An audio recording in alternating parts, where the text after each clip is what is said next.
Hang on. Maybe we're up? Could be up on YouTube. Could be up on Twitch. I'm not sure.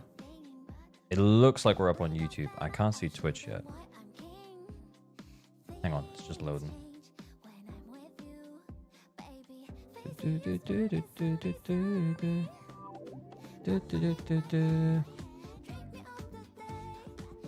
What is going on with YouTube chat?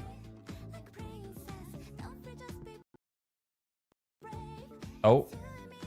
Huge glitch on my end, I think. Hello, MLGTO. Hello, Pole7. How are you guys doing? How are you? Ah. Hello, Mr. Streamer. Hello, Walter. How are you? Hello, Zamor. Oh, hello, Tad Miku. Hello, Nedbear. Hello, Shinko Dubai. Hello, Where Waswo. Hello, Puppet Engineer. Hello, Electric Guy. Hello, Wampus. Twitch chat ain't working. Yeah, Twitch chat ain't working on the on-stream chat for some reason. Let me just reset streamer bot.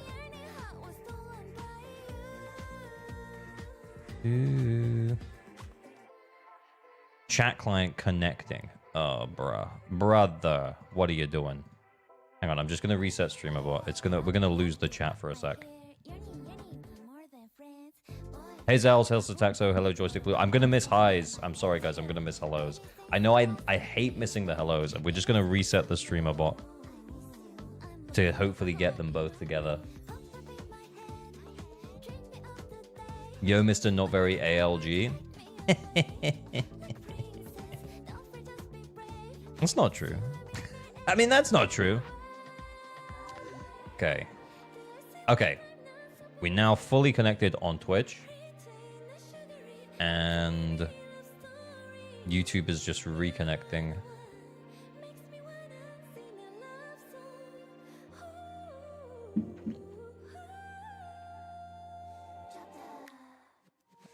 Both connected? Both connected? Spam highs? Spam highs? Hello, Levia. Hello, Wavy Senpai. Hello, Miku. Hello, Zels. I really don't like this DA. My usually only got 20.5k. I'm very concerned. I think that's kind of fair to be honest. Hello, Wampus. Hello, Jack. Hello, Gachami. Hello, Shin Katabate. Hello, Whimsical. Hello, Where Waswo. Hello, Shin. Oh, we already did that. Hello, Neko Hakase. Hello, Jukebox. Hello, Puppet. Hello, Nothing. Hello, Marie Oliver. Hello, Roro. Fuck Keith. Good evening, brother. Hello, Digitech. Hello, MLGTO. Hello, Don Bornor. Hello, Zero Nexu. I probably missed lots of highs earlier. I'm sorry. The chat was broken for a second. We fixed it. We fixed it. Professional streamer over here. Hello, Dragos Moga. Hello, Joshi25. Hello, Probra. Hello, Ragni Rock. Hello, Vianitized. Hello, Robot Ortiz. I need to be better at this. I like the idea that I never miss hellos. I like the idea that I never miss hellos, but I don't. I'm not living it up. I'm not living up to it right now. Shizu, hi. Thank you for the 7 months. So 7. Thank you so much. Favorite song from ZZZ? It's probably Pinking. It is probably Pinking, man. You sure missed mine? I'm sorry, Hekate. I'm sorry. Yeah, like the chat went down, it came back up. But hello. Hello, J Brown. Space AF choice. Yeah, Pinking it's really good. Bite is also an absolute banger.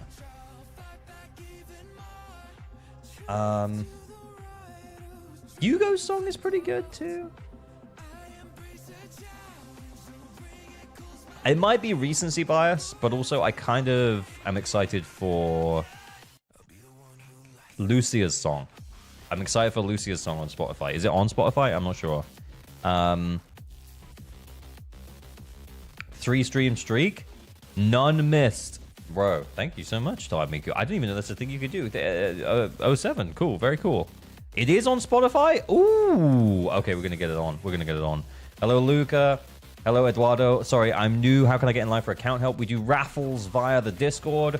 Right now, we're gonna start off with a bog standard normal account review, though. It's not account help. It is an account review for Patreon member Tired Miku. And then after that, we'll be looking at Yidhari's kit for probably about an hour or so, and then it will just be account help for the rest of the stream. Maybe Prydwen tier list as well. We'll see how we go. Burning Desire is my favorite. It's too much of a meme though. I like it too. Yeah. I think it might be recency bias on the Lucia song a little bit for me. I think over time that might fade, but yeah, it is still pretty good, T-Dragon. I agree. I think it's pretty good. Either way, I think it's pretty good. It feels very free run, and that's the vibe. Hello, Annabelle. Hello, Cheap Shop. I love Evelyn's song. I don't even have her. Yeah, it's a bit too. I don't know how to feel about Evelyn's song, man. I don't really know about it. Okay. So, we're just gonna launch straight into it, I think. Oh shit. Where is... Hang on, I need to go back to being big. I need to make sure that I get rid of this. Not Prime, thank you for the 3-stream streak. Guys, what is this streak thing? Is it new? I've never seen anyone redeem it before.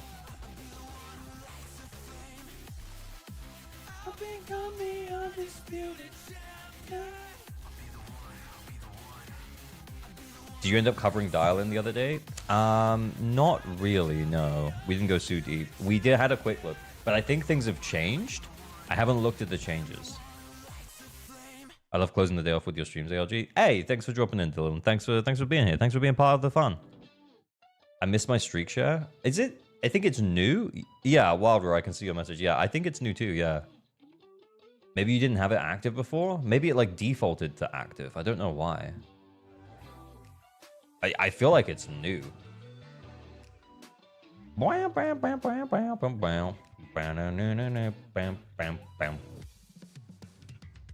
Everything.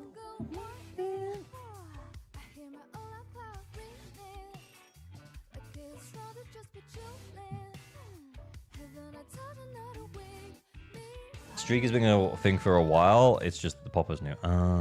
I squeezed out Threshold Sim with 400,548 points to get the name card. Nice. The feature itself isn't new. Oh, okay. Well, I appreciate the I appreciate the streaks, boys.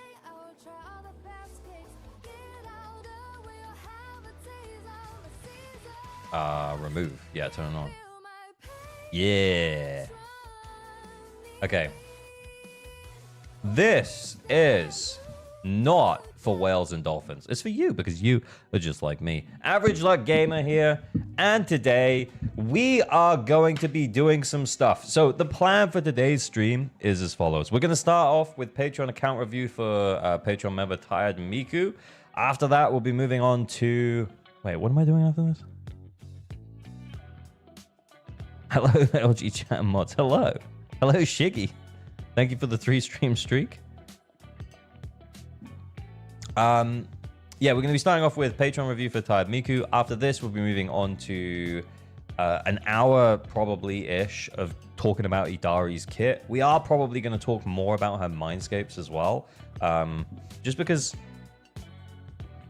Guys, I'm really considering whether or not the best investment that I can possibly make for my Yidhari's damage is to pull Lucia's M1. But we'll also talk about everything else we know about Yidhari's kit. We'll bring her up in-game. We'll look up the in-game stuff, but we might also dip out and look at Hakushin for some stuff as well. So yeah, that'll be cool. Then after that, potentially Prydwen tier list for a little bit, and then some account help to wrap it all up for the day. We might drop in some account help here and there just to try and keep it fresh, keep some stuff moving, keep it fun, keep it cool, keep it interesting. But yeah, that's the plan. That's the plan for the tool. Please don't pull more than M2 Yidhari, please, Mr. Streamer. Yeah, I know. It doesn't seem like they're very good at all. But I already said it. I was like, boys, we're gonna send everything. But now the reality is hitting that I'm probably gonna get at least M2, and the Mindscapes are kind of shit. Hey, if we send everything when we get to Yidhari, and we end up with M2, but we also ended up with M1 Lucia, isn't that just a huge W? Is Lucia's M1, is it worth the pull? It's pretty good, yeah, but it's probably not. It's not something that you should do. I'm only doing it because I'm an absolute stupid dumbass. I'll pull for Yidhari because waifu over meta. Yeah, also, yeah, that's fair. I'm pulling for Yidhari, and we're going for the let's keep up the streak. Cheap shot, how's it going, man? I've already said that I'm waifu over metaing super hard on Yidhari. I'm sending everything that I have on her because I was so stupid when she got announced. I was so stupid when she got announced, and I said, no matter what, boys, I'm sending it all. And now I'm kind of sitting here being like, maybe I shouldn't have said that because she's a DPS, and typically DPS Mindscapes are normally less valuable overall than support Mindscapes, because at least with a support Mindscape, even if it's not that great, you can use it in other teams. But I'm really limiting myself to just using it. But it's fine. You know, it's fine. It's fine.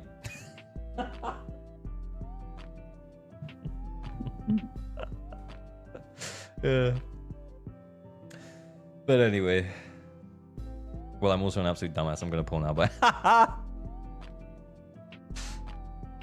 how do I get Yidhari, Dylin, and ban you? You wait, and you get lucky. Pentacles over meta ALG, we understand. Yeah. Get more Fufu Mindscapes after Yidhari M2. Honestly, Jufufu's M1's pretty cracked. No, you consider pulling for M1 Lucia, because if you can, I boost your Rupture Agent instantly high, and with that you have one insane good team, then you can focus on new shit. Yeah, exactly, because then we get M1 or M2 Yidhari, and then we get M1 Lucia, and that Rupture team is then just fucking insane.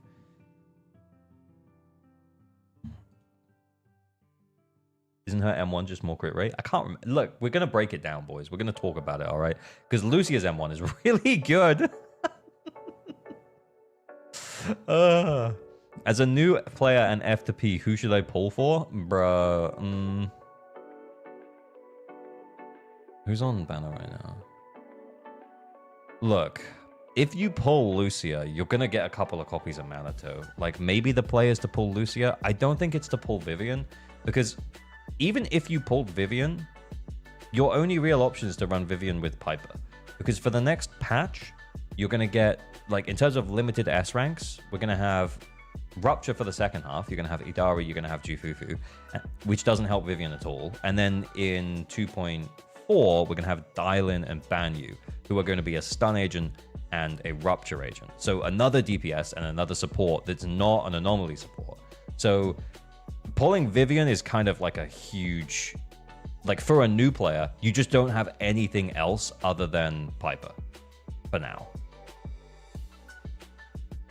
If you want to get a team up and running and you don't have anything, probably the answer is Lucia right now, probably. But then again, when the shield buff goes away, how good is Lucia Manato really going to feel? Yeah, exactly. You have to rely on Manato pretty heavily. Yuzuha rerun, though? Not until probably 2. Actually, it could be 2.4.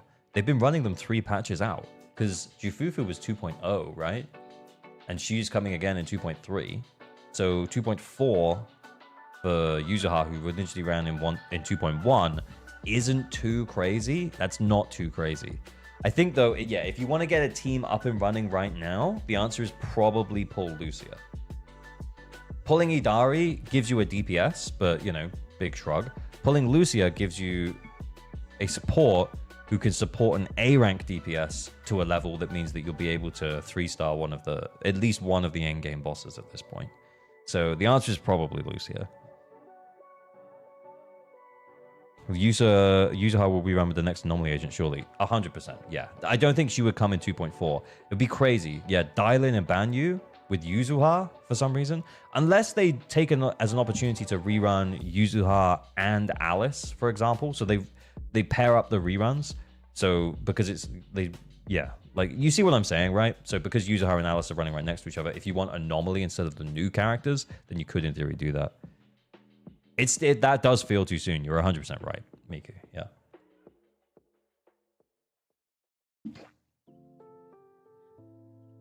I hate Lucia design. Ah, well. Then wait. Wait, who's rerunning next patch? Jufufu? No, that ain't gonna help. Yeah, I mean, honestly, you're kind of cooked until 2.3, 2.4. 2.4, wait for Dylan. If you like Dylan's design, then maybe that might be helpful. Sambi rerun has to be soon. I would have thought in 2.4, but we'll see. Night Morphis, thank you for the follow. Honestly, though, you can still do a lot of stuff with A ranks, so I wouldn't sweat too much about it. League say both Ice DPS rerun 2.4. You bought the best Mindscapes on the best character that's really good for your account. What do you mean?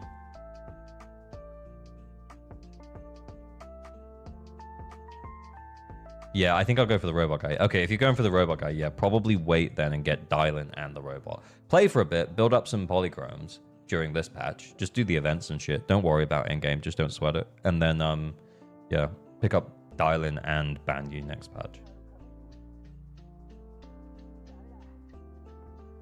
Anyway, I have Meebs in Nagi. Should I pull Vivian? I mean, yeah, you already have an existing anomaly team. She probably just lifts it. So, yeah. The only difference is that, like, if you're running the Abby into Ice Week content that is freezable, you'd be way better off with Sukaku. Yuzuha. As in, if this was Yuzuha, it'd be like a no-brainer. Do you think Yidhari is only really good for the boss designed for her? Probably, yeah. Was that too straight? Am I being too honest? What's good, King? Hey, Yidhari Fansly, what's going on? Why? What is that your name? Okay, we're meant to be doing an account review here. If you're set on Banyu, I'd suggest you say for Lucia's rerun. She's currently the best support for Ruptures. Also true, yeah. Anyway. A bit too honest? Yeah, maybe, yeah. Because if you think about it as well, like, Butcher is an anomaly boss. Like, the Ice Week Butcher is a Miyabi, like, anomaly week boss, right? It's a real struggle to, like, brute force it with, like, Ellen or Hugo. It's not impossible. You can do it. So the idea that you would... Like, is Yidhari going to be better as an Ice DPS than Ellen and Hugo? Yeah, probably. Yeah, probably she will be. But, yeah, she's still not going to be an anomaly agent, man. So it's so yeah, it's going to be like one boss. But I do think against neutral content, against crit weak, you know, attacker style characters, attacker style enemies, stuff like Defiler. Wait, is Defiler ice resistant? Shit. Stuff like UCC, stuff like Typhon. As long as it's not ice resistant, I think she'll be pretty good into those kind of bosses. She's Rupture, I mean. Yeah, so she'll be fine. Skipping out to money for the Lion Robot Man? Based.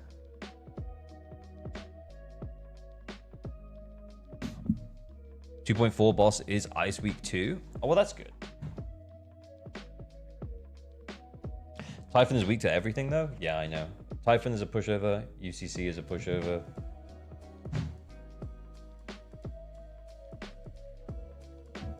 Big sad.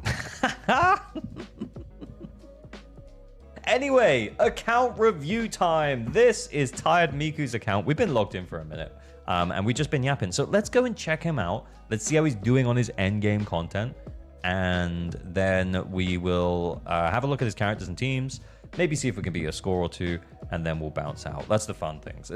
This is just a just for fun account review. This is a Patreon account review, so we're not account helping right now. We'll do that later in stream, but yeah, we're not account helping right now. Pretty solid times here. Orphe, Yishuan, Trigger. Wait, what?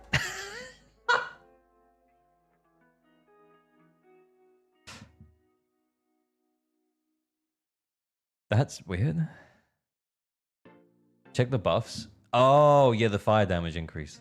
And sheer damage increase. Okay. All right. Yeah, okay, that makes sense. When Aftershock or Ultimate hits enemies, agents with attack or Rupt specialty gain 50% crit damage for... Okay. Yeah. If it works, it works. Yeah, I mean, we're really taking advantage of the fact that of the weakness and the buff. Like, it's actually like the perfect time to run an off-meta team, I guess. But yeah, this is pretty cool. It's still 3 limited S ranks throwing at the problem, so yeah, it's still going to be good. And then we have Yidhari, Vivian, Alice. Very nice. Solid team against the Jester. Crushing it. Absolutely crushing it. Let's check out the DA. If it's stupid, it works. It's not stupid. It's not stupid. I'm not saying it's stupid. Whoa. My goat. My absolute goat. You know that the... Oh. Where's Pan? You surely have Pan at this point. No Panda, no problem. Look, you know, 20k is 20k, bro. But you know, like what? Like 25% ether damage bonus, 15% crit rate. As long as you, yeah, like if you're building for it, it's fine. It's fine. Is her Wenjin kind of mandatory? What, who Yidhari's? I don't think so. I think the reason why it's definitely not kind of mandatory is because, oh, sorry, I missed that. Salami, thank you for the sub. Much appreciated. For 8 months. No Pan, exactly.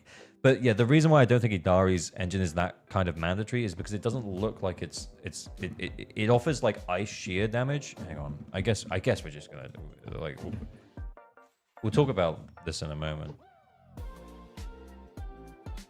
Ice shear damage and 20% crit rate. I'm pretty sure. Did I go agents?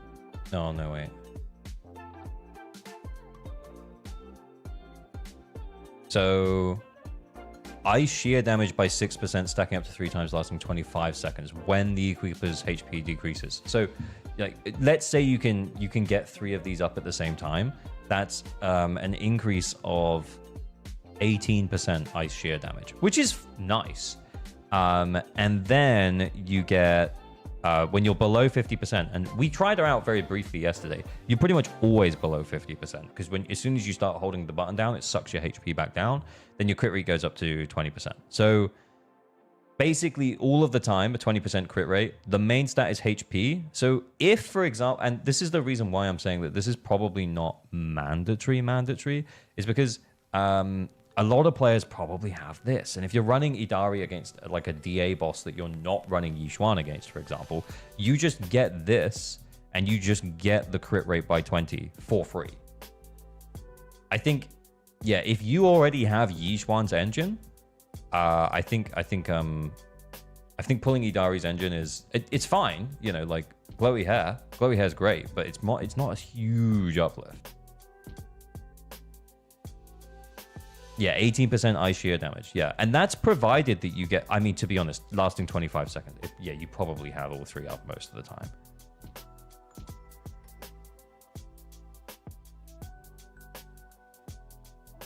Looks good though. Yeah, I mean, glowy hair is glowy hair, you know what I'm saying?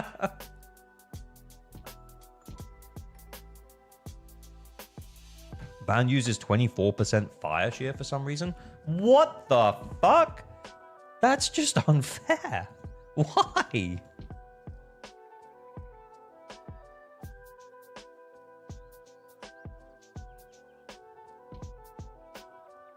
Nerf now. Why my husbando better than my waifu? Yeah, Yidhari's actually was quite a bit higher, Gray. Yeah, they did nerf it. Anyway. Back to the account review. Afternoon senior average gamer. Is that because I'm old? I'm gonna stay with Yixuan's engine. Yeah, but outside of Yixuan's engine, to be fair, like you're stuck with using probably a crit rate stat stick. So maybe Miyabi's engine if you have it and you have it free, and potentially, you know, like Neko's engine or something with 24% crit rate, probably, because I don't think her kit provides any crit rate whatsoever. So yeah, Neko's engine will be fine. Yeah, boy player favoritism to male agents. We should review bomb the game, brother. Please no. But anyway, this team is, I mean, it's clearly it's 3-starring. It's 20k is 20k. I mean, let me just see who you've got. No, we can't see. 25% ether damage bonus and the 15% crit rate is nice. I can see why you're using it, but it's funny. That's actually kind of impressive considering. Anyway, and then over here we've got Soldier 11 with Trigger and Orphe. Very cool. Very cool. Defiler. I like it. I like it. I like it. Fuck you, Defiler. Soldier 11. Let's go. And then we've got Dead End Butcher hitting over 40k with Vivian and Alice. Nice. Nice. Yidhari, Vivian, Alice. Let's check the builds, and then we'll see what... we'll see if we can use anyone else with Yishuan, / add someone into that team in some way to kind of lift it a little bit. I managed to 9-star this DA without using Anomaly Agent. Kind of impressed. All right. Yidhari. Okay, I'm going to move myself up just in case we spy any Mindscapes as we go. So we got M0. We're over the 3K, 171 AM. Solid skill investment on the Moonlit Lullaby with Engine. Very nice. Then we have Vivian. Holy Anomaly Proficiency, Miku. Attack's a little low though. Yeah, we kind of sacrificed some of those attack rolls probably, but 12. I think this might be a preferred agent. You know what I'm saying? I think it might be a preferred agent. Holy anomaly rolls. Holy anomaly rolls. Okay, very nice. Then Alice, good attack. AP's decent, if maybe a little low, but it's okay. Nice. Nice. Lots of attack rolls, few AP rolls. Okie dokie. Then we have M0 Yishuan. We're about 10% crit rate off. So with Nicole, we're actually overcapping by like 5%, which is not the end of the world. HP looks fine. Crit damage looks fine. Shift force looking good. Okay. Nice. Ether damage bonus here. Yeah, that makes sense because the HP was looking a little bit lower, but that's cool. Then we have Miyabi, almost at the 80%. Very nice. Nice amount of attack and crit damage. Are we running AM? No, we're running attack. Okay. That's fine. You can run that. That's fine. No worries. Wait. So we didn't use Miyabi against the guy? Didn't use Miyabi against the guy? Against Dead End Butcher? Is your Sukaku not built? What's going on? My Alice got a better score? Interesting. 43%. Wait, remind me, guys. 43 is actually 100, isn't it? With Engine. Because it's 20 from Engine. It's 12 from Set. And it's... how much from here? 25 from here. So 43? Yeah, 43 is actually 100. Okay, cool. And then 150% crit damage. Attack's looking pretty decent as well. And then you got the 3.7 on the energy regen, so you're getting the max amount of the buff. 89% on the crit rate. Okay, this is just a solid account, honestly. Yeah, for I think every limited S rank that we've pulled, we've also pulled engines. Which, to be fair, if you're going to make any vertical investment, normally the engine is the best. You know, this is the best first step into vertical investment. And yeah, I think we've pulled pretty smartly, or at least smartly enough to be in a position where we can 1, 2, 3, 4, 5, 6, 7. Yeah, we've pulled 7 characters and we're full clearing everything without any trouble every rotation. So honestly, yeah, like really decent investment in terms of like how smartly you've pulled so far, Tired Miku. Honestly, you're crushing it. 44. I'm guessing we've got Inferno Metal, yeah, for the extra 28% crit rate. So that makes that quite a little bit higher. Very cool. Okay, Corin, are we not really invested here? What's going on? Skills! More. Especially because you're going to be defensive assisting a lot on Nicole. Especially because your Yishuan is running with just Nicole. And you're going to be bouncing those defensive assists backwards and forwards when you're fighting against Miasma Priest. So yeah, please more defensive assist. It's fine she's 20k-ing with Yishuan. I mean, you're not wrong. Hey, Tone, how's it going? Seth. Okay, everyone else is abandoned? Everyone else is abandoned. Oh, my lord. Poor Pan. Oh, my Pan. Holy shit. That's really sad. Poor Sukaku. Do you just not like Sukaku?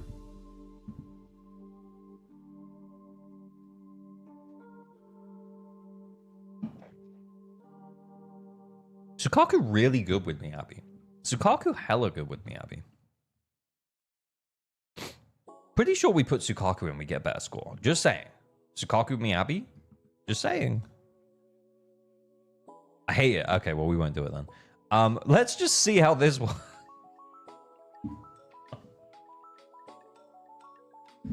If Polka's M6, she's usable at level 1. Oh, yeah, because she still provides the 30% damage bonus, doesn't she? We could have just put her in.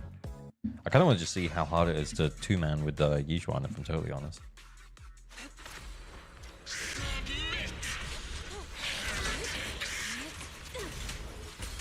Is it loud? I'm looking at my levels. I'm not sure. But it looks about right. Oh, shit. Sorry, I wasn't looking.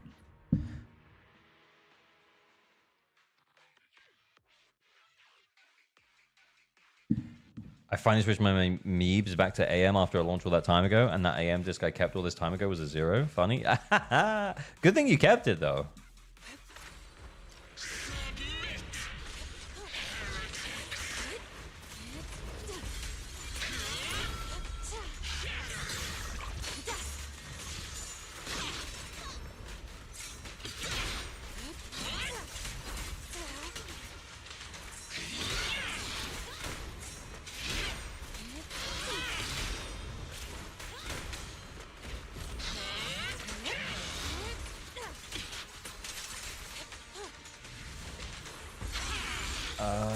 Okay. Do we send this? I just realized we have no stun agent. Yeah, we're just sending everything all the time. We send everything all of the time. That's what we do. I don't know why I was holding on to it. Did we check Yidhari already? No, we're doing it after this account review.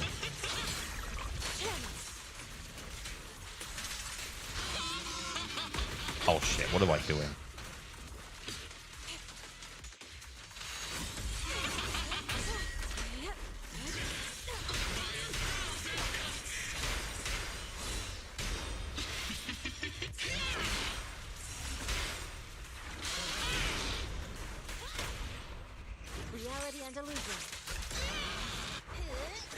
Wait, what? I didn't get to double chain? Oh, no. What does M6 Yizhuan do again? I don't remember off the top of my head. A really big one is M2, I'll be honest. M2 is really nice.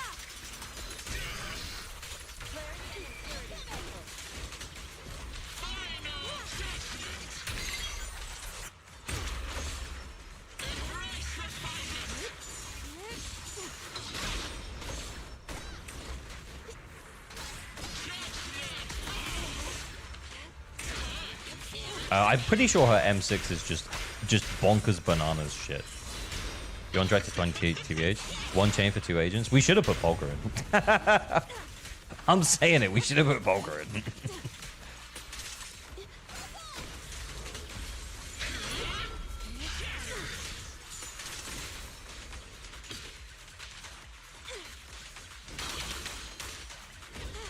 Hit me.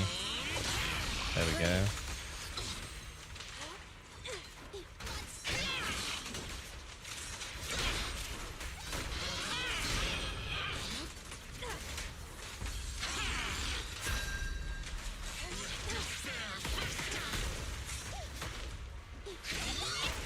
Yeah, I just want to make sure we get the chain on Yizhuan. If Diamond Link is OP as the leaks share, if the leaks, if Diamond is OP as the leaks say, maybe it's worth pulling both her and Vivian. You not for together though.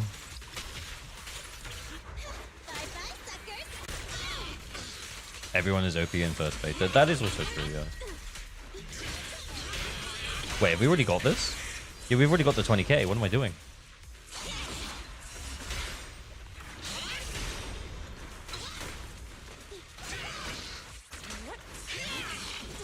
Get it, get it, get it, get it, get it, get it, get it, get it.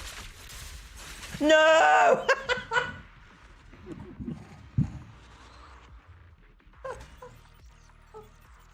But yeah, obviously 20k-able, boys. Nice 20k, Mr. Streamer. You're welcome. You're welcome. You're welcome.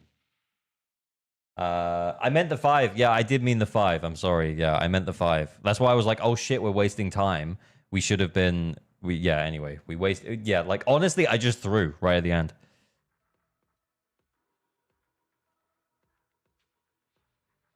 Playing with Yizhuan with Pam Polka after you advised, but out 5k better than Khalida. Yo! You missed a parry? Yeah. Sometimes it happens, man. Sometimes it happens, you know? Like, it's a whole run. It's a whole big thing.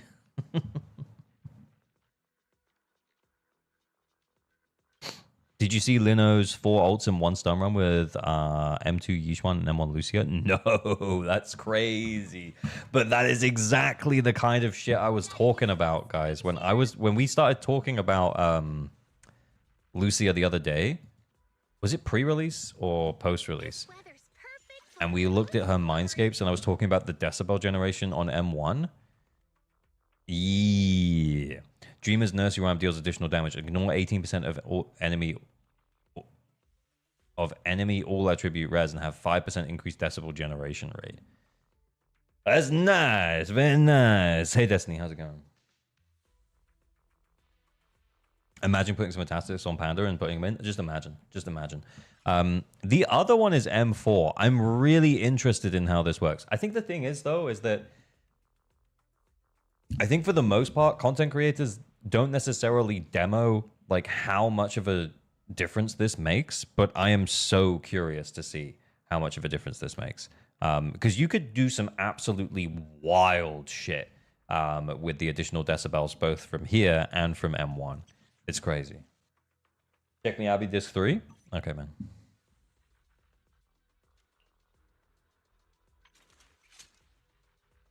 Woo! That's nice. Very nice. We got attack here. Do we have an AM, by the way? Miku! Miku! You gotta start... Oh my... Miku! Okay. Miku, you do not have homework, sir. You do not have homework, but please, for the love of all that's holy, you have to start keeping more discs, dude. This ain't enough. Especially over here. Think about how many different main stat variations there are. You telling me you only got 1 HP disc from farming the Yunkai Tail set? No way. No way. Please keep more discs, brother. Hey, she's 20k. Look. I'm not saying they're not 20k. But what I am saying is a cool new DPS comes out that you like. You know, you like the look of a Yidhari. You wanna maybe you get Manato for freezies because you know everyone gets Manato for freezies and you think maybe I'm gonna build this Manato for freezies, right? And then you're putting on your discs and you're like, oh man, I've got 2 Yunkai Tails discs. I've only got 1 Yunkai Tails disc over here that's HP. These are useless. Like, yeah.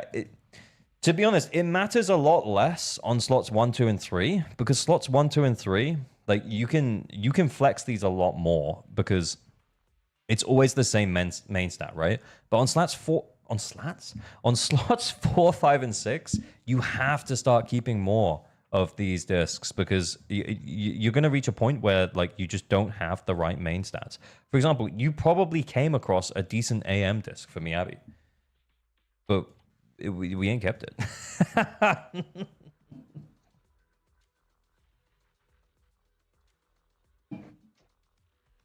No homework, but a little bit of homework. Venezuelan dude, thank you for the follow. Okay, right, I'm moving. I'm moving. But Miku, yeah, solid account, man. Like I said, I think you've made really solid investments with the characters that you decided to pull.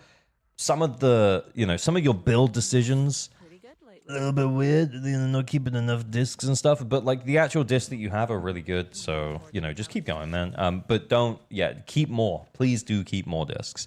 Because that would also give you the flexibility as well to just like, I think someone suggested it earlier. Let's just dump a bunch of attack discs on Pan, like 2-piece attack, 2-piece attack, 2-piece attack. Just use Hormone, use Astral, use the other one. Just get his attack as high as we can, and then just stick him in the team.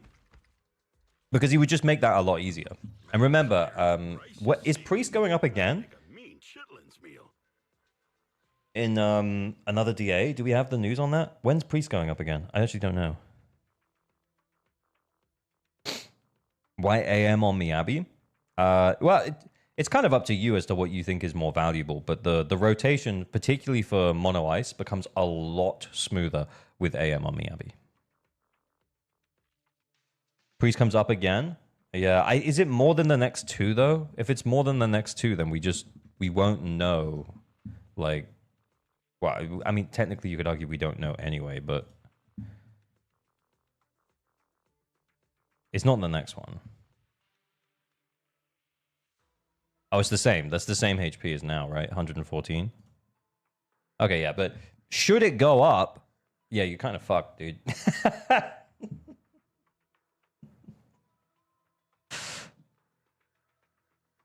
As a low spend, I pull engines that give at least 15% different in damage compared to free options, and I have everyone I want. Nice. I'm glad Rama and Mora. Yeah, it's not that bad if you're.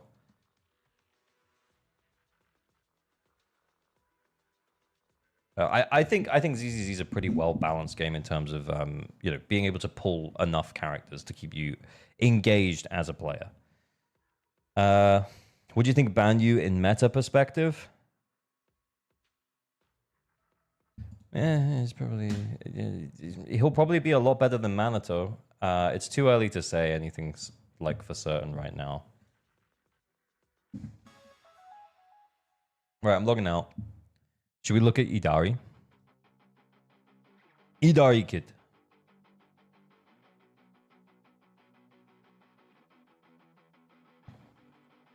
Apparently, Manito's pretty good, bro. Not gonna lie, hot take, Defiler Isolde isn't a problem fully with herself and mainly a DA buff problem.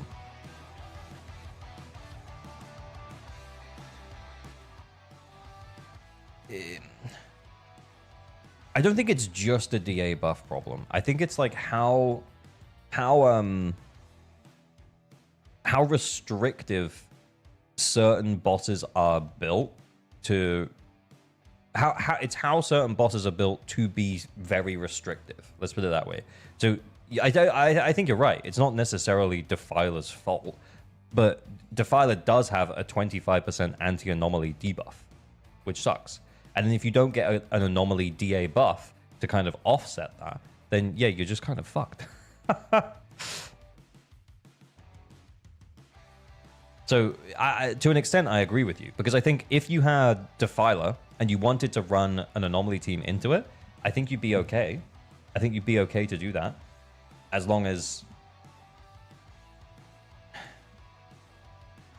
we had a buff that was decent enough to offset it. But if a buff was good enough to offset the 25% anomaly debuff on Defiler, there's probably just an anomaly-based boss that you should be running that anomaly team on anyway.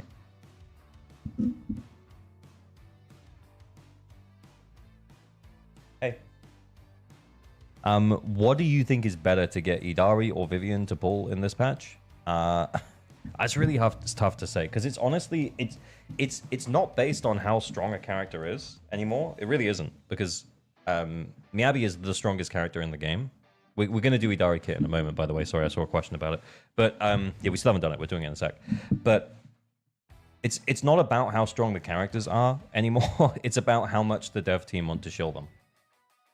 And during what time period the dev team want to shield them. So 1.4 to 2.0 was Miyabi's shield period, where she was heavily shielded. We had either Bringer or Dead End Butcher or Marionettes, or we had a boss that Miyabi could absolutely just destroy.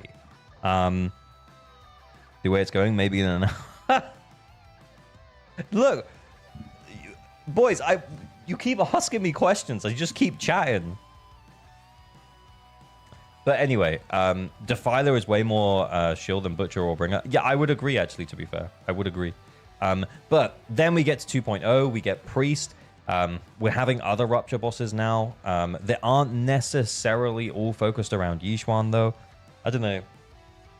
It just depends how hard they want to shield particular characters. That's genuinely it. Like, because I still believe that Miyabi is the strongest raw character in the game, with the mechanics that we have in the game. If they are ice weak, typically they were freezable.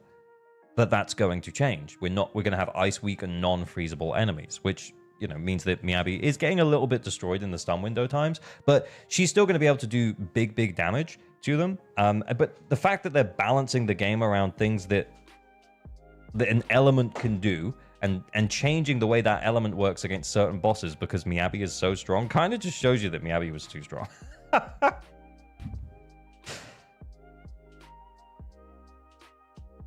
Butcher fucks you for not running Anomaly. Defiler only on Anomaly. Yap on, just stating facts. Well, it's really just opinions. It's really just my opinion, boys.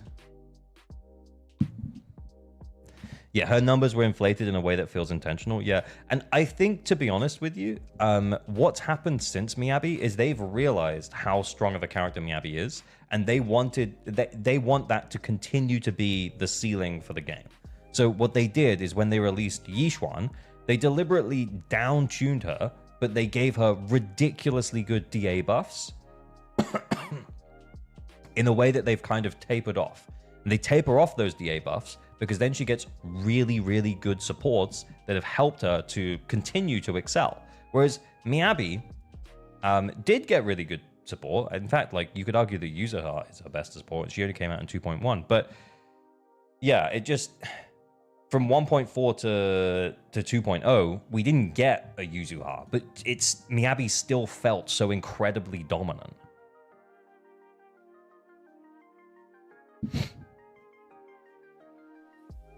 Really looking forward to your opinion on Prydwen's opinion. I know, I'm excited too. Any tips for F2P when it comes to pulling? I pulled for Evelyn, I got her, but I don't really know where to go from there. It depends what else you have. If you... There's a ZZZ advice section in the Discord. You can go in there. You can post your teams and stuff. People will help you out. Do you run Pen on Yanagi slot 5? I do, yeah.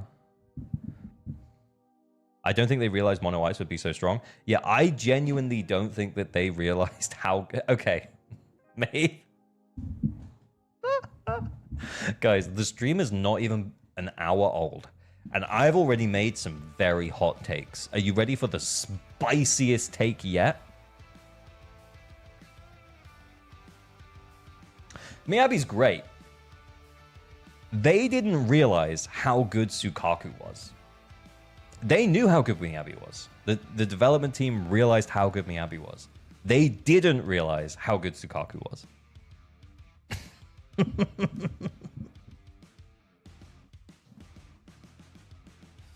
Ooh-wee.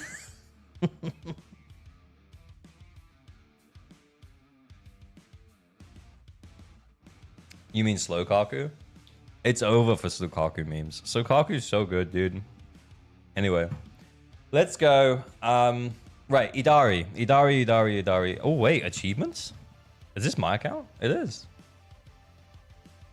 Oh, nice. Right, how do I get to the event? We're going to go to the event. We're going to go into the menu. We're going to check out all of our kit. We're going to read it through, and then we're going to go from there. Where was it? Is it in here? Hey. The what? The yellow one. I haven't touched it. Sorry. Average Like Girlfriend says hi. She's looking for a screwdriver. She's asking where it is, but I'm saying I haven't touched it. Okay, hopefully they didn't hear that. Is the inverted night lantern? Is it? Oh, yeah. You're right. Is that Keith? No, that's Mike. No, it's not this one. It's this. Okay, so I unlocked this. Oh, I don't know. It doesn't matter. Okay, but what we can do... Wait, how do we... Yeah, but I can get into her details here, right? Oh, fucking hell. We'll just deploy and then we'll do it. I don't get Yidhari's kit, like I don't get her main shtick. I feel similarly. How is the new place looking? It's just a white wall at the moment. I did show it yesterday. Hang on, I'll do it again. Give me 2 secs. I'll go big. I'll show you the room. Look, we got this sexy wallpaper, and then we got me, and then over here there's a bunch of stuff that needs unpacking. Yeah, okay. I didn't do it today. All right. Yeah, I didn't do it. We're unpacking the lounge. This room is like priority number 0. Priority number 7. It's a flashbang wall. Yeah, I'm sorry. Anyway, I guess, yeah, what I did mention we're going to do potentially an AliExpress stream at some point. You hold the basic to lower the HP, charge attack, blah, blah, blah, blah, blah. Okay, right, let's go read her kit. Let's go read her kit. Okay. Ooh! I feel like we did this yesterday. But anyway, okay, let's have a look at her core first. Okay, so let's have a look at her core. I'm going to move myself over here because most of the text is going to be on the left-hand side. So I'll be over here. That room, the Zenless Zone, yeah. So, guys, I need to be able to understand this kit well enough to explain it in a video. So that's the plan for today. That's what we're going to be doing for the next little bit. We can obviously like go in game as well and check her out and do certain things. So we'll probably have to dip in and out for while we're doing that, and then we can figure it all out. Hopefully, cool. You want to spin all the time, then use EX while she's spinning to parry. Yeah, I feel like that was the vibe I got. But okay, it's normally you start with the core skill. Okay, so let's start with the core skill. She gains an extra sheer force based on her max HP, with every 1 point of max HP increasing sheer force by 0.1. So more sheer force equals more HP equals more sheer force. So better, more HP. All ice damage dealt by Yidhari deals. All ice damage dealt by Yidhari deals is sheer damage. Deals is sheer damage. Do they need a proofreader? Because I can proofread for them. Do they want me to proofread for them? Anyway, so yeah, that doesn't make sense. All ice damage dealt by Yidhari is sheer damage. Yeah.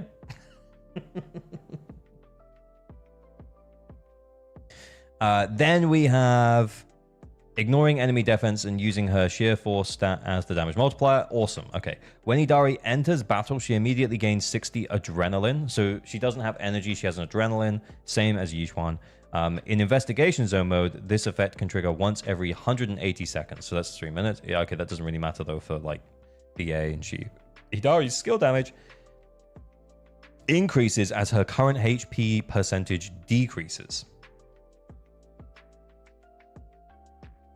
Oh, and then it explains it. Okay. So when her HP falls below 50%, the buff reaches its maximum value, increasing her damage up to 90%. Okay, but that actually can scale up to 100% at core F. Okay, cool. So up to 100%. Cool. When her HP is below 50. Okay, once her HP is restored to 50, the maximum bonus remains for 5 seconds thereafter. Okay, so you want to bring it up and then bring it down, right? Because there's... We remember when we looked at her engine, it says you need to bring it down a certain amount of times, right? You need to bring it down 3 times for the 3 stacks of the ice shear damage. Cool. Okay, yeah, the EX heals her, and I think her third basic heals her as well, but we'll double check on that in a moment. Yidhari gains fewer decibels from landing skills. Instead, she gains decibels as her HP decreases. So again, you want to push the HP back up so you can bring it down so you can get more ultimates, okay? With every 1% HP lost, granting 10 decibels. Again, yeah, so HP up, HP come down, HP up, HP come down, equal more decibels, equal more better. Okay, cool. Let's do the additional ability as well, and then we'll go through each of the skills. When another character in your squad is a stun or support character, so pretty easy to activate, which is good because considering that Spook Shack is getting to be quite a big faction at this point, I was kind of worried that this might say Spook Shack. So I'm glad it doesn't. Because then you'd end up tying her to Lucia. Although, doesn't help with Pan. Doesn't help to use Pan. But then you're probably also going to run a stunner with her. Anyway, when Yidhari's HP falls below 50%, crit damage increases by 30%, and damage taken is reduced by 25%. Okay. When Yidhari is within Ether Veil Wellspring, she gains the additional effect. Okay, so She can activate this herself, but the core skill hasn't told us how. So we need to go through the full kit in a moment. She gains the following additional effect. After the level 3 charged attack of Yidhari's basic attack, Frostbite Embrace or EX Special Glacial Crush, this will make more sense in a minute. An icy tentacle is summoned to attack, dealing extra damage. This effect can trigger once every 12 seconds. The above skill is considered an EX special attack, the damage multiplier based on the EX special attacks level. So I'm guessing the EX special attack is going to be the most stuff to read. Oh, yeah. Once you get it, it flows together really smoothly. I'm excited. I'm excited. Is anyone else having shit luck in this game? I've lost every 50 in this whole year at hard pity, so 150 plus pulls for each character, and the engine is the same. I've only won once. That sucks, dude. I am really sorry to hear it, Lulu. But honestly, luck should average out, generally speaking. I remember I felt like I was going through the same thing. I played Genshin for... I mean, I remember playing Genshin for a really long time, but I remember losing literally, I think it was 9 character 50s in a row. And it was just horrible. But yeah. Yeah, at some point it'll turn around, bro. The health loss trigger will trigger every 0.5 seconds. So constantly draining will give you full stacks off of just one charge. Interesting.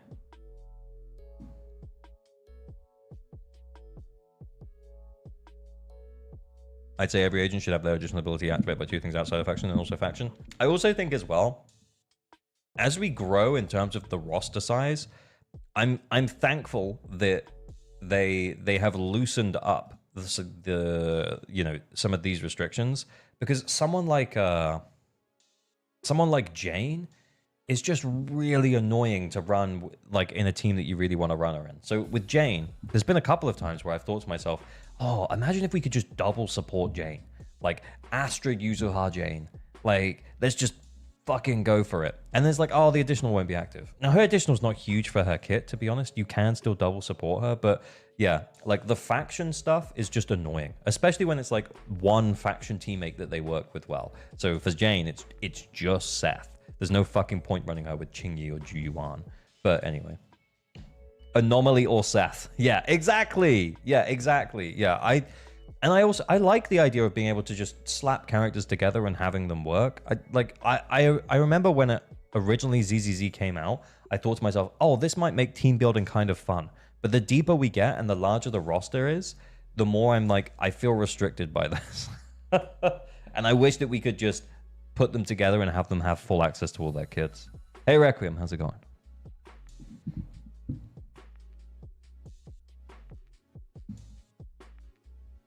They were meant to prevent power creep broken combats, but now that they're loosened up, we get super specific DA buffs instead. Yep. Anyway, okay, hang on. My chair feels like it's super far back. I'm gonna bring it forward a bit. Oh, that's better. I can lean my head on it now. Okay, should we do EX first? I think the basic's going to be quite a lot. Yeah, okay, that's going to be quite a lot. Let's get the dodge and the quick assist done, because there's fucking nothing there. Yeah, let's do those. Okay, so dodge, it's just a dodge. You can do a dash attack. You can do a dodge counter. Okay, cool. Nice, easy. Defensive assist. Again. Quick assist, defensive assist, and assist follow-up all seem pretty normal. Nothing crazy here. I feel restricted by this. Great if you mean Yidhari, awful if you mean the additional ability system. Exactly, Kyon. I want to put in my survey that they should add a food buff that just activates all additional abilities. Yeah, but the food buffs don't work in DA anyway. They don't work in DA and Shiyu. I'm like 99%. Yeah, so these, yeah, probably not that important. This might still be worthwhile upgrading. Remember, like, she's still an on-field DPS. So chances are, like, you'll end up defensive assisting with her pretty regularly, potentially even as you bring her back in. So this is probably still pretty important to her kit overall. The dodge is also an EX special if you parry with it while charging. Okay, so let's start with the basic, then we'll do the EX, then we'll do the chain. Okay, so basic attack, 3 strikes. Okay, so it's a 3 chain on the basics. That did look like what it was when we quickly tried her out yesterday. So bang, bang, bang, 3 hits. Okay, basic attack, Frostbite Embrace. This is the Held. She begins charging, continuously consuming HP to reach up to 3 levels of charged. Once it's released, unleashes a powerful charged hammer attack in front of her based on the current charge level, dealing massive ice damage. We'll look at the scaling in a moment. Oh, okay, so there is different ones for level 1, 2, and 3. Okay, we'll look at that in a sec, but let's look at this first. The higher Yidhari's HP, the faster charging consumes it. The faster charging consumes it. Wait, the higher Yidhari's HP, the faster charging consumes it. It's bad English, but it's fine. HP consumption will at most reduce Yidhari's HP to 25% of max HP. At 2 charge levels after using the skill, press basic to immediately follow up with a 3rd hit of basic attack crushing strike. Should we be doing that? Anyway, we'll talk about that. The damage of a basic attack crushing strike triggered this way increases based on the current charge level up to 30%. The damage of a basic charge triggered this way increases based on the current charge level up to 30%. So we should be doing that then. At 3 charge levels, Yidhari gains an increased anti-interrupt during the charge skill. Press basic to chain early into the finishing smash. Okay. Yeah. You charge faster with higher HP. Yeah. Okay, right.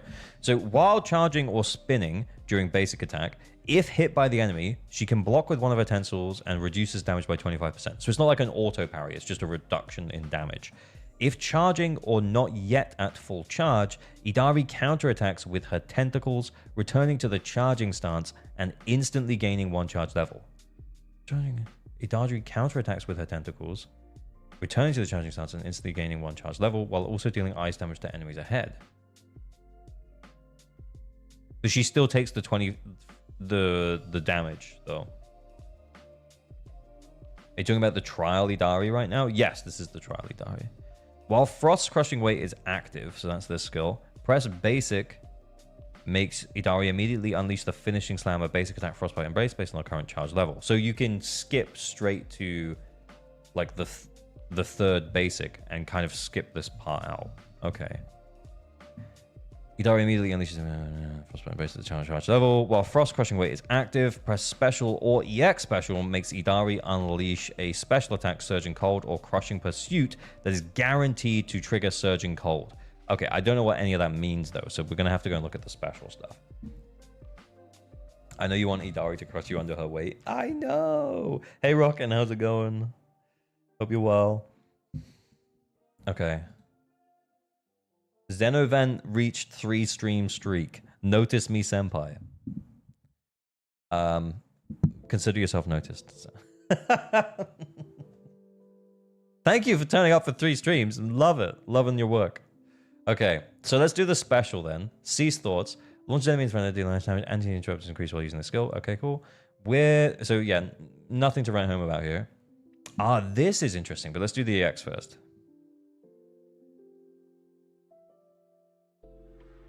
With enough adrenaline, press EX, perform 2 consecutive upward strikes, then release an icy mist, dealing massive ice damage. Okay. If EX special Frost Coil hits an enemy... Okay, that's the name of it. Yidhari recovers HP at the end of the skill equal to 33% of her missing HP. Okay. Character is invulnerable while using the skill. So that's a pretty big chunk. It's not 33% of total HP. It's of her missing HP. So it's a 1/3 of her missing HP. So that's pretty good. Does that get her back over 50%? I've been witnessed, of course. Hey, Metascopo. Don't we all want Yidhari to crush us? Is that what we are now? Are we just like the tentacle variant of the ZZZ community? Because if so, I'm okay with it. I'm glad that I'm cultivating that. Okay. Special attack, Surging Cold, Crushing Pursuit. Okay, so you press either special or EX while charging or spinning during the basic, okay? Or press dodge while holding basic. Okay. Launches enemies in front of the air, dealing ice damage. When the skill's attack collides with an enemy's attack, it triggers Surging Cold. If the skill hits a stunned enemy and with sufficient adrenaline, it triggers Crushing Pursuit. So wait, it doesn't matter if it's special or EX? If you hit a special on the enemy, you get the crushing pursuit. Okay, okay. Wait, we didn't look at the scaling on the basics. We need to go and do that in a sec. But okay, cool. Crushed by Octomummy or not? Okay. All right, I'll bite. That is actually pretty funny. I'll bite. That is pretty funny. So we do it. I can't even spell it.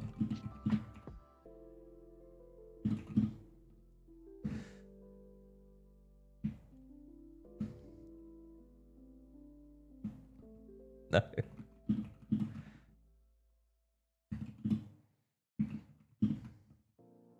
Nah, I'm good.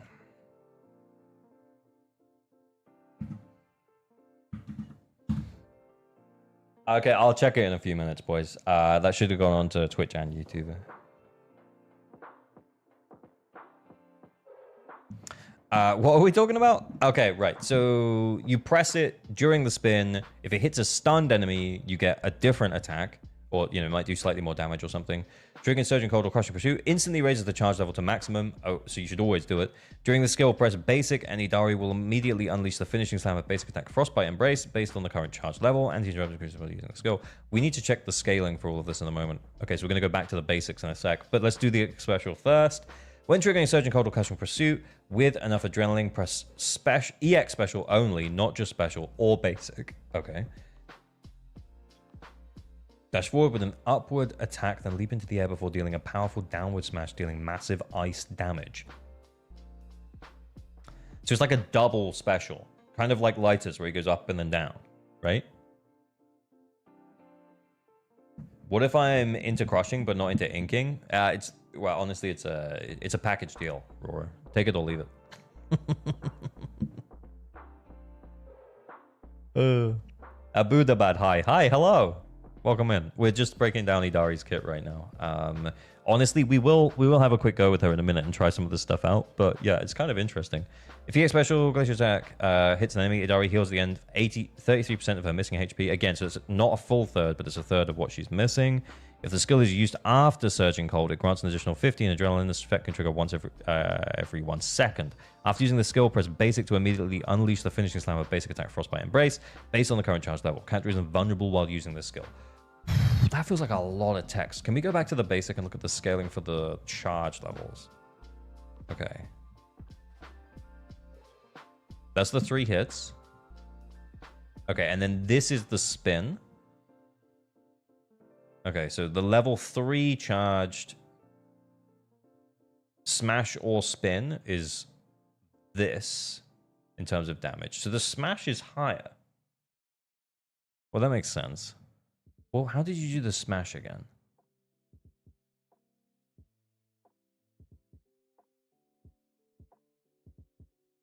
At 3 charge levels, Yidhari gains increased anti-interrupt level. Press Basic again to chain early into the finishing smash. Right, okay. So towards the end, you want to like press it again. Got it. I'm really thinking about what you said yesterday about pulling characters in DA. Basically, if you can clear, then you don't have to pull unless you like the character anyway, since every new DA is going to shield a new character. Yeah. It kind of it spoils the fun of the game. Like, honestly, I don't want to get sidetracked by that whole conversation again. I was gonna make a honestly, I was sitting at my desk just now and I was thinking about making that video or just going live and talking about Yidhari for an hour and then doing some account help. And honestly, there's a part of me that wants to make that video, but also I kind of don't, because I feel like the people who are here, you guys, I feel like you get it. I feel like you understand what we're talking about. I feel like you get it. But then when you put that video out there and it goes to like 20,000 people, or maybe less, maybe more, you know, that's probably around what my videos normally do. It kind of, I think that sometimes the general ZZZ audience doesn't necessarily understand what I'm trying to say. Can someone link me to the dial-in meme character data sheet? Yeah, I know. Yeah, we get it. No, I know. Because when I talk about it here, have You seen her stroking her hammer and ult? Yes, I have. It's great. We have to do the ult, by the way, but yeah. I feel like when we talk about it here, I feel like, and maybe this is because we've cultivated the like-minded individuals, and maybe that's not necessarily a bad thing, but it's also not necessarily a good thing either, because sometimes we should challenge our own viewpoints around, you know, like what we think about certain things. But I think for me, I've kind of reached a point with gacha where I'm seeing behind the curtain, and I'm like, well, there's no point. Like, unless you really like, just save for a character you really like, because they're just going to shield a new character anyway. Just don't even worry about it. Just pull whoever you want if you really want them. Just understand that they're going to get shielded for a patch, unless you pull the super hype unit. Like, you pull your Yixuan, you pull your anniversary unit, you pull your Miyabi, you pull, you know, Yixun Guang, who is probably the most built up agent that we have at the moment, because then they get shielded for 3 patches. Like, it's just, I feel like we're seeing the ones and zeros, and it makes the whole thing just way less fun.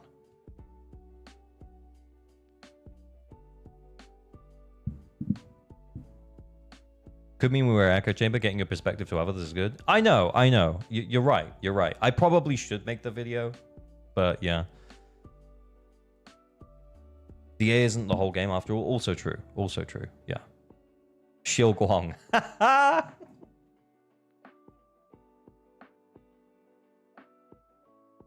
I've yet to pull a Void Hunter because I care not for the hype. Based. Truly based. But in terms of, like, meta, like, the likelihood is that they shield those units for longer. Miyabi felt incredible from 1.4 up to probably 2.0. And then around 2.1, 2.2 is when she started to feel less incredible, because there was DAs that weren't specifically, they didn't have Dead End Butcher and they didn't have Bringer. And then it was like, oh shit, what do I even use Miyabi for? I'm going to use her on Fiend, I guess. And it's not even Ice Week, so I can't freeze it. That sucks. It doesn't suck, it's fine. But like, she got shielded for so long. Yixuan, yeah, we're consistently seeing Priest. We're going to continue to consistently see Priest because she was like the anniversary unit, 2.0. Yeah, pulling those hype units is probably is just the best way to spend pulls as a free-to-play or low-spend player, whether you like the character or not. Honestly, if you skip them, that is based. But it probably hurts your ability to just clear easily. You have to put more effort in. This and the supports. Yeah, also true. Yeah, we've only had 3 limited S-rank supports, and they've all been really good. Lucia is the most... What's the word? Lucia is the most specific of them, because Astra and Yuzha can flex into different team variations very easily. Like, you can use Yuzha with an attacker-based team. In fact, you could make the argument that occasionally Yuzha might be more useful in an attacker-based team than Astra because of the defensive assist and how useful defensive assisting can be.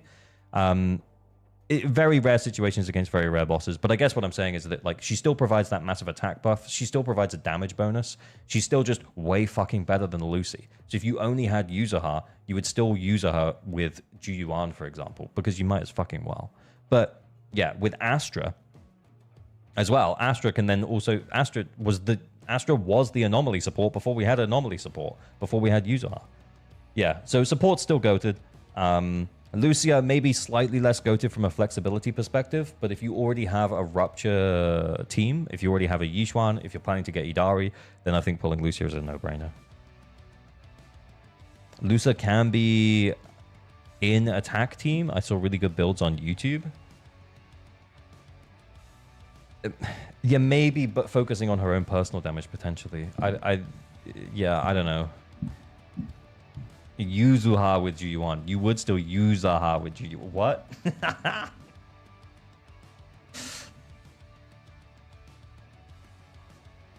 Sambi trigger Lucia. Trust. Bruh. Oh, I suppose you get the aftershocks buffed by Sambi. Lucia just for the shield buff? Yeah, I guess because of the Ether Veil buff. If you put the characters in Ether Veil, then they will be buffed. Wait, how does that buff work? Is it crit damage and then just damage bonus? Yeah, yeah, yeah, Lucio will work with the Ether Veil buff. Without the Ether Veil buff, probably not so much. I kind of want to try it. You know what? We will try it. We'll try Ju Yuan against Miasma Priest with Lucio. It'll suck. With the sheer buff, I think we'll still 20k.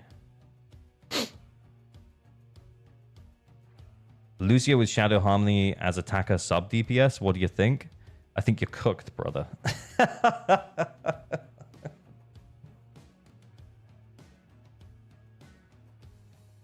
Twitch says I should share the fact that I watched 3 of ALG's streams. So, hey, Dirkamai, how's it going? Sorry, I missed the notification. How are you? I hope you're well. Yeah, the 45% stun damage is nice. Yeah, that is nice. Anyway,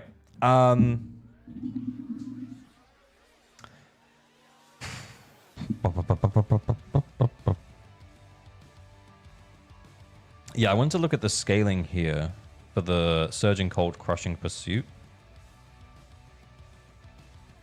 Oh, it's the same. Wait, is that one move? Okay, it is. But then this is the extra one, the Glacial Crush. Oh, that's the big one.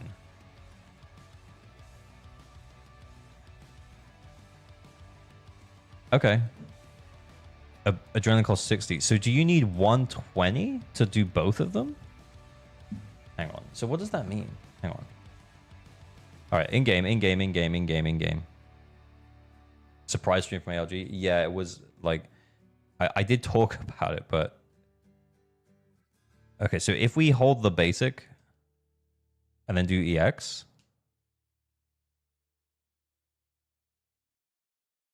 No, do we need a full bar? Do we need a full energy bar? Hang on, let me turn the in-game sound up.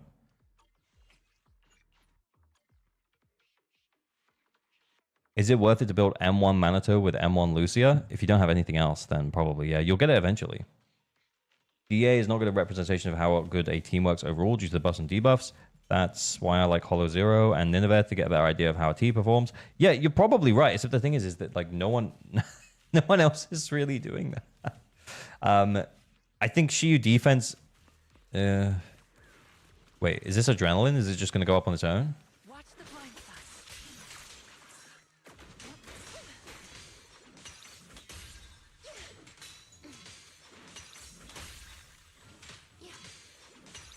Okay, so now we have enough energy for both.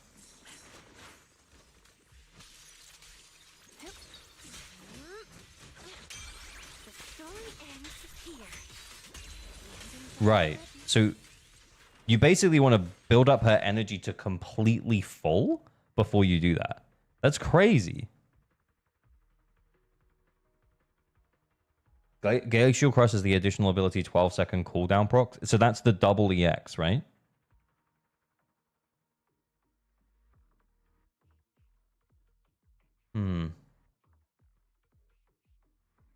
Hold again and let her HP go down more? Oh, what, like... Yeah, I guess the thing is I'm worried I'm just going to finish the fight.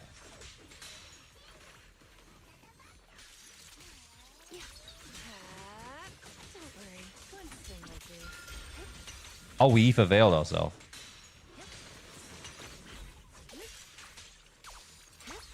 Oh, I love the HP going down and coming up. That's so cool.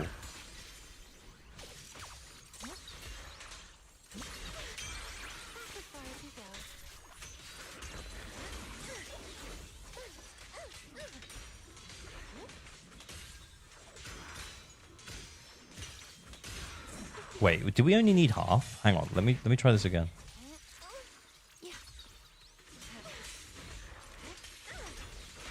No, you need more. It feels like you need full. Let's restart. You can also do the parry while she's spinning. Is it on EX only or is it just special? What are we playing? Yeah, we're just doing some Yidhari kit stuff.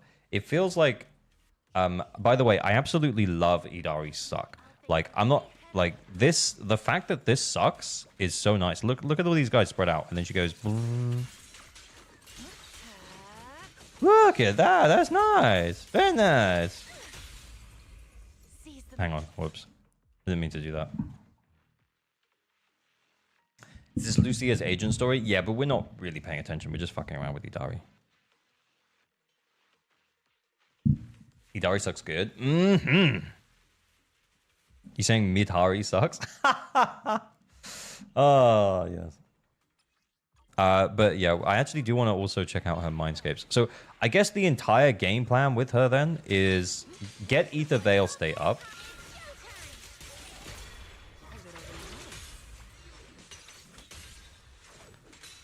Build up as much energy as it feels like you need like a full energy bar to do the thing. I don't know if I'm doing it wrong.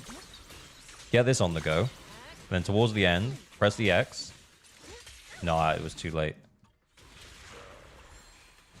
Let's try again, because we've got enough energy to do it again.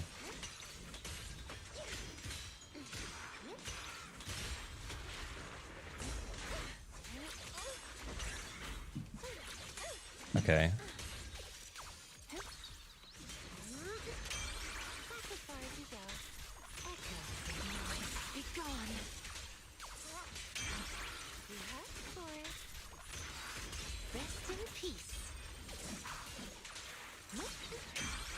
Oh, so it's like a spin EX sitch. Okay, it's pretty cool. It's pretty cool. You don't need full energy. You just need to parry. Okay. The follow-up Glacial Crutch is after the charge basic. It counts as EX. First part costs HP to charge. Second boss costs energy, if I read that right. Yeah, you're right. You don't need the full bar because it's not sucking down the full bar. Let's restart again. Just give me a sec. The big EX only happens if you counter an attack. Huh. What are you pressing to parry? Special.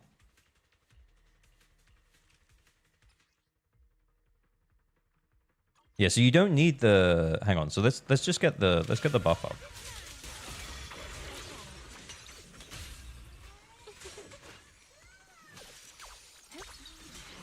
Hit me. Oh, they can't hit me. They suck.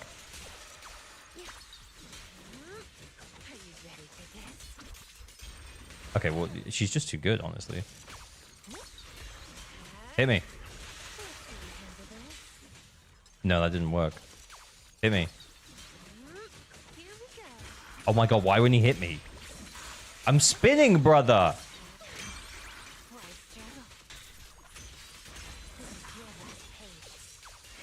So does it not touch? Hit me again. Hit me again. Hit me again, asshole. Not now. Oh. Keep holding basic, then use EX special while holding basic and hit enemies. It feels like it, yeah. We actually didn't look at the ultimate stuff, though. So we will have a quick check on that. Because she sucked up her decibels just then, which is something that we did hear about. Honestly, I feel like we're killing things too quickly with Lucia's buff. So I'm just going to leave it.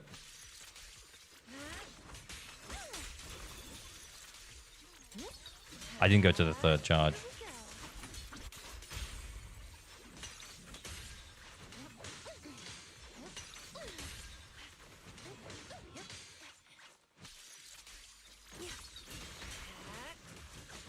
There's not really anything to...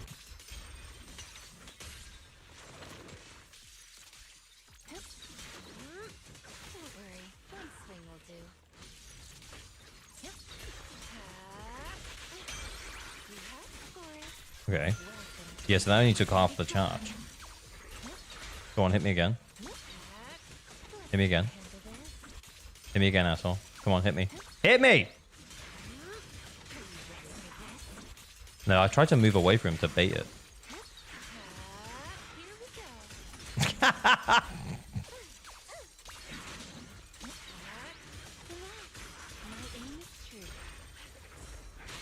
Does she have a attack while dashing while charging? Okay, let's try it.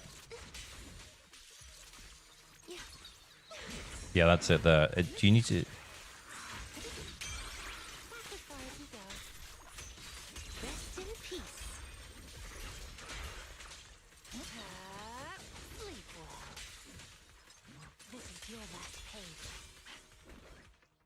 Okay, let's check the ultimate. Let's check the ultimate. No matter where we go, meeting you is the real reward. You don't need to spin to parry, just press the X in timing. Okay. Watch the blind spot. Hang on, let's get enough point. Oh, hang on. Go on then. Oh, it takes too long. Okay, so we have to look at it when he's prepping the attack, then we do it. Oh my god, ow. Oh, I don't have enough energy now. Oh, hang on, it'll be easier it'll be easier on the little boys. No, while charging. Okay.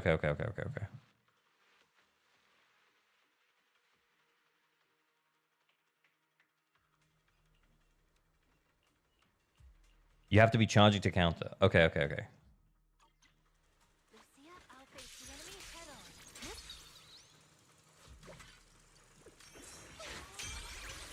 on. Oh!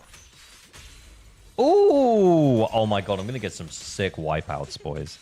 It's gonna be crazy.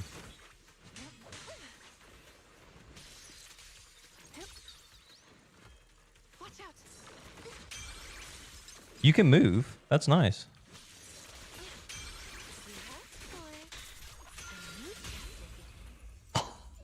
Look at that sick. That's gonna be such a sick wipeout, dude. I can't wait. Okay, so that's where most of her damage comes from, though, outside of stun. So you're kind of quite reliant on getting the parries. Hang on. Is there no way to trigger that without getting hit? The Glacial Crush?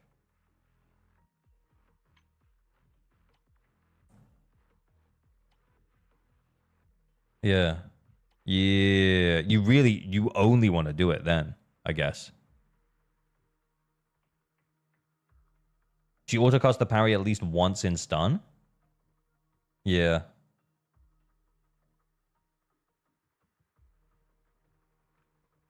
It's only available on counter? Can't you double ult? She doesn't double ult. We'll read the ultimate in a section in a second. She kind of sucks up her own decibels, and then you get one ult after that. In theory, you could hold it for the stun window, and then you could have like two. So you can definitely do two ults in a stun for sure. But yeah.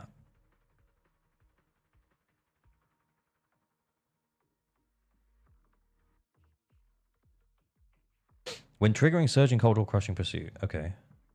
Surging Cold, Crushing Pursuit. Sorry, it's one move. Or charging or spinning. Or holding. Launches enemy in front of the air dealing ice damage. Oh, if it hits a stunned enemy, it triggers Crushing Pursuit. Huh. Okay, that's fine. Wait. So when they're stunned, does she do this over and over again? Or is it just one time? We need to stun someone. You have a 30-second window to use our ult after she drains the dresser balls. Okay, we haven't looked at the ult yet because I got distracted. Let's look at it. Okay, so the chain. Unleash a powerful strike against the enemies in a small area ahead, dealing massive ice damage. If you're in the Wellspring, Tentacles join in the assault, further enhancing the skill's power.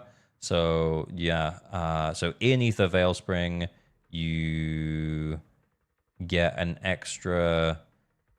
Basically 2 levels around, like estimated around 2 levels of the bonus. Hang on. Oh. Let's go. So let's get the Rupture, Yidhari.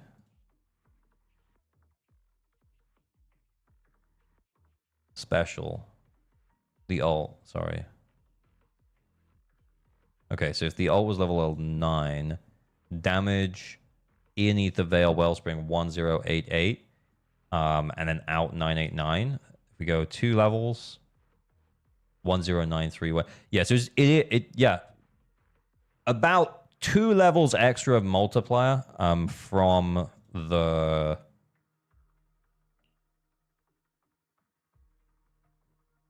the chain if you do it in Ether Veil Wellspring. Okay, that's just a nice bonus.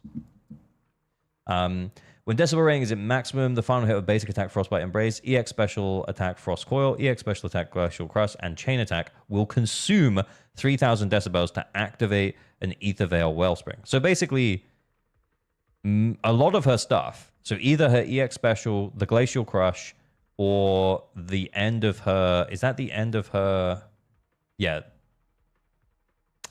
basic, held basic like spinnies, will trigger an ether veil well yeah, consume 3000 decibels and then activate an ether veil. Okay. While it's active, all square members max HP increase by 5% per 30 seconds. Mid. Repeated triggers extend the duration up to a maximum of 300 seconds. Okay, well that's pretty long. While she's in the ether veil, the charge speed of basic attack Frostbite Embrace increases and HP is consumed faster during charging. Okay, so it's just a little bonus to like speed things up. And then the ultimate itself, she expends decibels to activate ether veil. Press the ultimate within 30 seconds. Okay, so once you've triggered the ether veil, you have 30 seconds to do it. I'm guessing you can only hold one though. You can't hold two. That would be crazy. And then deliver a powerful strike. Blah blah blah blah blah blah blah blah blah. What's the scaling? Mid. That's not great. What is it at level 12?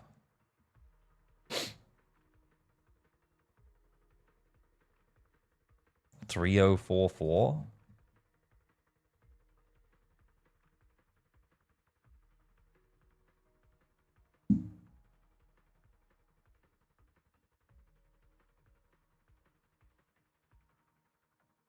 Yeah. Yeah. Okay. But it's like half of her ult, right? Miyabi isn't sheer damage.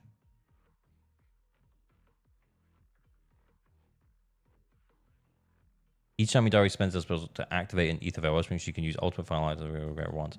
Oh wait, hang on. Should we go back in here? Bruh.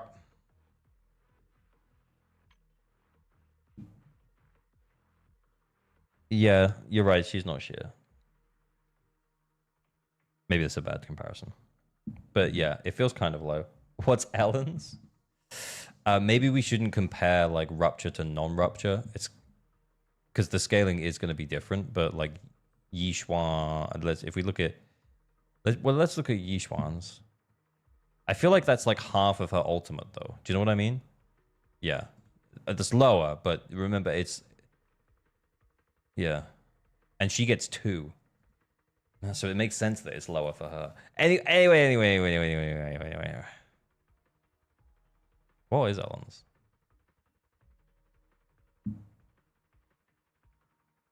It's pretty low. It's pretty low.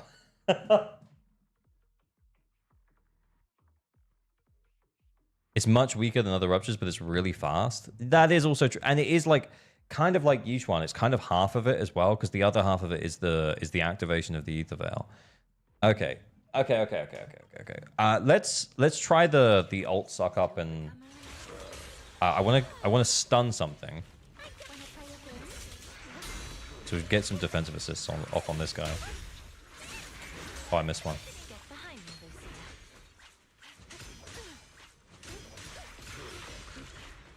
Just trying to stun.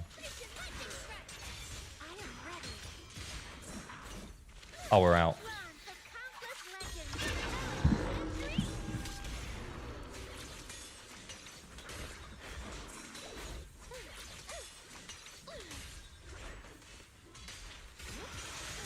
Oh my. Oh my. I want to do the Glacial Crush in stun.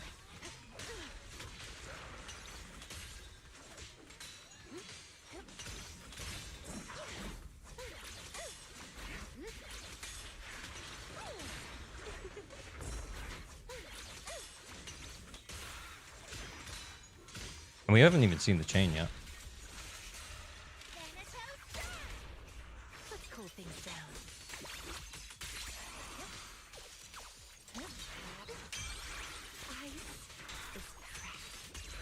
Oh, so if you have a full, right.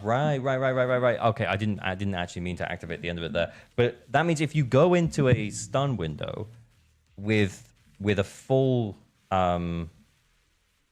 special bar, well, the adrenaline bar, I guess, then I guess what you could do is,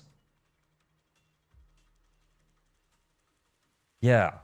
Am I making sense? Could you do it twice, or is it only once per stun? Shit.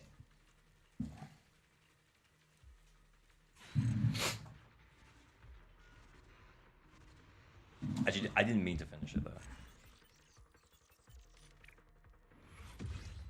I think it's twice by how it reads. Yeah, it doesn't say you can only do it once. So I guess what you want to do is... maybe... You use them kind of like Evelyn's like chains. You use maybe 1 or 2 out of stun, depending on your team and how quickly you're going to get to stun. And then you just make sure you have a full bar 4 stun. We have to try it. We have to try it.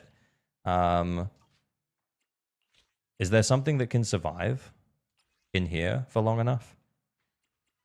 Can we get the one that does less damage?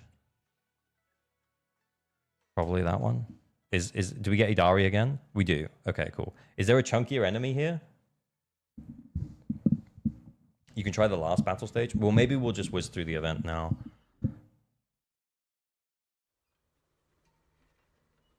Do what twice? Her counter EX. You can do that as many times as you can counter with adrenaline in stun. Yeah, except you don't need to counter with adrenaline in stun. You can just use the adrenaline in stun. So we can do it twice in theory.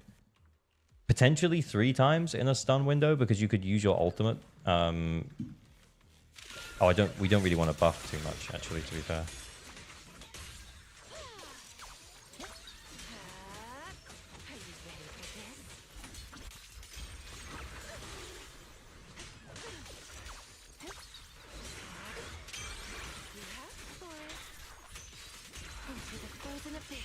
I'm not gonna lie, boys. I'm really enjoying Yidhari. I'm really enjoying Yidhari.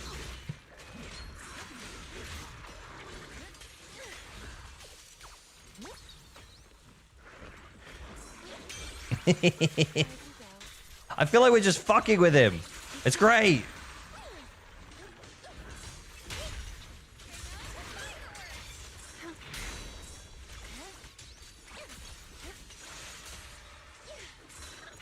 Okay, this guy stays alive, I reckon. We're not gonna buff anymore. We're gonna let Lucia's buff go down.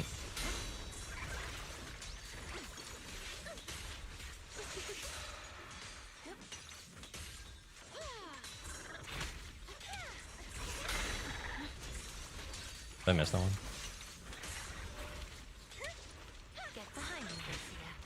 No more damage. I just want to see, like, as long as if you can do it twice in a stun, that's really nice. Oh, shit.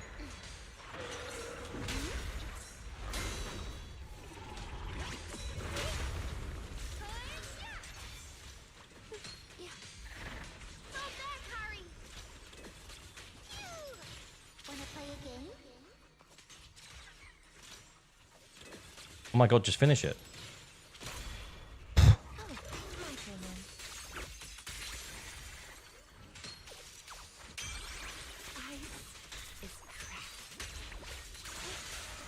I didn't get time!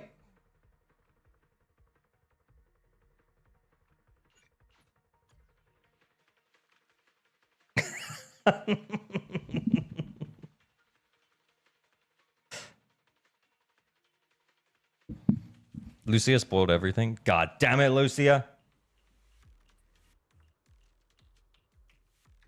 Who do you think benefits more from having a SIG engine, Vivian or Lucia? I can't make up my mind which one I should pull for.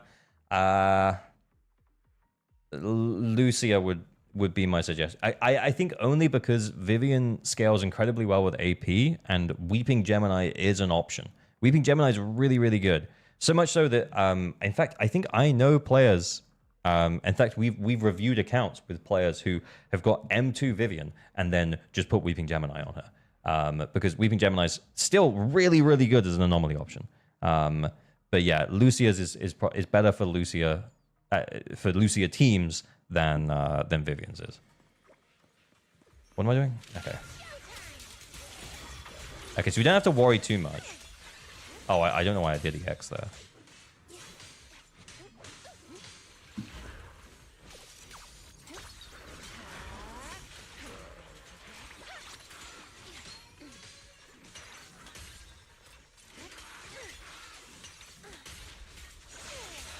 Yeah, the EX really does a lot less damage, man.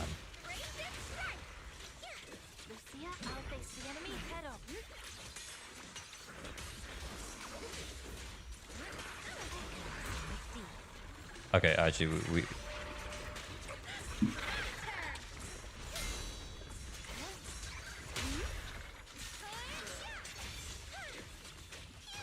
we just happen.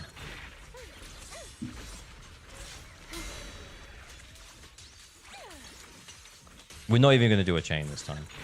We're just going to enter stun.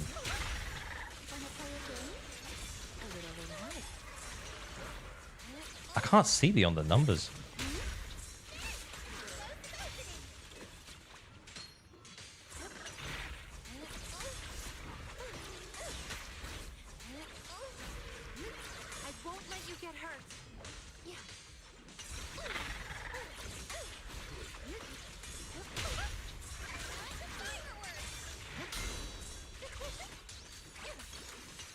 Yeah, he's going to trigger it.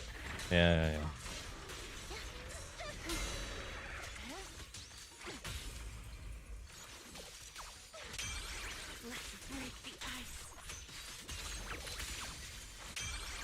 Oh, ho, ho. Oh, ho, ho. Oh, I like it. I like it. Yeah, that's good. That's good. I like that. That was good. That's my girl. That's my girl. Sorry, I got completely distracted by that.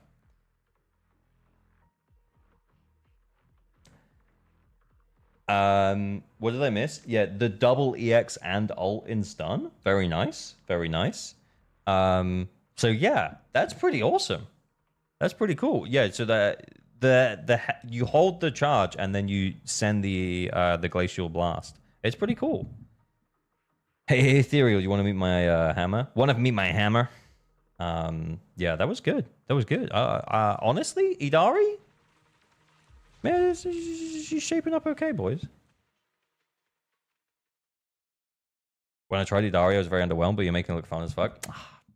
Oh, stop. Yeah, so basically then, what you want to do with Yidhari, let's go back in. Let's look at the kit again. I feel like I'm starting to get it. I feel like I'm starting to understand. Doesn't matter, whatever. What she's actually meant to... Oh, yeah, all right, whatever. Just drop me in.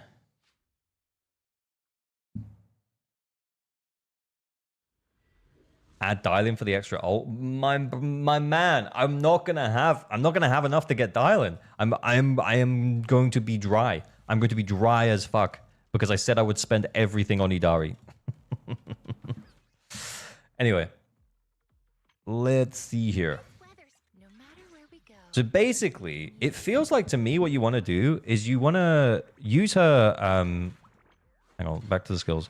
Use the basic, the held basic for crowd control, and occasionally weave in the glacial blast on the defensive assist. Then what you want to do is you want to get to the stun window with at least enough to do 1 or 2 glacial crushes, which is 60 adrenaline, so it's half of the adrenaline bar. Yeah, so 60 adrenaline. And ideally 2, then you hold it down, then you hold basic to enter like the held basic state. You trigger the glacial crush on the stunned enemy. It's not only once, you can do it twice. And then you also, if you have the ult left at that point as well, you can also send it there. Because bearing in mind that she's going to suck up the ult herself to trigger the Ether Veil on herself, which is pretty awesome. It also means that you can benefit from the Ether Veil buff against 2 Rupture enemies. So probably you're going to get a slightly higher... Okay, here's my suggestion, is that you'll probably end up... If the Ether Veil buff is as insane as it looks right now... Razor, thank you so much for the raid. How's it going, man? How are you? So you can EX during the Hell Basic? Yeah, you EX during the Hell Basic to do the Glacial Crush. And you do that twice during... You can do that twice during stun because you can build up the adrenaline outside of stun. Okay. Razor. Let me give you the shout out. Sorry. How are you? How was your stream? I hope it was a good time.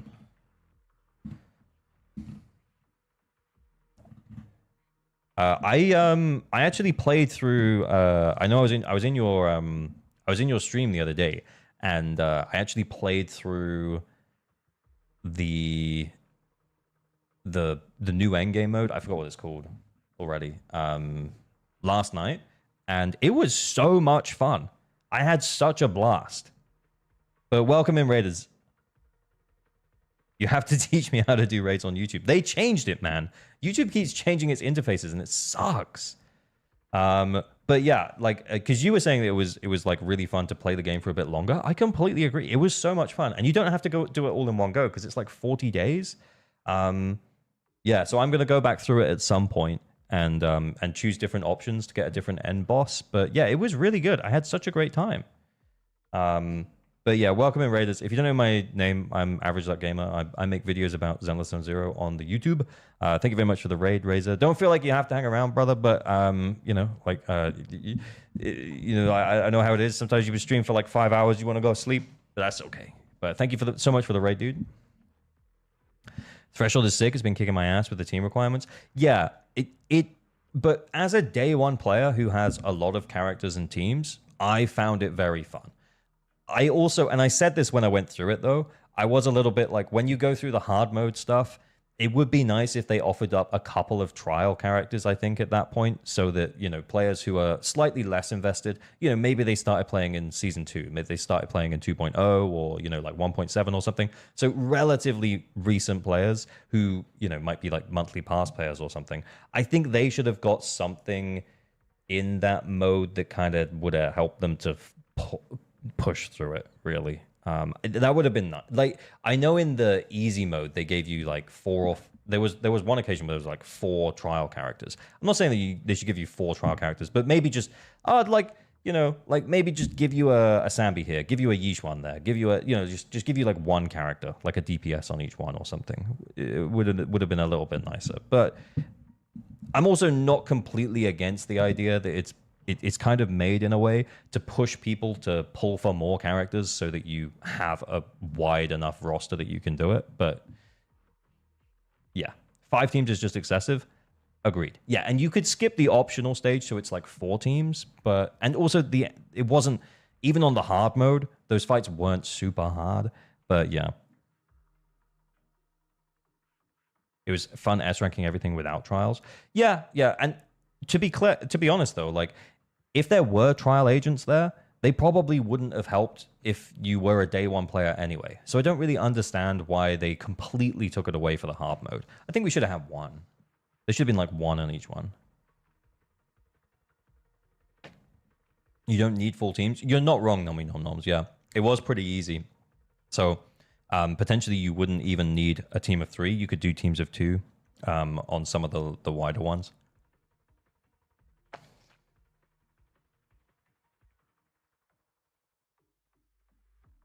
Just DA with extra steps, Kekwa.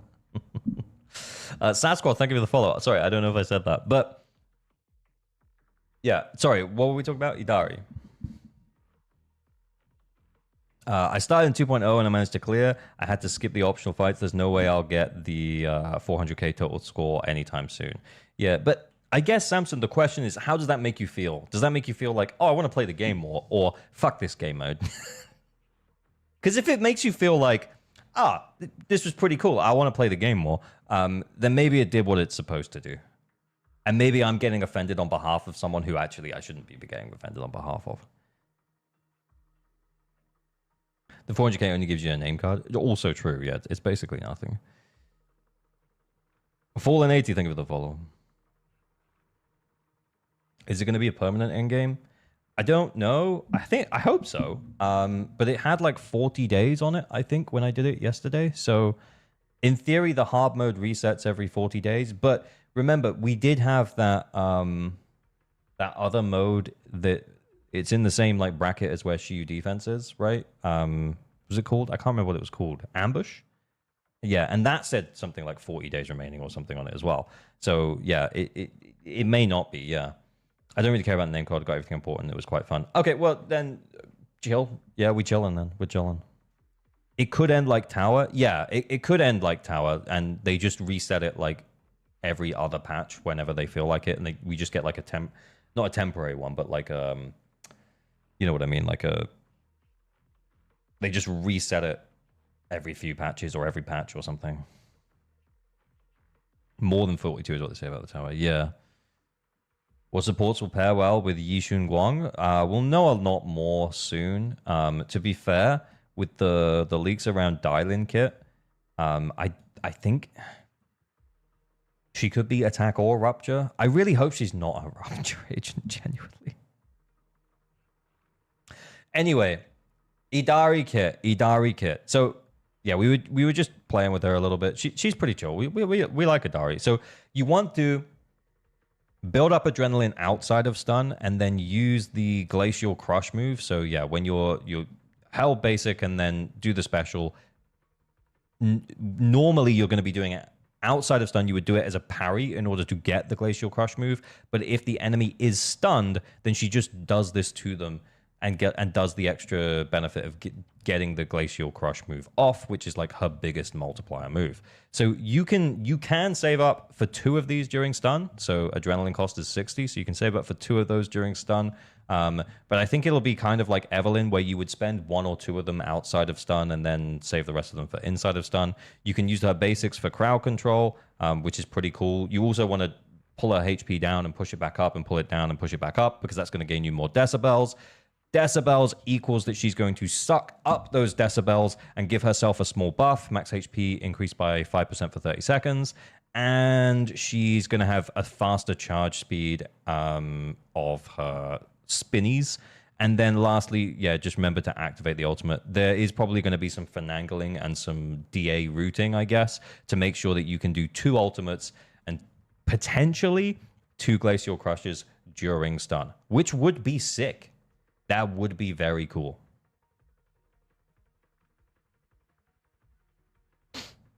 I predict physical attacker too. Yeah, I could see it. I could see it, man.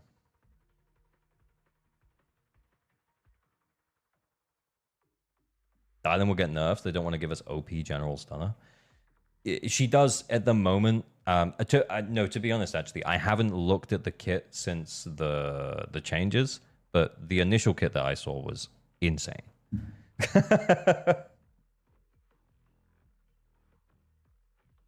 How would she work with Fufu decibel increase?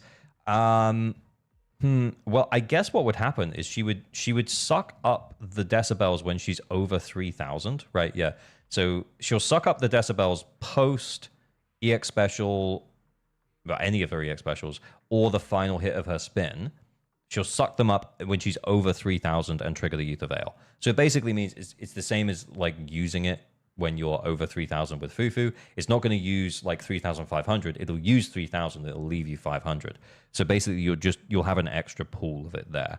There is a chance, like with Fufu, it'll be probably easier to get the 2 ults in the stun window. Like actually way easier to get the 2 ults in the stun window. But yeah, pretty cool. It was pretty cool. You can still sit at 3,000, so she can be over 3,000 sometimes. Yeah, so if you have Fufu, you'll get that refund. So for example, like, yeah, if you were doing the spin, or like if you hadn't triggered the spin before you hit 3,000, or she hits 3,000 while she's off field or something, then by the time you bring her on and she's actually at like 3,300, 3,400, then you get that refund from having Ju Fufu on your team, which is good. Is she a Void Hunter? No, she's not. It's over 3,000. Okay. There was something else we wanted to look at with Yidhari, right? What was it?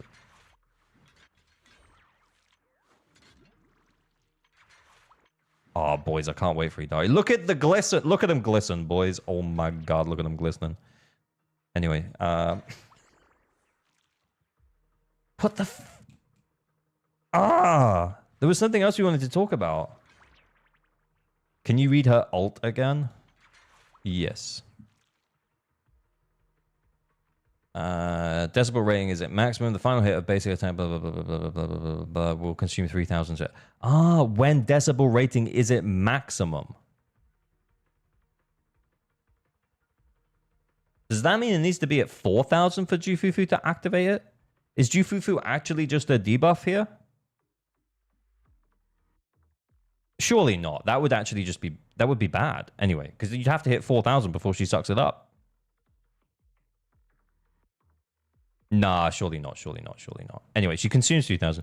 While Ether Veil Veilspring, all squad members' max HP increases by 5%, blah, blah, blah, blah, blah, up to a maximum of 300 seconds. While she's within the Ether Veil, charge speed, basic attack, frostbite, embrace increases. That's the spin. So you charge it up a lot faster. HP is consumed faster during charging. Awesome. And then this is just a hit, but you have to use it within 30 seconds. Big ice damage. She's invulnerable. She expends Decibel to activate an Ether Veil. She can use ultimate. Yeah, final act crossing of the river once. Yeah. So she's going to use it once per activation of the Ether Veil, the automatic activation of the Ether Veil. So if you're on like 2,700 decibels or something, you will not want to chain attack on your Yidhari.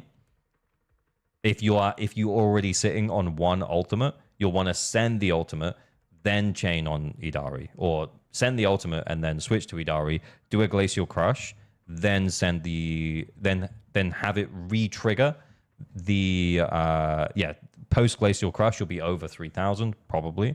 Then you can use the ultimate again. So 2 ults in the stun window pretty consistently probably. That's pretty sick.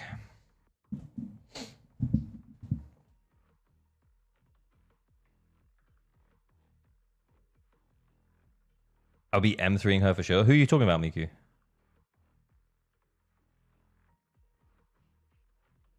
Is it Dylan? How simple / complicated would you say her kit is? I think, like a lot of agents, there's a lot of fluff. There's a lot of fluff that tries to complicate things for you, but like a lot of it doesn't really matter. A lot of it doesn't really matter. Yo, Jimbo, thank you for the 100 bits. I disagree with your additional remarks. I find it very boring reading the conditions be no need to think. Read Yishuan's. There's little creativity there. Additionals can be a tool to make really powerful options boxed to a niche and can help prevent power creep to sell new agents. No lighter should not automatically work with every fire and ice team. That sounds horrendous. Putting a team build limit to those buffs is more engaging without suffocating every other agent. I see your point. I think from a design perspective, Zenless has clearly been balanced around it from your perspective. I'm just saying that I would prefer it if there was more freedom. Because if there were, like, just think about it this way. Like, if we had more freedom, and we didn't have this additional ability thing, like, at all, like, it would potentially breathe life into older characters that just get left behind. Like with Jane, like we talked about Jane earlier. Like, wouldn't it be nice if we could just run double support with Jane instead of having to run Seth or having to run her in a dual anomaly comp? I think it means you're right. It prevents them from like having characters like massively overpower the meta, i.e. Lighter, right? Because, you know, Lighter is restricted by the fact that he needs certain agents with him, which means that you can't run, you can't run Yuzahar and Lighter or Astra and Lighter with Miyabi.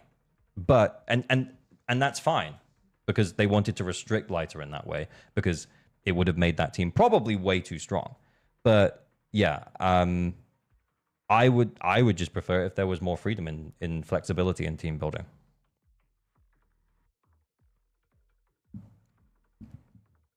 Lighter being frozen to his faction blows. It makes his team with Miyabi worse. Yes, that's what they designed it around, and that's Yojimbo's point of like, hey, maybe it's more interesting to have to think about how to build those teams. And I see it. I see the point. I get it. Because you have to think about, oh, well, how could I make Lighter work? Well, actually, if we use Lucy as a connecting piece, then that means that Lighter can run with Miyabi, and he can. And actually, on Miyabi's release, that was one of the strongest teams. Was Lighter, Lucy, and Miyabi.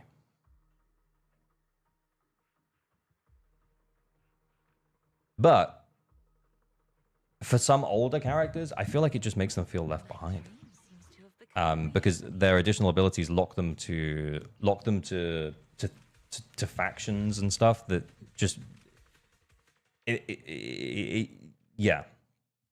But then again, they can do whatever the fuck they want.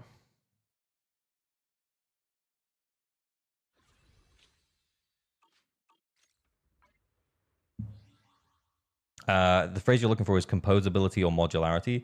Hoyo seems pretty bad at this. I think team building is an important piece of player creativity, but Hoyo says just some teams are just bad. Yeah, I get it. I get it. But yeah, if we go back and like look at, I don't know. Oh yeah, or even Haramasa as well. Like Haramasa would actually be really, really good. But he needs a stun or anomaly character. Like wouldn't it be great if it was stun or support and you could run him double support like you can with some other DPSs? Maybe I feel like the only example I'm really using is double support and lighter, but yeah, I think you get where I'm coming from, which is I like the idea of being able to flex different characters into different places, or even just try things that shouldn't necessarily work. But the team is designed around only being able to play specific characters in specific teams, or creating characters with incredibly generic additional abilities if they feel like that they are supposed to be like incredibly generic, I guess. Defense, like everyone.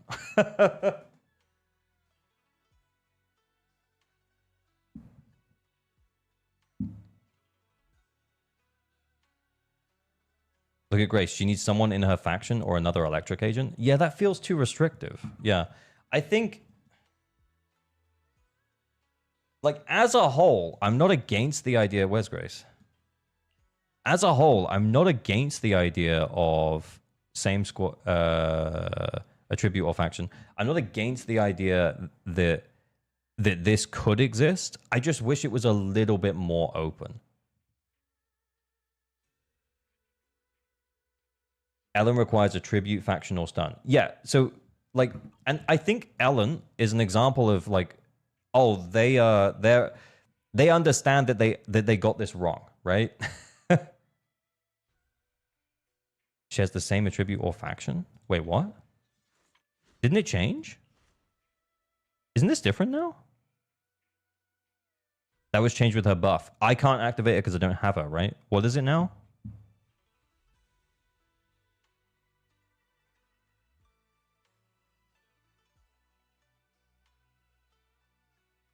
Yeah, I don't own it, so I don't do it. Wait, what was it now? Any stun as well, yeah. And I think, like...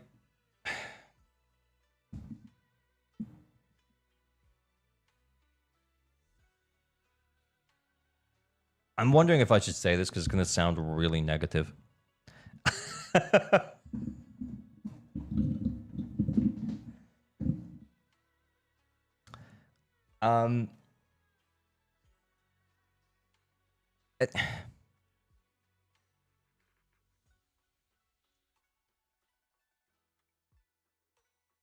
Like, the fact that they had to change a whole bunch of additional abilities when Rupture got added to the game, the fact that they had to change Ellen's additional ability because she, you know, so that she could work with more characters better, means that the additional ability system is fucking scuffed because they don't know what the fuck they're doing with it. And they're locking it down arbitrarily so that you have to pull for certain units. And it sucks. It's just, it's too restrictive. They need to open it out a little bit more.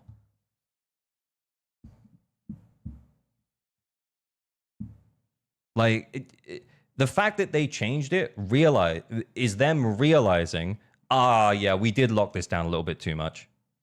Like, it's there for them to control the player. Yeah, 100%.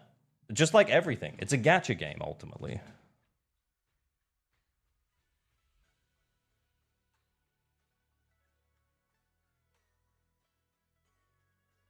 Funny how a single line of text can unlock different team options. Actually, to be fair, Ellen's additional, actually not that. It's nice. It's what is it, like 30%? Ice damage. It's an extra disc 5, right? It's not a huge buff. But yeah.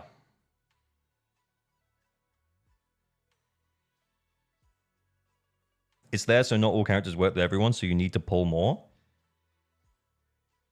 Yeah, but like, again, to go back to Yojimbo's point, which, like, I do agree with to a point, like, it does make you think about teams and put you, as a player, in a position where you have to think creatively about who can work with who so that you can get to a position. where you can use two characters that you like together. Like if you wanted to use Lighter with Miyabi, you can. You just have to use a very specific connecting piece. You have to use Lucy, or else their additional abilities aren't going to be active. And Lighter's additional ability is incredibly important to his kit, and Miyabi's additional ability is incredibly important to her kit. So yeah, the fact that I understand the idea of them locking it down so much is so that they encourage that creativity from players. But I think it just, honestly, I think it just limits the potential fun that you could have.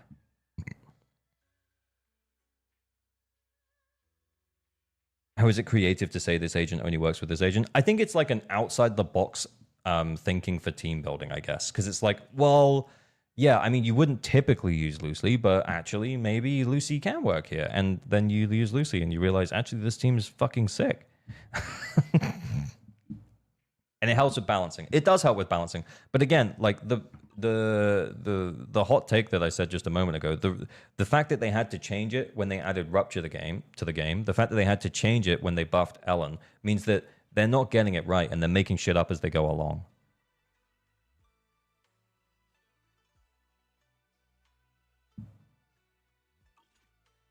Touch my tail, and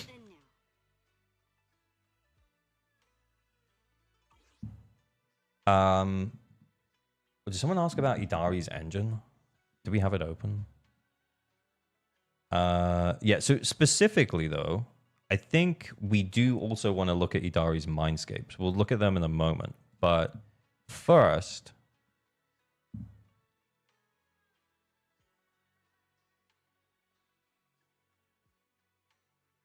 the additional abilities they added with Rupture were bad, except for Pulchra.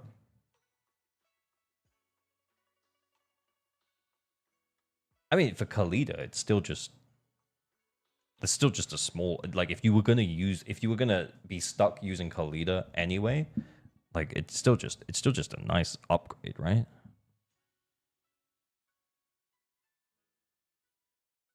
And Astra got one. Astra did get one, yeah. So you could use... So she was, like, Yishuan's best counterpart. Wait, what were we looking at? Oh, engines. Oh, yeah, we looked at this earlier. Yeah, so it's 20% crit rate when you're below 50% HP. Okay, so after that small amount of play with Yidhari, this is going to be all of the time, so that's great. When the equipment's HP decreases, ice shear damage increases by 6%. So her HP, it does go up and down quite a lot, stacking up to 3 times, lasting 25 seconds. So, yeah, like, considering how long this is, I think we're fine. I think we should have all of these stacks up pretty much all of the time. Outside of the first, like 30 seconds or so while you're getting stuff set up, you probably have this buff up the whole time. So that's like an 18% ice shear damage buff.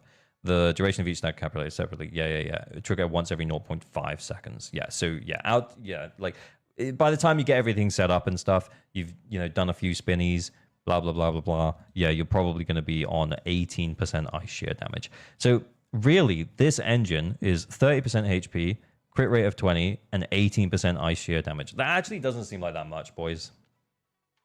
Actually, not great.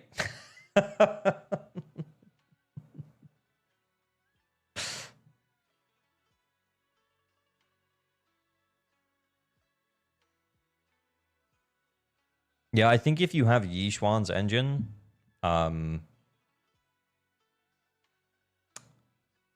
yeah, like Yishuan's engine is just 30% HP and then 20% crit rate. And the 20% crit rate on Yishuan's engine is just unconditional. Yeah, so you won't get any of this, but you'll be missing out on 18% ice shear damage, which is nice. It's not a huge amount, though.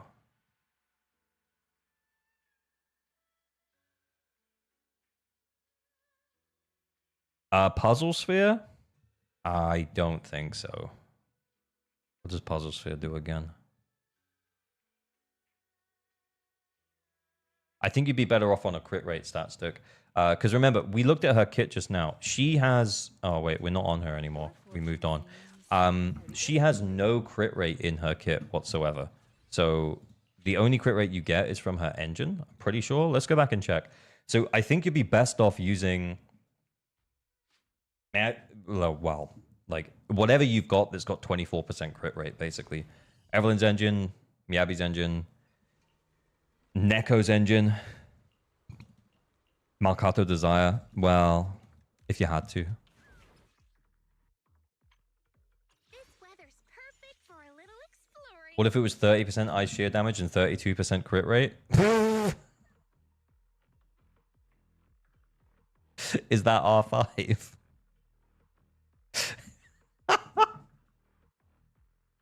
Thank you for the $2, Eggies. Yeah, but nah. Crit rate on the Threshold Sim Agent is 67. How much is this? Seems to have become a reality. 51. That feels low. Yeah, because we just went through this whole kit, man. She don't give herself any crit rate. You get 12 from Yunkai Tails, right? You get 12 from Yunkai Tails. So this means you're probably going to have to run crit rate here. You're definitely going to have to run crit rate here, unless your build is ridiculous. Yeah, you're almost definitely going to have to run crit rate here, unless you have engine, or you have 24% crit rate from the engine. Does she get crit rate from any of her Mindscapes? We wanted to look at the Mindscapes anyway. Adrenaline cost to reduce Yidhari's EX special is reduced by 10. Oh! Yeah, now that we've played her, that's nice. So that's 50 adrenaline cost, as opposed to 60. That's cool. After using EX special attack Frost Coil or EX special attack Glacial Crush, okay, we know that. Keep hold of the basic attack or special attack button. Consumes 35 adrenaline to forego healing and immediately chain into another Glacial Crush.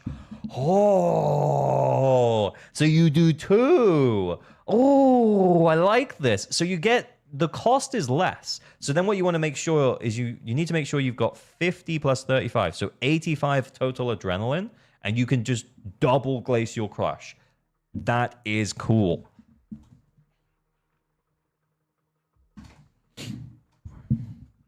Does a Wenjin go further up in value with M1 Lucio? Who? Yidhari's? No, I don't think so.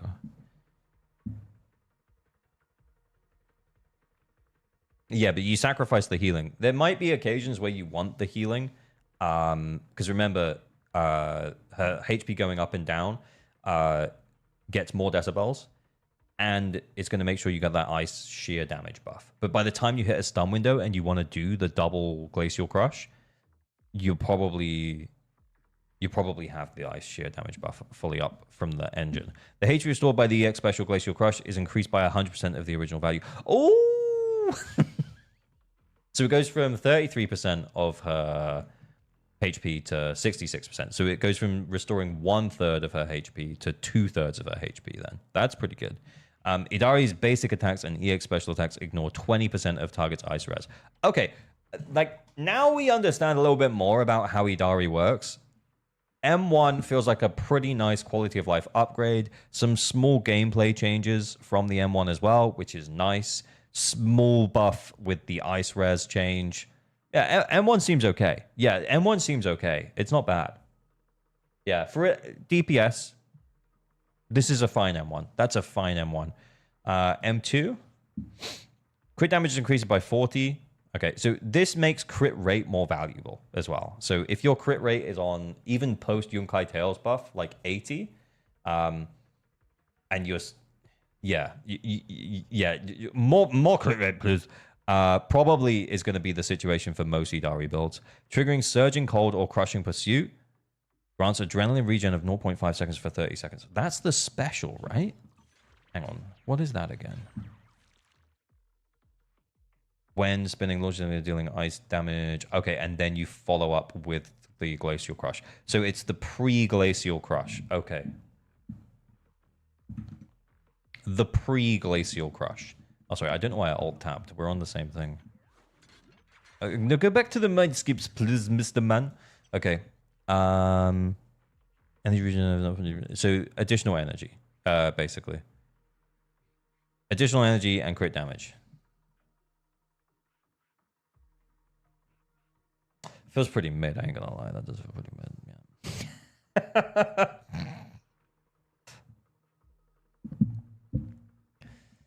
Please go to Mindscapes, man. Yeah, I don't know about that. Yeah, M2 feels pretty rubbish. M3 is the +2. Yeah. M4 is... Okay, decibels are always nice. 10% more decibels when losing HP for core passive Dreamscape Collection, while in Aetherveil Wellspring, max HP further increased by 5%. So it goes from a 5% increase to a 10% increase. Gains 10% more decibels when losing HP for core passive Dreamscape Collection. What?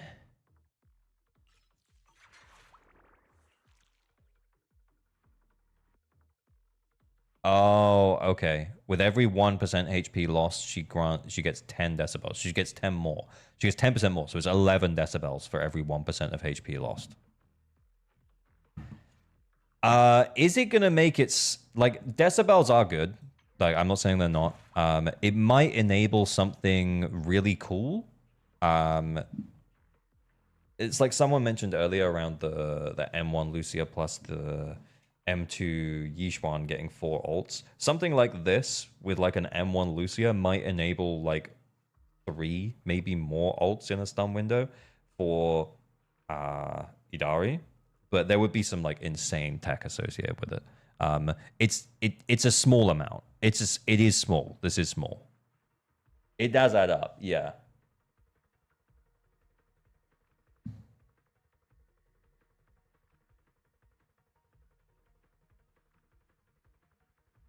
Feels kind of bad to go past M1. Yeah. So boys, should we get M1 Lucia? So that was M4. M5 is the +2/+2, and then M6 is after Yidhari spends Decibel to activate or extend Aetherveil Wellspring, she gains Erudition for 30 seconds. That's a new thing. Sheer damage increased by 25%. Sick. Also, upon taking fatal damage for the first time, this doesn't make any difference. She's not going to die anyway. She ain't going to die. But the sheer damage buff of 25% is nice.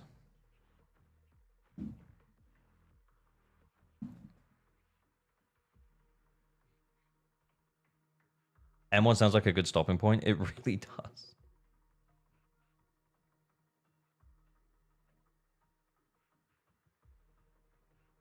Is that the worst M6 so far?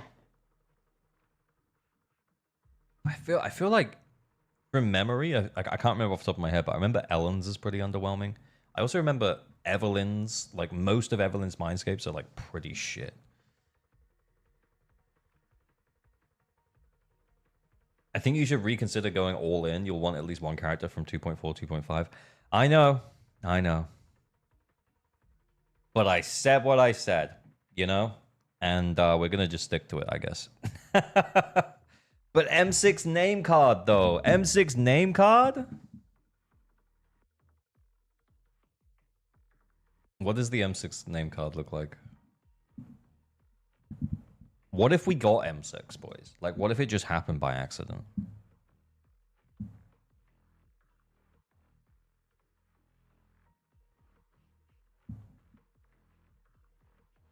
Oh, yeah, I have seen that.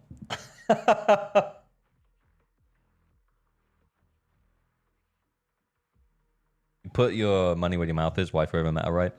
Yep.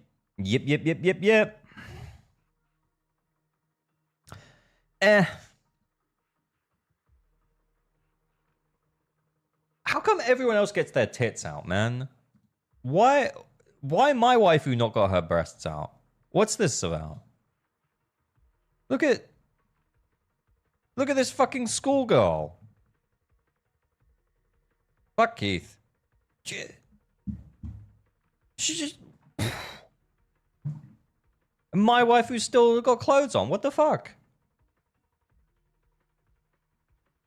Look at Caesars.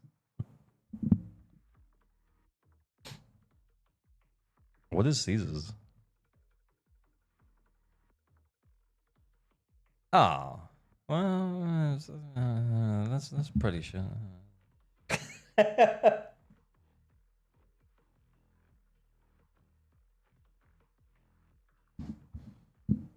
Manito was fully topless. Yeah, Manito's M6 is really good. And by really good, you all know what I mean. Oh, what a man. What a man, what a man, what a man. Did you know you can type big titties into Google and not spend $2,000? Based. Yeah. 19-year-old student, by the way. 19-year-old student. Okay, cool. What am I doing now? Are we doing account help or are we doing Prydwen?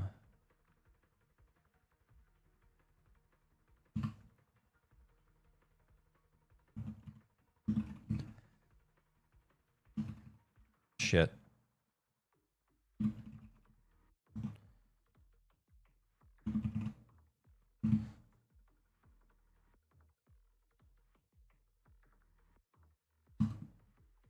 Character review by iPhone chat. Character review. iPhone chat. Drop your user ID. Let's do it now.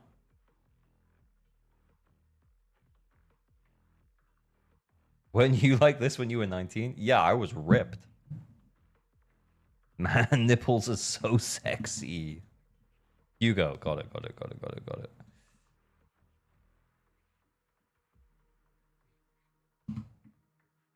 Okay. I just love ice.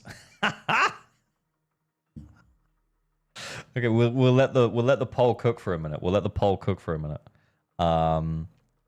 But based, hopefully, are we pulling Yidhari? Are we icing up? Icing up for our waifu?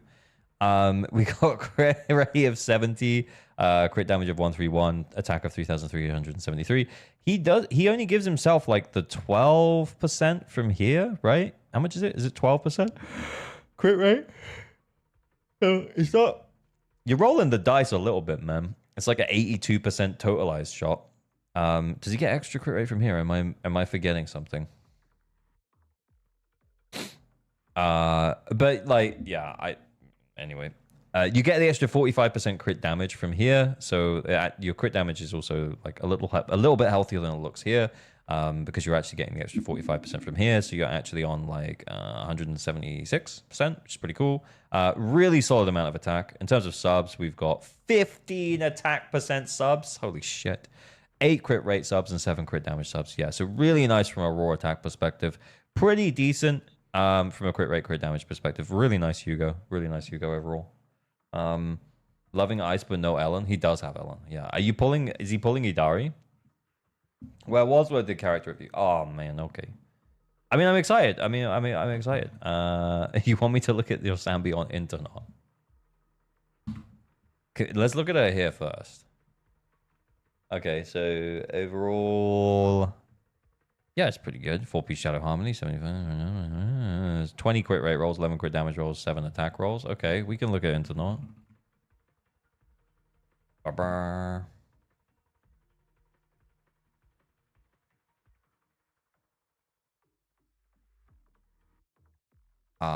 Ooh! Top 0.46%.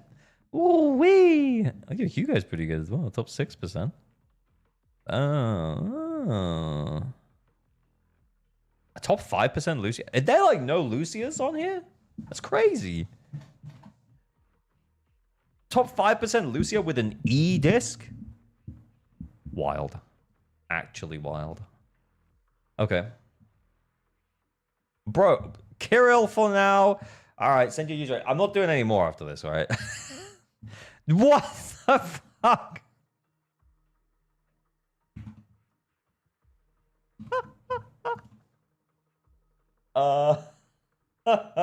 Wait, this isn't Kirill. This is Gifon. Gifetonst. The better Hugo?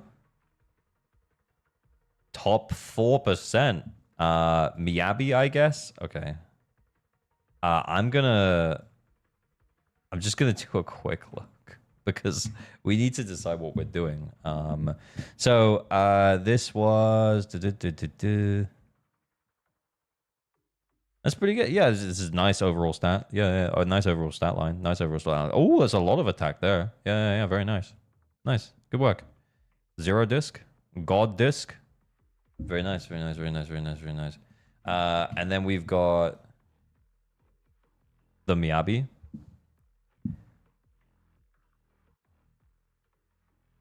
Not Prime. Oh my! I'm not doing anymore. I'm not doing anymore. I said I'm not doing anymore. We have not primes as well. But why? I just want to do top 4% me, Abby. Very nice. 4.1. God. Overall stats. Yeah, I mean, it's pretty nice. It is pretty nice. Not prime, have you sent yours?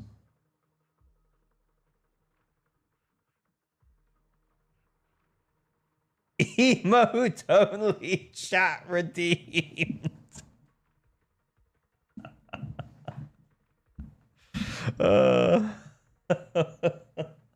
How do I even turn it on? How do I do it? I don't even know. How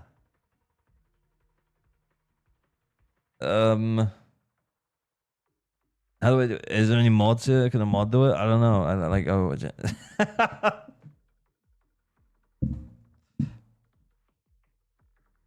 YouTube can still talk?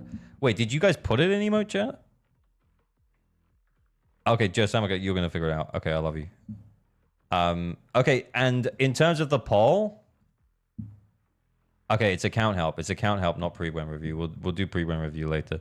Okie dokie then. It's go time, everybody. Not Prime. Did you drop your user ID for the thing? Emo only chat enabled. Okay, just for was it like 3 minutes or something? I don't know. Oh, YouTube can still talk. Okay, it's been a while since we've done this, boys. Oh no. ALG bot. ALG bot. Oh, wait, what? ALG bot Dej? ALG bot Dej?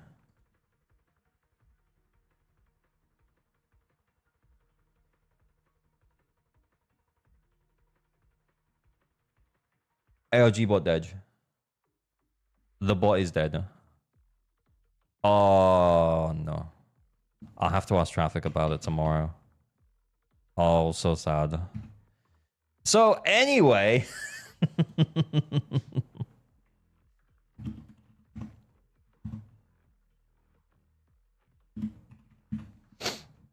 Prydwen, yay. No, we'll do like Enkerflex and account help, and then we'll do it after. We'll do it through Carlbot, and then we'll do. I'll see if we'll go from there. Want to hear a summer story? So the plan is then I'll talk you through it. So yeah, this is maybe new because we haven't done this in a few streams. But under the ALG streams raffle section of the Discord, we're going to do 2 raffles. The first one is going to be for Enkerflex. Enkerflex is if you have decently built endgame teams and accounts. There is not pity because the bot is broken. So you see here, normally you build pity every time you lose. This is going to be a free-for-all. Like everyone can enter, I guess. And then there's going to be in 6 minutes time, there'll be 1 winner for account help. Please only enter account help if you can't currently 9-star DA or you can't currently fully S-rank SHU defense. It is to help. So yeah, that's what it's for. And also make sure you have your account details to hand so you can let me log in, and that you're okay with me giving you a light roasting, because if you haven't built Nicole, I will explode. Just normal stuff. Not Prime, did you drop your user ID, by the way? Because I didn't see it.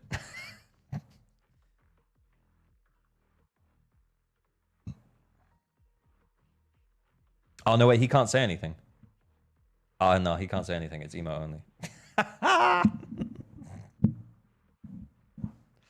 Can you get tops to release the rest of the leaks? The leaks are dripping. They're dripping out slowly, boys. It's a slow drip. Not Prime played himself. He actually did. How much longer, ALG? I don't know. I'm not keeping count.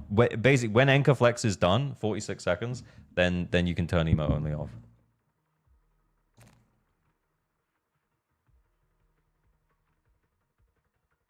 We need a dial-in engine effect. Oh, I haven't seen it.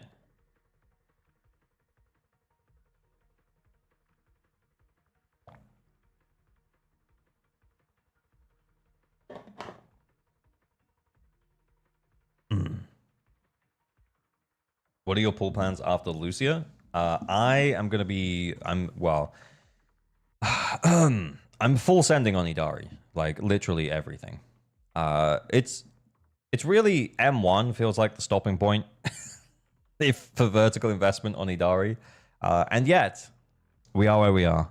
I said I was gonna full send on Yidhari because I loved her design. So yeah, that's what we're doing. Okay, we have a winner. We do have a winner for the Anchor Flex. The winner for the Anchor Flex is Coco Colica. About the cause, it worked for the old characters when there were no characters in the game, but now that there are more, they need to change it because it's too restrictive. Yeah, I think that's a fair way to put it. I think when the game initially came out, characters were designed around working in specific teams, but as we get deeper and deeper, being unable to flex a character like Jane into a team without another anomaly agent it's just not possible now, and that sucks. Anyway. AOG will have a relatable Yidhari. I might. Oh, I guess my Discord DMs are open. Let me just turn that off just in case I actually mess anything up. I'll just go big for 2 seconds just in case I've ever logged into Coco's account. Because if I open up the DMs here, it'll break. It'll break. Oh, my partner's messaging me saying, "Remember to drink water." She's sweet. I had a banging headache this morning though, guys. Absolutely insane. I suffer from migraines and I had one this morning. It was horrendous. So she's just looking out for me. She's looking out for me. It's very sweet. Okay. I'm gonna leave myself here. I'm gonna make myself a little bit smaller. Get myself out the way. Just because I'm gonna have to go bigger again when we get logged in. So Days out doxing 16. Let's go. Next stream it'll be like 19 because I'm not streaming till Wednesday. But anyway, M2 Yishuan. So M2 Yishuan 58% is 100%. So you're actually on like 92.6% crit rate. Very nice. 171% crit damage. Also very nice. Over 19k HP. Also very nice. Yeah, we got 9 HP rolls, 13 crit rate rolls, 12 crit damage rolls. We're going to eat the damage bonus.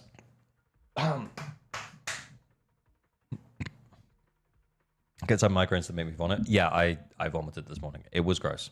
Yeah, I wasn't nauseous. It's literally just the pain is so intense that I vomit. And like, guys, I was up to 1 a.m. with you guys. I wasn't drinking or anything. It's not a hangover. It was just like, yeah, just tiredness because it was moving day and I barely drank anything during the day. And I was streaming in the evening and I didn't keep up with my water intake. So yeah.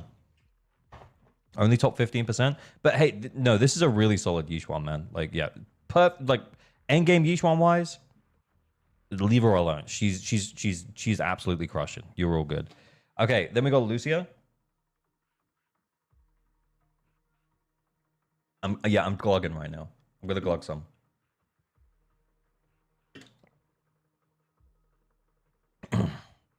She kills with Lucia. Yeah. Especially considering this, brother. To be honest, I think she would kill even with M0. Like, I think she's good enough to kill with M0 Lucia. Not with Pan, but with M0 Lucia currently, with the current DA buff, I think she would still do it.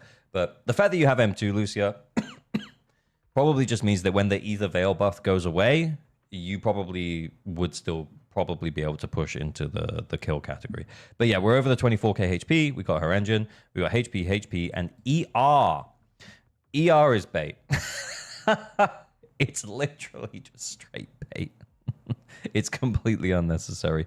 But honestly, like, what else are you going to put it in?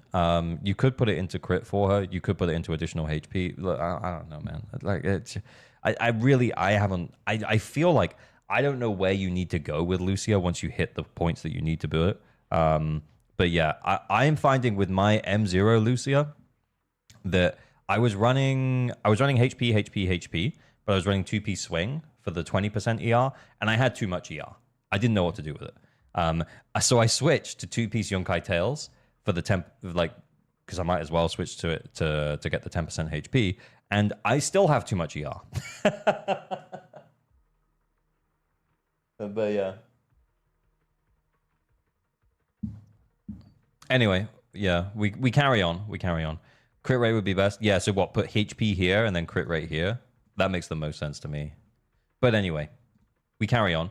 M1 on the Fufu, over the 50% crit rate. Remember, M1, you get additional crit rate? Yeah, so yeah, you don't have to be... Yeah.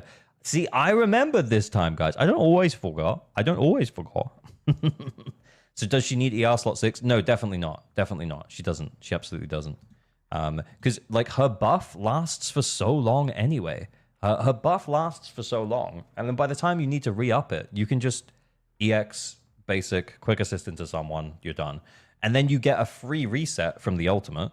Like, I feel like I end up putting it up once per, like, if you're doing 3 stuns, I end up putting it up once per stun rotation.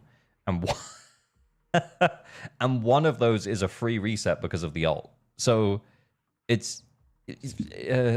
she barely needs it.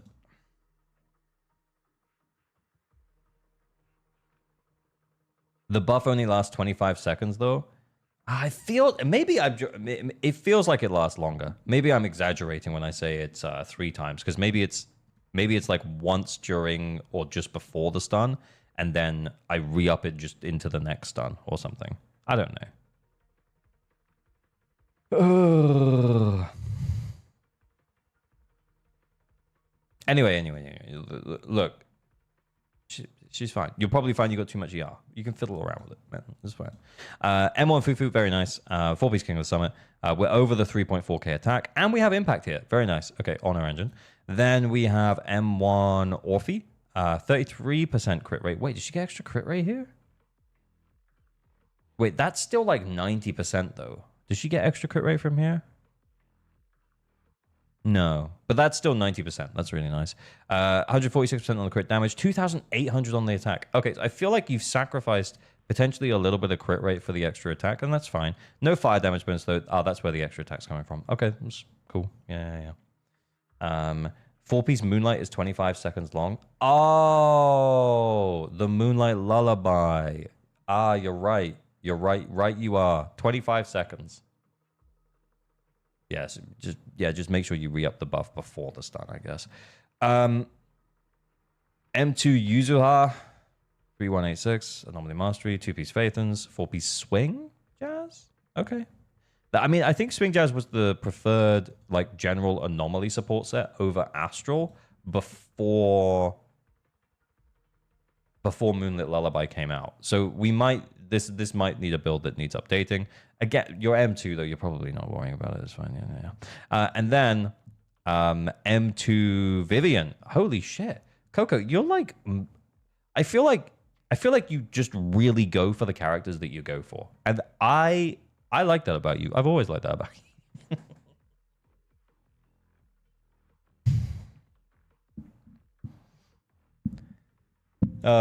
Good stuff. Low AP.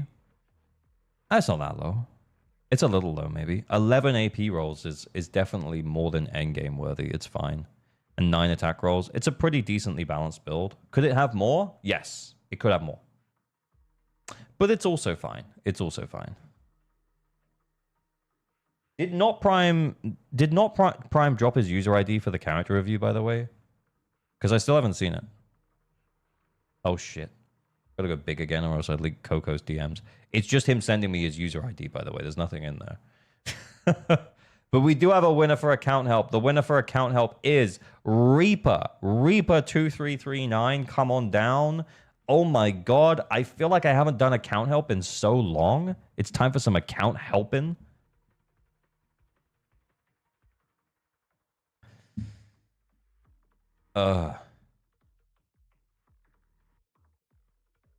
Let's go.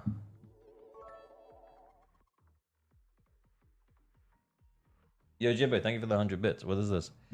Hang on, let me just message the guy about the thing and then I'll read it.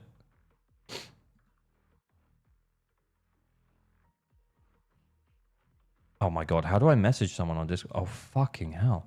I feel like I can't even do anything anymore, man. Account dudes.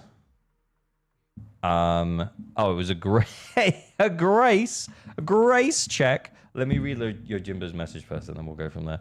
I think it's healthiest when generic additionals have generic requirements and powerful additionals have strict requirements. Imagine trying to sell Manato or Yidhari players on Jufufu if Lighter's additional said Fire Ice. She would have to be so much better than him. Yuzaha's additional only matters in anomaly teams, and she's still great outside of them. They could make a Void Hunter have stun/defenders, and some will complain they can't use supports.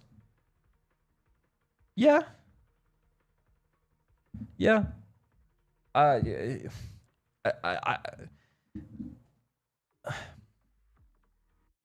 see what you're saying. I think my problem with it is different than why you like it. That's what I'm saying. I think that the problem that I have with it is different to why you like it. Because I think the problem that I have with it is... Great. Why Grace? What is this? You didn't have a 6th disc on it.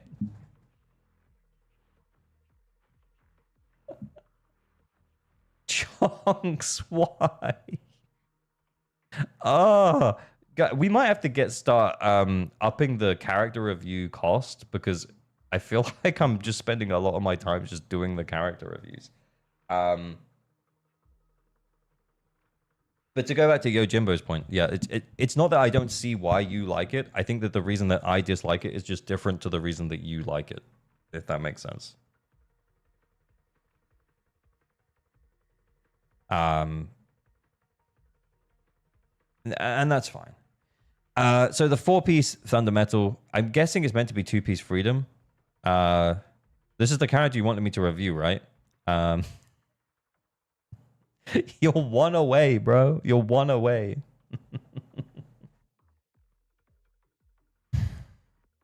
In fact, you could drop the account review cost from 70k to 60k. The last inflation was an over adjustment. I don't know. M5 Grace with no 6th. Yeah. Grace Yanagi is fun. I do think that these discs are pretty good, though. We've got 9 AP rolls without this disc here. Well, I'm guessing we'd have... What are we going to have here? AM? So we're only really missing AM. It's just the subs that are going to be helpful. Attack feels pretty low. Are you sure? Are you sure it was Grace?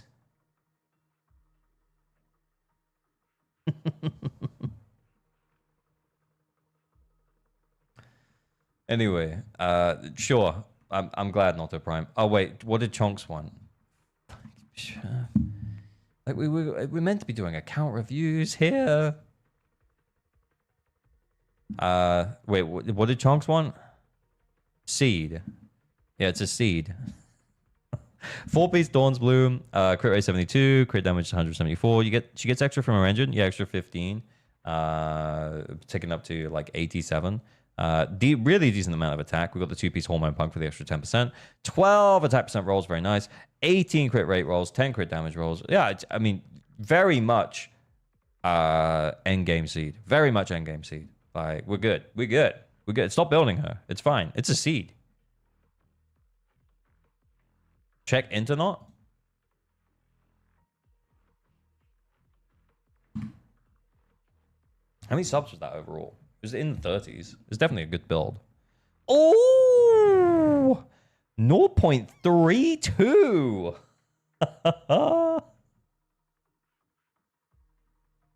Yeah, it's good. It's good. Yeah, it's fine. Wait, is that 40? 12 plus 18 plus 10? Yeah, though, that is 40. Okay, yeah. I'm cooked. I'm actually cooked. Not Prime. Thank you for the gifted. Much appreciated. Sorry for trolling. Yeah, clearly. It's okay, man. It's okay. Right, I'm going big. We're getting logged into this account. I still have Yidhari Mindscapes up on my screen. Where we go.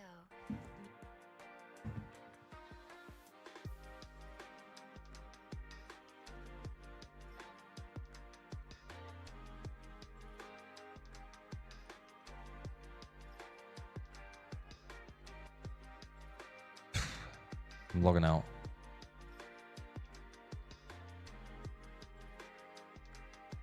Okay, so the last time I did it for Reaper was back in June. Okay, so back in June, we last did it for Reaper. He says he swear he's learned since last time. So let's see what we're dealing with now. I wonder, playing since June? Wait, even if he was very early on in June, mid-October? I would think that we probably would be kind of get into a position where we're clearing now. You know what I'm saying? Let's see how he's going. Oh, nice. I don't need login deets, which is good. I don't need verification. I've got the login deets. We're going in. You laugh like Jimmy Carr. It sounds nothing like Jimmy's laugh. He laughs on the inhale. Yeah, I think sometimes I just let it out.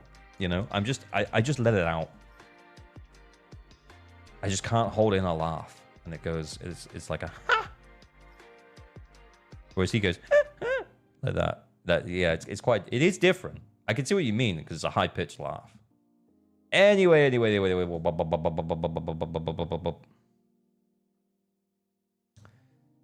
Cool. What are we dealing with?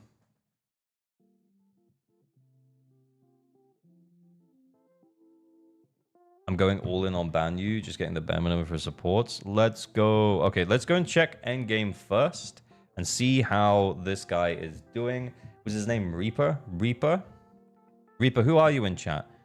Grin Reaper, Internet level 60.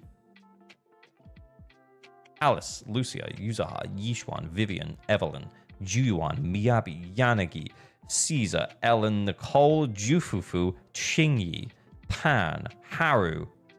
Also looks like you've level 60'd Lucia, Lycan.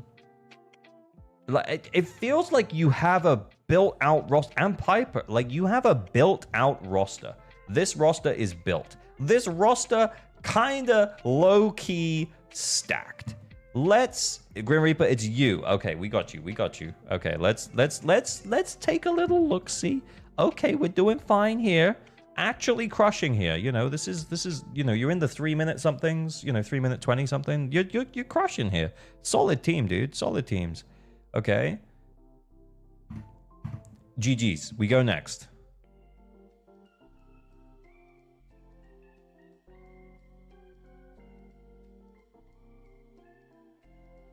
Ah, it's Defiler. I see. Ah, I see.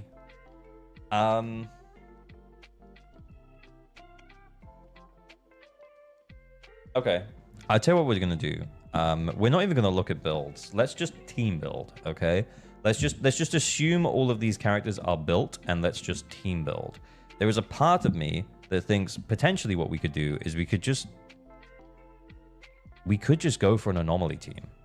We're pretty anomaly focused. I think the only way that Evelyn works against Defiler, is it fire resistant? Am I capping? It's not fire resistant. Oh, okay, we're fine. Yeah, I think Evelyn works pretty fine. Build.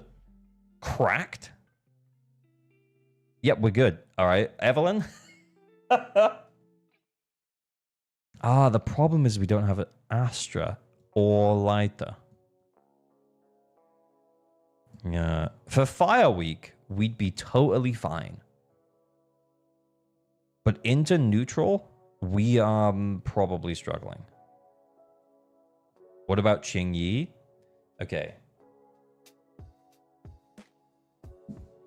I'm gonna say no on Qingyi.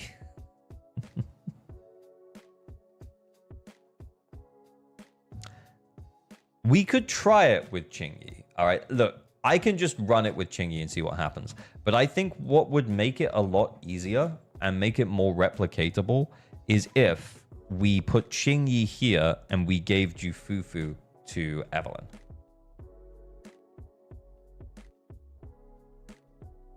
No, I'm not saying Qingyi's bad. I'm just saying that Qingyi plus Yishuan is probably barely going to result in a score difference. It's going to be good. It's going to be fine. Whereas Jufufu with Qingyi over here is gonna make this fight basically the same. And then over here, I think having Jufufu here is gonna make this a lot easier. You say Qingyi bad, I nuke stream. Chingy outscores Fufu on Priest, but people don't want to hear it. Yeah, I kind of don't want to hear it. Yeah, I think it's just gonna be a lot better. Oh, did we notice this, by the way? Suitable for agents with attack specialty. Oh, that one doesn't say anomaly. Why does it not say anomaly on this one? It's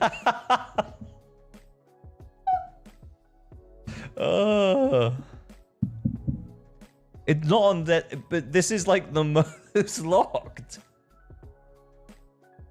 It's not anomaly. It's not anomaly, boys. Yeah, I think... look, let's see if we can save the time.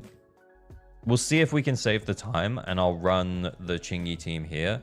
But I feel like we might need...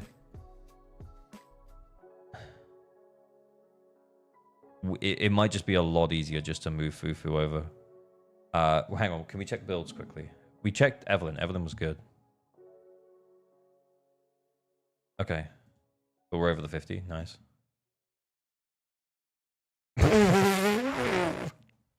Please, we're not running a crit damage disc, are we? We're not running a crit damage disc, though. We wouldn't be running a crit damage disc to crit 14% of the time. There's no way. There's no way, right? No, it's actually not. Just insane crit damage subs.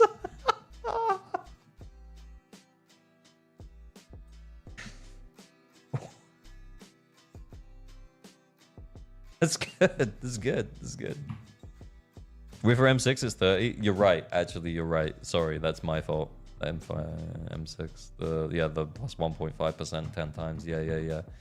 Okie dokie. Will Banyu work okay without Lucia? Probably, yeah. Depends how hard they want to shill him. He's not going to be very hype, so... Probably not very much, honestly. Snap, I guess, because I feel like, yeah, the electric, no, it doesn't matter, yeah. Banyu not hype is blasphemy. Look, regardless of what the player base thinks, it doesn't matter what we think. It's what the devs think, and that's more based on what China thinks. If China thinks that Banyu's hype, then that's it. We're in. We're absolutely in. Is this the right order? I don't even... have I even... Do I want a defensive assist? Get some resources and then defensive assist?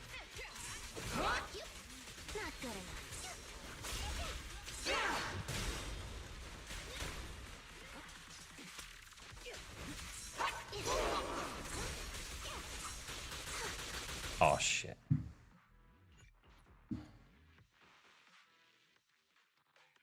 Do you think Yishun will be Rupture? If so, should we skip Banyu or Yidhari? I don't think it matters what Yishun is right now. But if she comes out at the start of 2.5, which I think that she probably will, then it does massively diminish Banyu's pull viability. Potentially lower than it already is, because it's not exactly high, considering we just got an A rank Rupture agent for free. A rank Fire Rupture agent for free.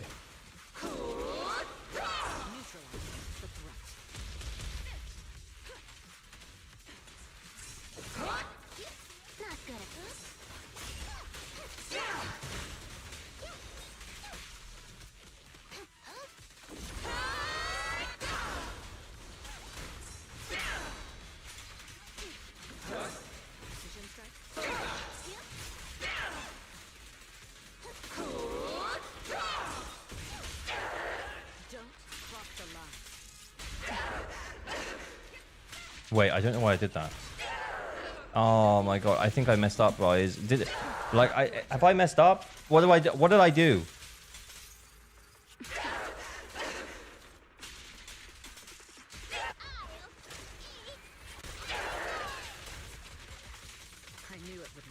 I feel like I completely messed that up. Yeah, because I let the chain trigger on.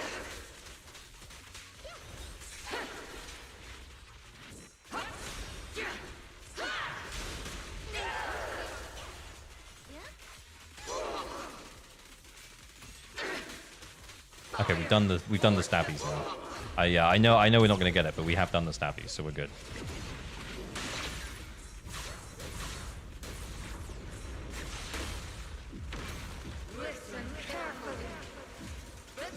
We might have to send it. Oh fucking hell. Woo! It's fine. It was never in doubt. Never in doubt.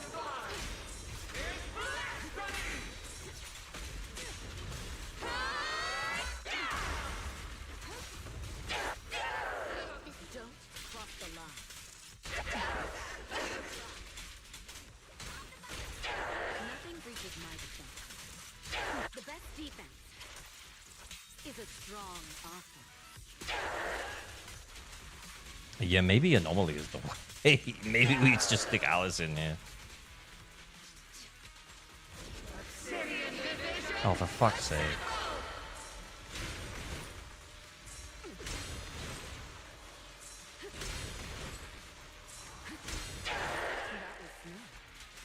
Justice is served.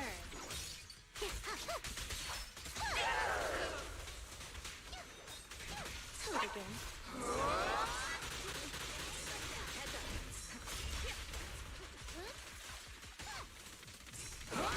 Shit.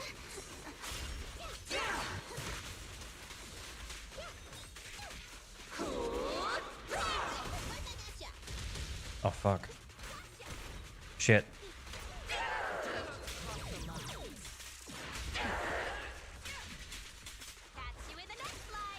They have user high, yeah. I wonder if we're overkilling on the other bosses. That's what I'm thinking.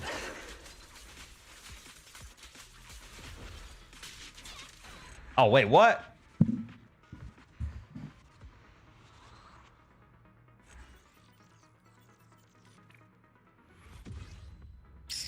Yeah, I think...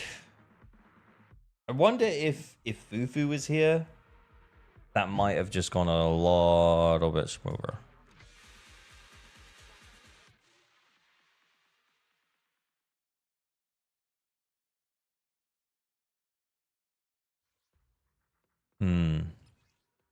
Yeah, because we can definitely take Jufufu from here and still 20k very easily. That'll be fine. So we can give Qingyi over here. But there is a small part of me that's thinking we could also probably, depending on the builds, we could probably just put Lycan in here. Or actually, we have Vivian as well. Like, Vivian would just be a much easier ride. We could just put Vivian in here. And then here we could use Alice, Yuzuha. Who else would we have?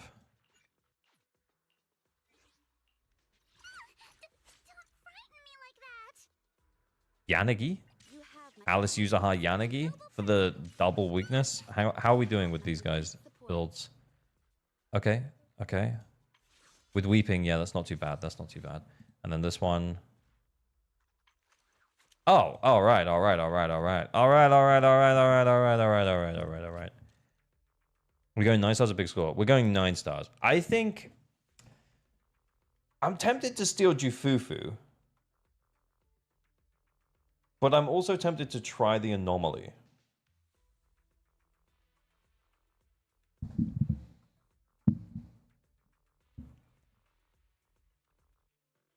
Eve team on the first boss, Yishuan on the Defiler. Actually, yeah, that would work. That would work. Hello, ALG in chat. Hello, hello, hello, hello. I kind of want to try the Anomaly here. Do we have Astra to just do it now? No, we don't. Yeah, I was thinking to myself, I wonder if we can just use Astra, but we can't. So let's free Yuzuha by putting Vivian in against Butcher. Bear witness to the noble principles of the time field, and this is the path I follow. I would never turn down. I'm just going to assume these builds are fine.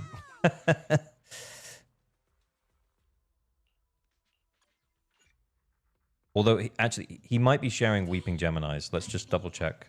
No, he's fine.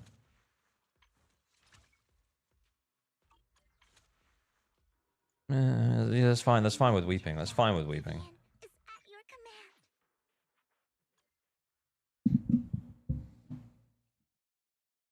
No Astra. Yeah. All good.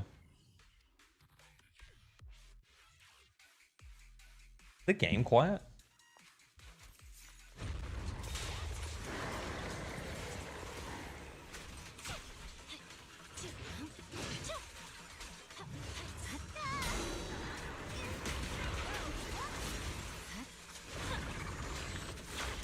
Oh fuck. I'm gonna keep rolling. We got this, don't worry.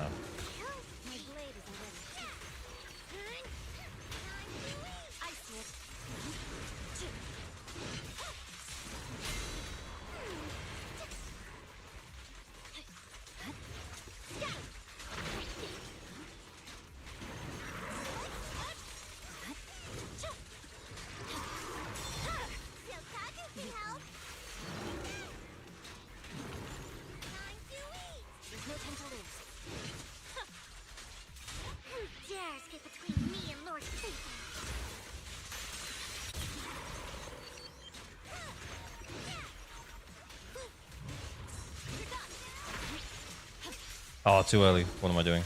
It's over. The cold is silent. I swear on my blade. Yeah.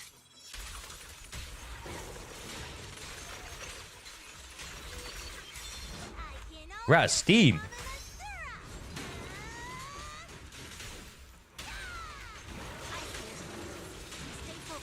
Oh, we should have used it.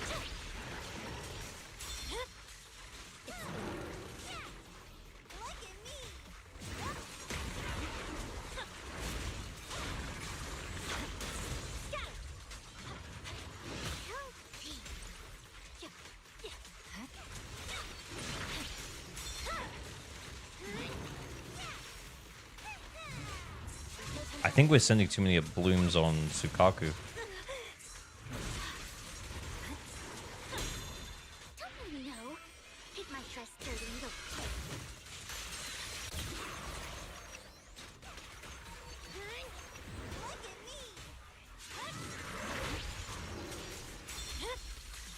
My blade is already sheathed.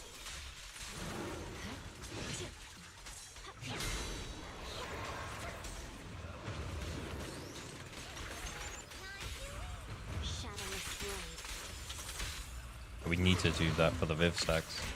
I realize that's the mistake I made on the first one. It's a bit behind, yeah.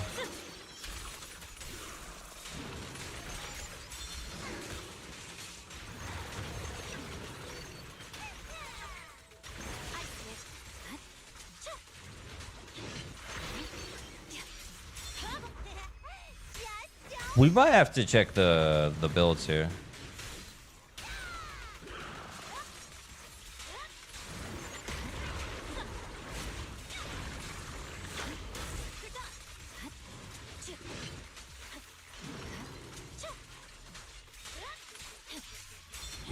Without the additional anomaly build up on user hard, this it's tough. Like a lot behind, yeah. Oh shit, I meant to restart before the time ran out. Does this Kaku not have freedom? It feels like a very slow build up. I feel like maybe this is an old Sukaku on swing or something. Let's have a look. It could just be the anomaly build up is just that shit nowadays though.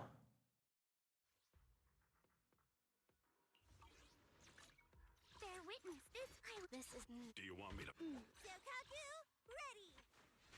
2,000? Ah. So when we're sending the EX specials on Sukaku and we're getting the blooms, yeah. Oh. Okay, so we are stacked up on AP. Oh, we are massively stacked up on AP. But then the buff that she's providing to Miyabi is low. Because we like it should be around 2,500, right? And that's for... Is that for core F?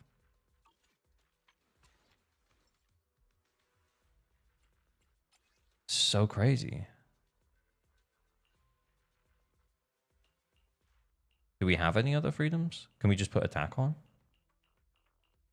Just so we're providing a better buff to Miyabi? No.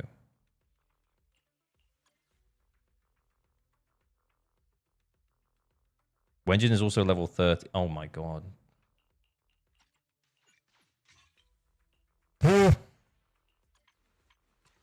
Okay, that feels a lot better. Yeah, that feels a lot better.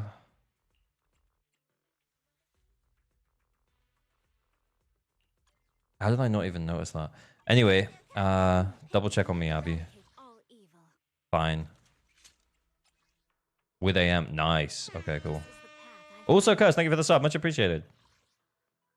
What's the attack required for Astra? 3429 at M0. I think it goes down at like M2. I can't remember. Level 30 engine.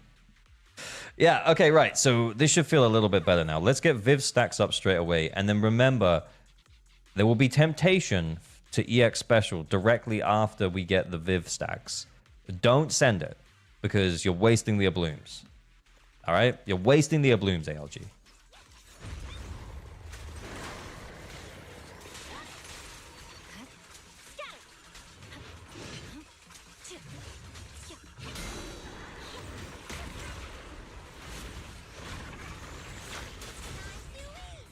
That was fine.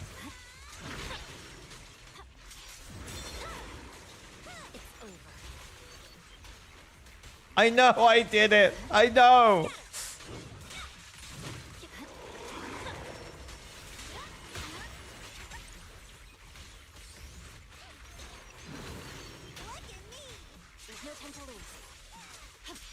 I think maybe this team just doesn't actually work super well. notice me. Lord.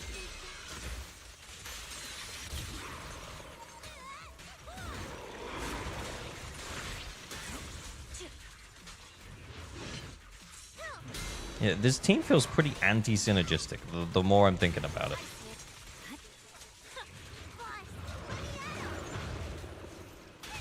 Okay, so we're gonna chain through both. So Vivian gets the stacks. Right. Victory, the only option.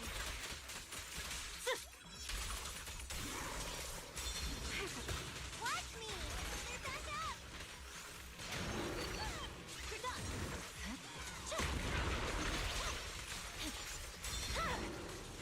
My blade is already healed. Look at me. No time to lose. Scatter. Who dares get between me and Lord Fate? Yanagi here and Vivian with Alice. Yeah, maybe. I feel like I've run this team before and it didn't feel this awkward. Maybe I'm just brute forcing it though.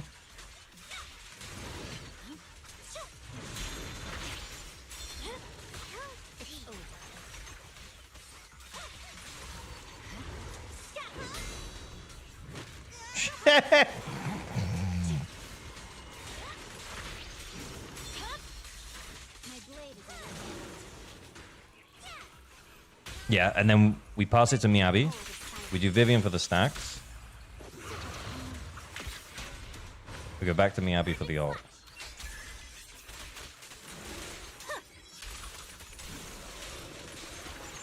Oh shit. You're finished.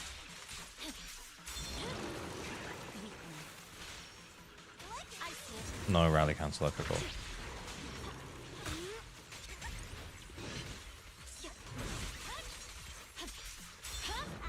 Need the energy.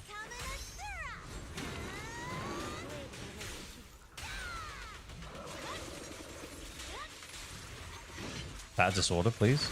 No, it's not. Fuck. No. Get my dress dirty and you'll pay.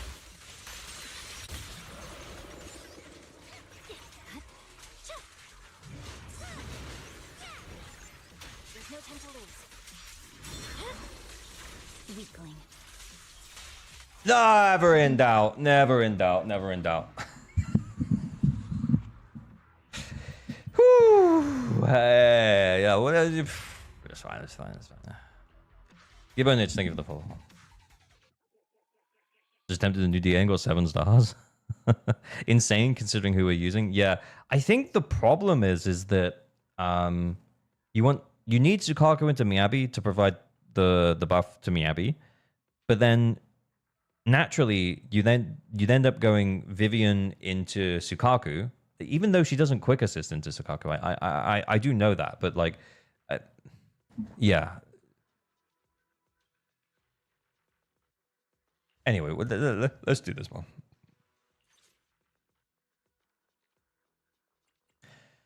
Are we going for anomaly? Yeah.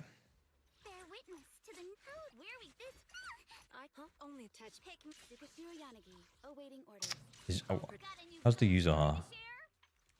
Oh, completely perfect. Absolutely perfect. Okay.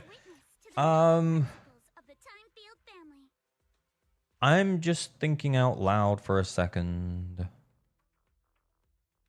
Yeah, we want the additional build up provided to Alice.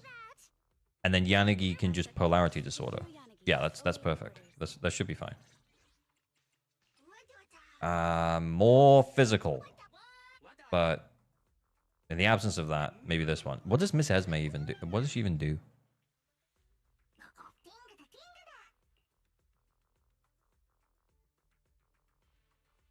Energy and physical. Oh, physical's only from chain? Does she not? She doesn't do any build up then. Ugh, all right, whatever. She's cute. She's cute. It's fine. Doesn't matter.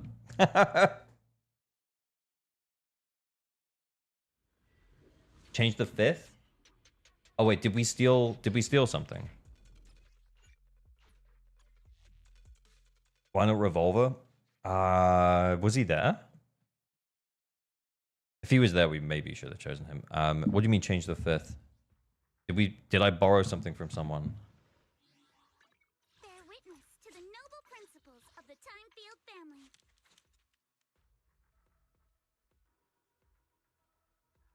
Who is it? User, huh? Oh shit! Yeah, you're right. Nicole, I guess. Well, that's just better than Nicole's disc anyway. All right. Use Denny, guy. The boot doesn't matter that much.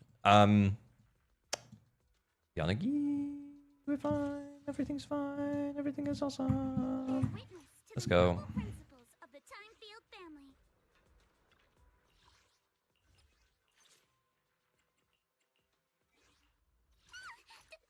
Am I gonna have to save something to kill the arm thing?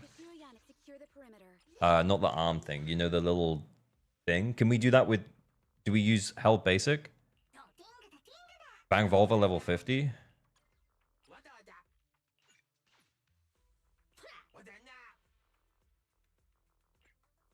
Oh yeah, because he actually does physical damage. Yeah, we actually probably should use him.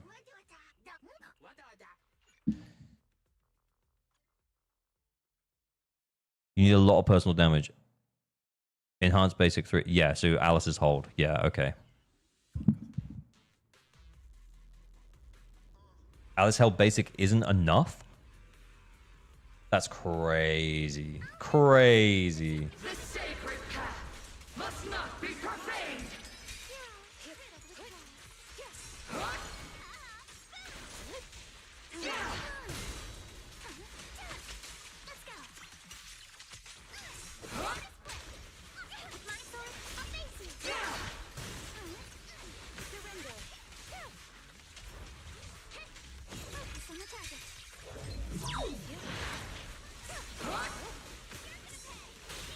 Shit.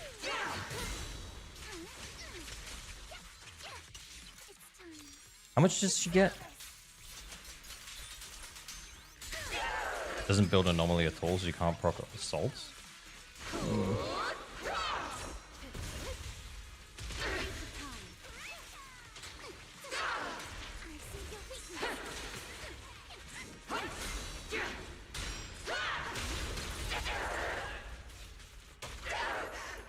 We want to finish on Alice, right?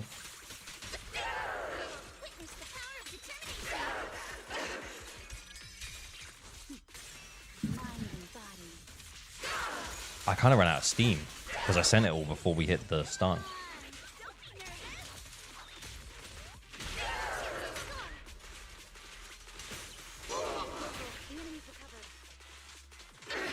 Oh, we're well on target though, right?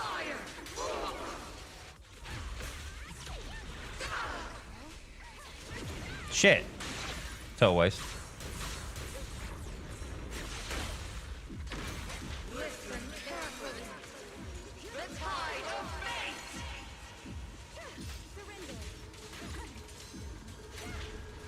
my god! I will never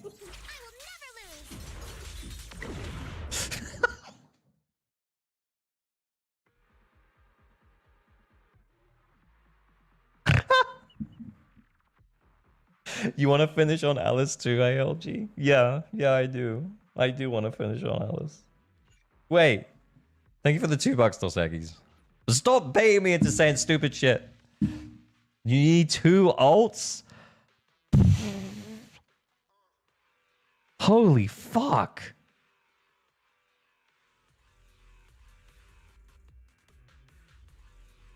You need, yeah, check skill levels, actually. I think we can still do it, but like, oh my god. That's a little low. But yeah, we're gonna have to send. Alice had ult at the start of the stun window, so we can probably still send Alice's ult in stun. We just need to make sure we get it back before we get the thing. Vivian, Yanagi, Jane here cannot 20k. Oh my.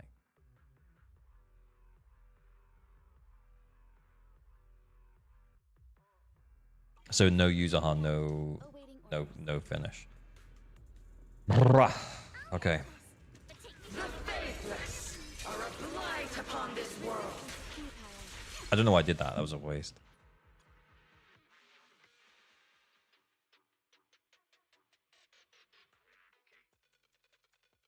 You don't need 2 ults. You can hold BA, switch to Yanagi, do her EX, then switch back to Alice and use her EX. Brother, that's exactly what I did. And then I had the ult up, and I sent it. But we didn't have time. Hey, Propane, how's it going? Yeah, we may have to send the ult. We'll see. The sacred path must not be profaned. As the assault. Shit.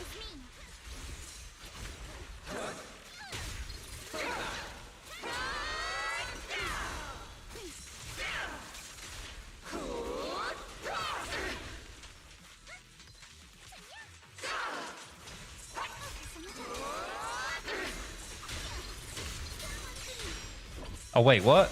Ah, I didn't think I had defensive. I wasted the Alice there.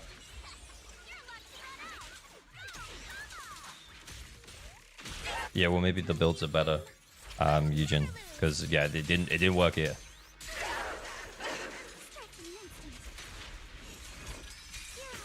Enemy protection 6 shall pay.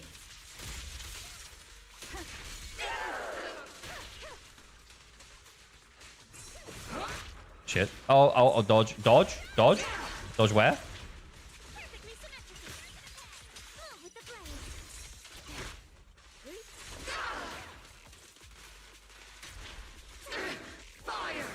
No. Ah, did you see it? It changed. It changed for the stun, and then it did.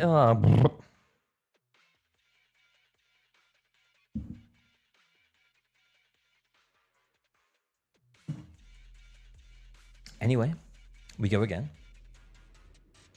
We roll. Need my help, Yidhari? The faithless are a blight upon this world.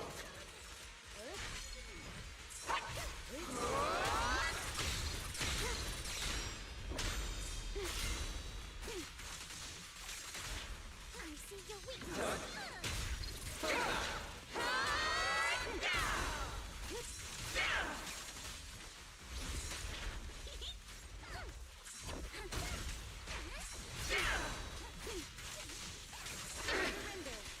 Enemy protection 6.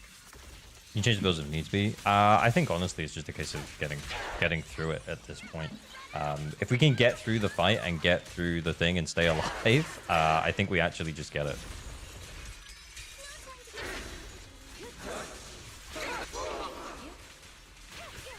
I'm sending these ults early and not saving them for stun so that we get them back out of stun, but hopefully inside the window where we need them. Oh no, I switched back! Okay, on the plus side.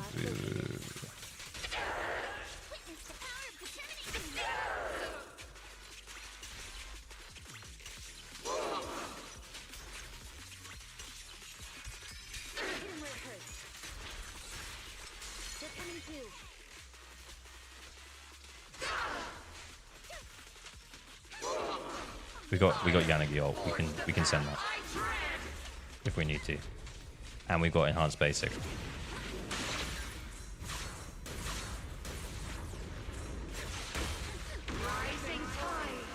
What are you doing?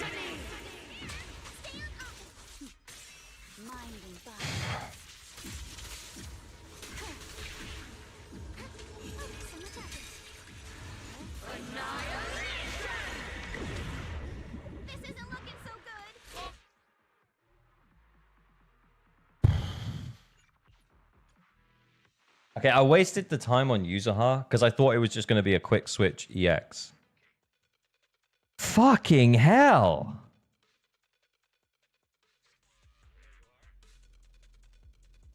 Rocket with the umbrella?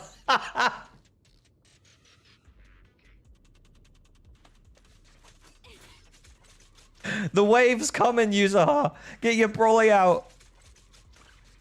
Oh my god, that would be so funny if it actually worked though, genuinely. Right, so we're gonna have to use both ults. So that, yeah, as soon as Alice ult comes up, I have to send it, like, very quick. You could use the whole BA before Yanagi's ult. I know, I did use it afterward though. And it wasn't enough.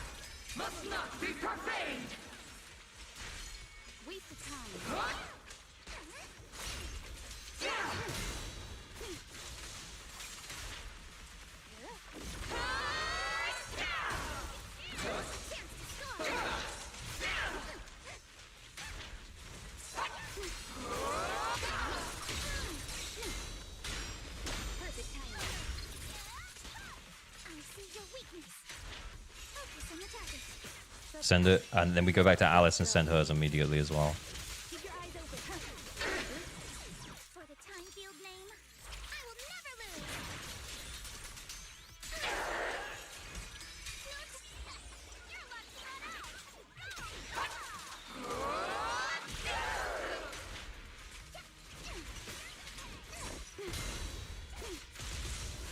Shit. To Alice.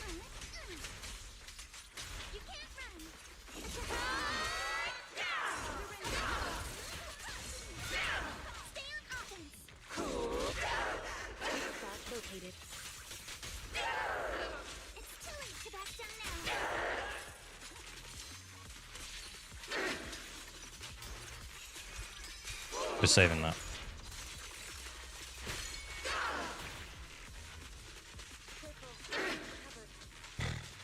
Feels bad, man. Feels bad. We can set... Yeah, so we're going to have enhanced basic.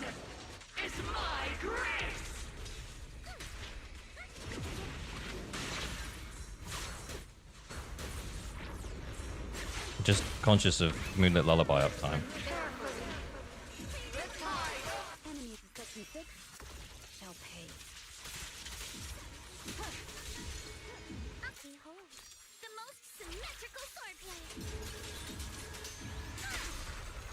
What a waste of resources that was.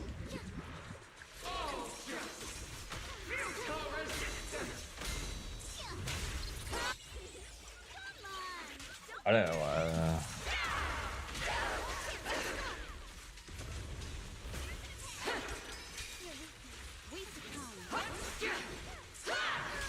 Wait, what? Since when did she do an extra one there?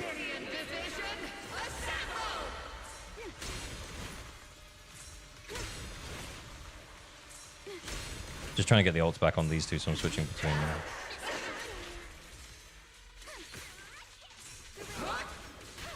Shit! I thought we assaulted.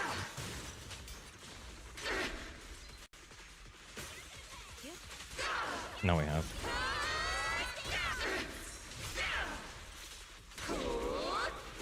Wait, what?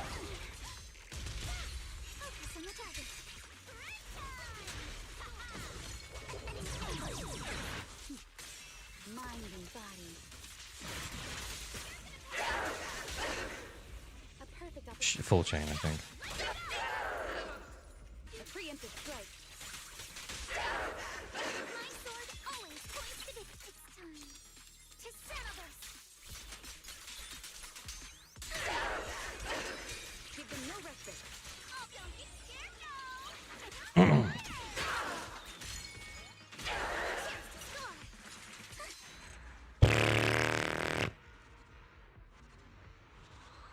Sorry, I missed follows. Minhaxo Topata Deng Fengo. Thank you for the follow. And Darth Rainbows. Thank you for the follows. What happened with that extra chain thing? What was that?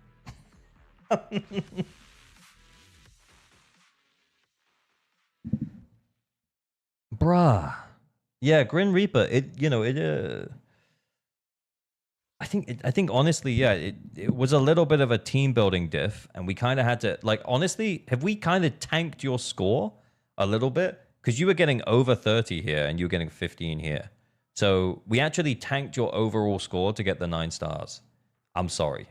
Because we wanted user half of the build up here. We could have moved Jufufu over with Evelyn. I just don't know if it would have quite been enough damage.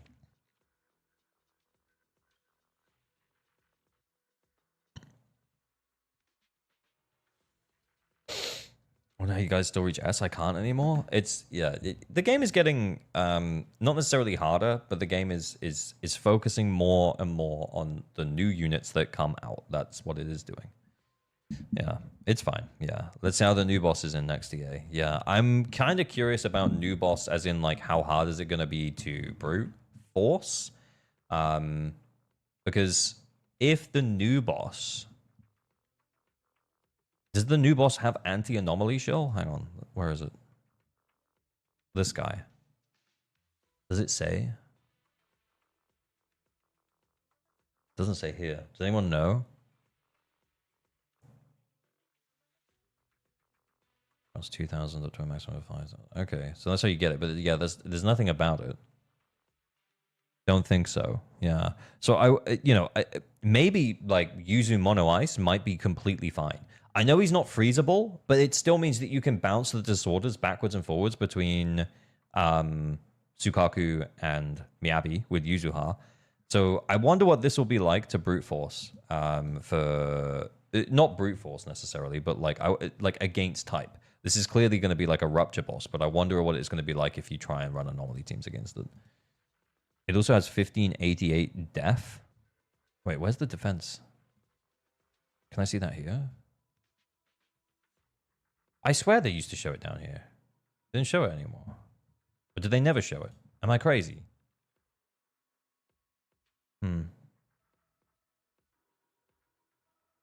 Click on the boss picture, the plus under the image. Any homework for me? We'll get onto that. Ah, there we go. Yeah. It did used to be here. So 1588 def. So for comparison's sake, like current Miasma Priest has 952 base def. Oh, 952. 952. Wait, are they changing the def for more than him? 952. 952.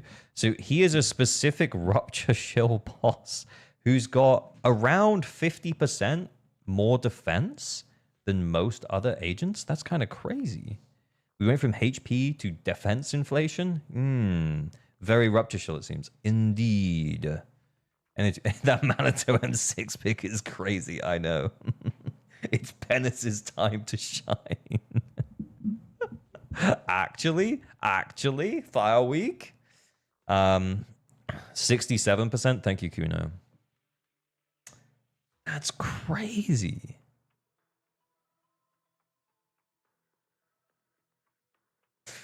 Yeah, so I think, running like normal Ice and Fire teams here, like non-Rupture teams, is probably just going to feel a bit like your numbers are just going to be tanked a bit.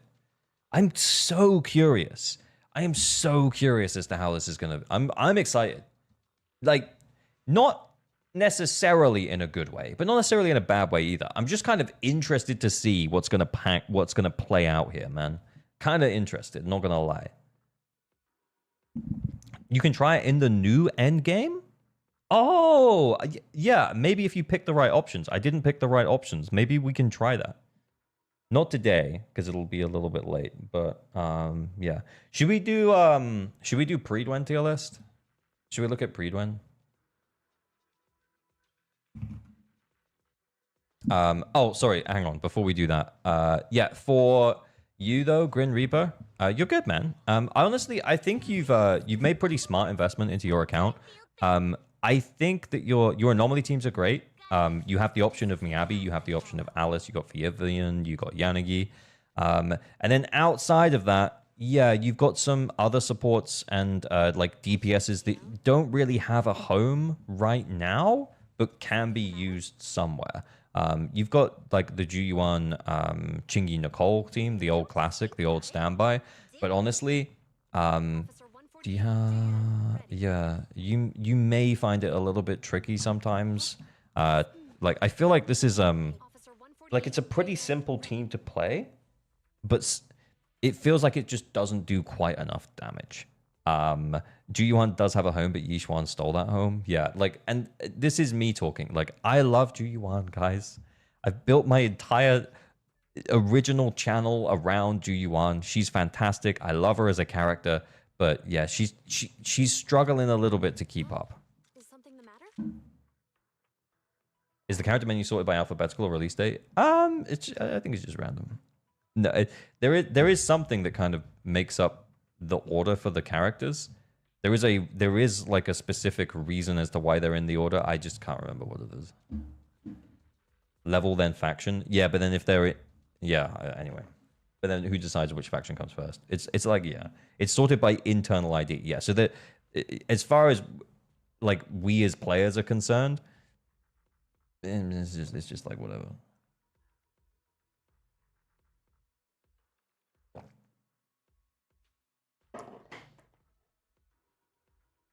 Is it Rupture meta now, I assume? Yeah, well, we're about to get 2 Rupture buffs on DA. Not this DA that's coming, the one after that.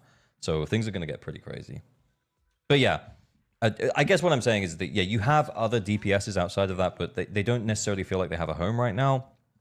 I think Evelyn is a solid pull for your account, but she really does want support. She really does want one of these.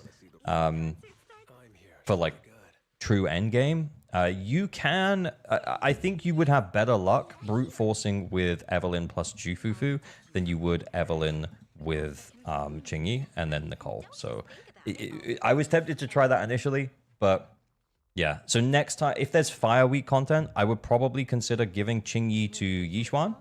You're still going to clear absolutely no problem. I promise you, especially with Lucia. Like, I know this is your highest score. It's like 40k. Maybe you drop a little bit. Maybe that might even just be comfortability with Chingy. Like, it probably would be for me. But, yeah, I think you probably would find that Jufufu probably pairs up with Evelyn a little bit better for now. But ultimately, it's about who you want in the future. I think you're in a pretty good spot in terms of your characters. I honestly think it's just about what you want moving forwards.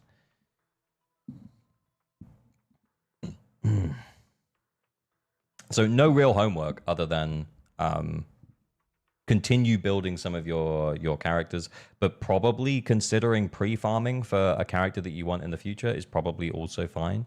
If you want Banyu, if you want Dylan, considering like getting some of their gear up and together ready now is probably not too crazy. For upgrades, you could potentially, if you do you have Manitou? What's your Manitou? Mindscapes.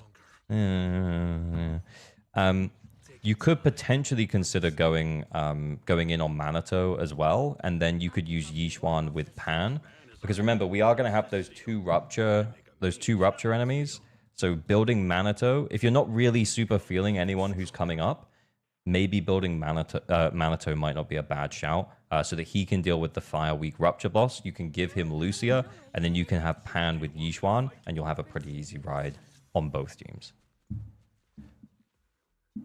But no homework, brother. You well invested account. I honestly think you've probably been clearing most DAs recently. I just feel like this one maybe Defiler caught you a little bit off guard, to be honest, with the increase. Anyway, let me go big, and I'll log out, and then we'll do Prydwen.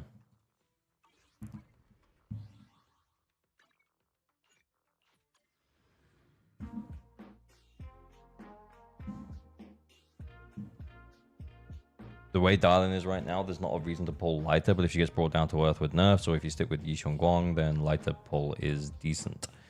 Also true, but yeah, remember, like, as much as leaks, you can look ahead and get a rough idea of what a character is supposed to do.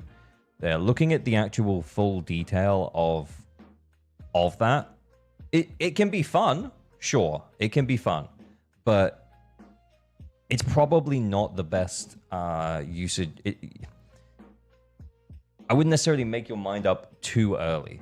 If you like I think looking ahead at characters from a animation perspective, from like a waifu over meta perspective and like a who do you like perspective, I think it's fine. I think you should be looking ahead and thinking about like, oh, Dylan's animations are sick. Yeah, you know what? I love the way she fights. I'm going to pull for it. It doesn't really matter. Let's go for it. Then that's awesome. Go for it, dude. Same thing, with Banyu or whatever. But yeah, I think... and then looking at the details of their kit in terms of like, oh, they're going to extend stun duration. They're going to provide crit damage buffs. Numbers are changing. That's fine. Okay, yeah, well, like... maybe I will consider Dylan. So, but don't necessarily get too attached to the specific figures that they have right now. I guess that's what I'm saying. Dylan and Banyu's animations are amazing. Yeah, I know. They are. They're fantastic. Both of them look really cool. Both of them look really cool. Oh my god, there has been some change. Okay, hang on. I'm going to stop the recording and I'm going to start the recording again. Maybe we'll make this into a video potentially. We shall see. I'll record an intro as if it is a video, and then we'll go from there. This video is not for whales and dolphins. It's for you, because you are just like me. Average Duck Gamer here, and today we are going to be taking a look at the Zenless zzzero tier list on Prydwen. And I can already see that there has been some changes. So we're going to get into it. We're going to have a little bit of a look. We're going to have a little bit of a chat. Things have changed. Maybe what we'll do is we'll go through each column separately. So we'll do primary DPS first, secondary DPS, and then supports. I am very interested, though, to talk about this. So Miyabi, but they've got a little blue icon on her with the little eye. Now, the little eye means that they're being added to a watch list, which means that they may very well consider moving them. And if a character's in tier 0, then if they get considered to be moved, it means that they can only move down. So I think this is them considering that Miyabi is no longer tier 0, which also... considering the way that this tier list works, as in this is a tier list based on the meta of Zenless zzzero, yeah, Miyabi is out of favor. She's not being shelled particularly hard right now. We're very much in a rupture period where we're getting a lot of rupture stuff going on, a lot of sheer buffs going on, a lot of very specific buffs that are created for certain characters. Looking at you, goat. And yeah, it's kind of making other characters look less good. So, yeah. Do I still believe that Miyabi is, if everything was equal, do I still believe that Miyabi is the best character in ZZZ, the best DPS in ZZZ? Yeah, probably. But, yeah, she's not being favored right now. She's not getting favorable buffs. She's not getting favorable enemies. She's not getting favorable matchups. In fact, we're getting non-freezable enemies for her. So, yeah, I actually think it's fair. Maybe she needs to move down. We also have Yixuan in tier 0. Just quickly touch on Yixuan. Yeah, Yixuan still probably does belong in tier 0. I think I've made the argument for Yixuan moving down to tier 0.5. But this is, that's, without her engine, and that was before Lucia came out. And now considering her with her engine and the fact that Lucia is here, yeah, I think she's a shoo-in for tier 0. And also, when I consider characters, I consider them on their own merit, I guess, or, like how well they can be supported with, lower investment characters, not necessarily limited S-rank characters. So the fact that Prydwen considers like the more of the limited aspects, again, it makes sense for her to be up here. It's not a pull value list, it's a power list. And in terms of power, she is the best DPS in the game because she has the best supports in the game, the best DA buffs in the game right now. So yeah, Nothing's going to change. She should be in tier 0. You just want to shield to hell and back. If not for shield, she's probably worse than Alice or Seed or Sambi. Okay, I read that. That was not my take.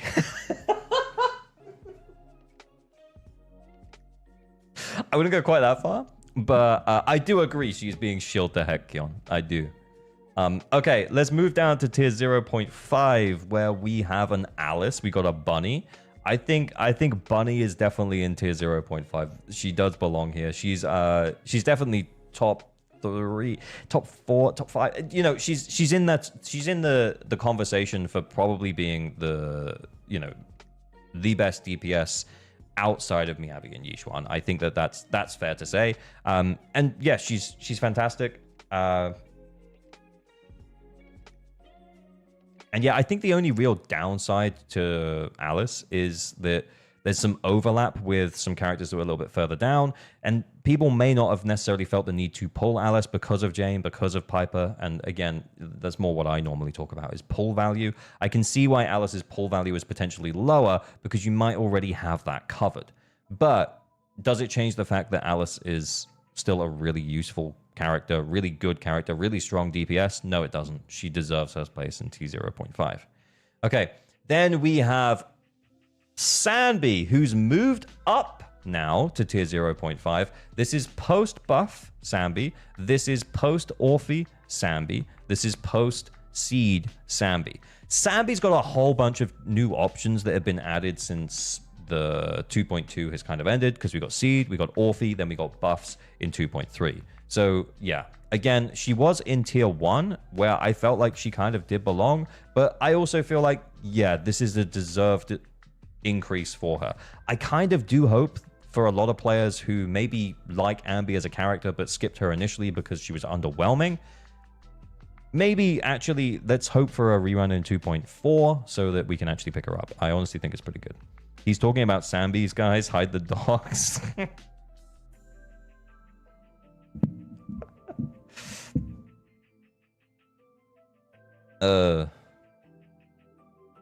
Anyway, then we have Evelyn. Again, I think Evelyn is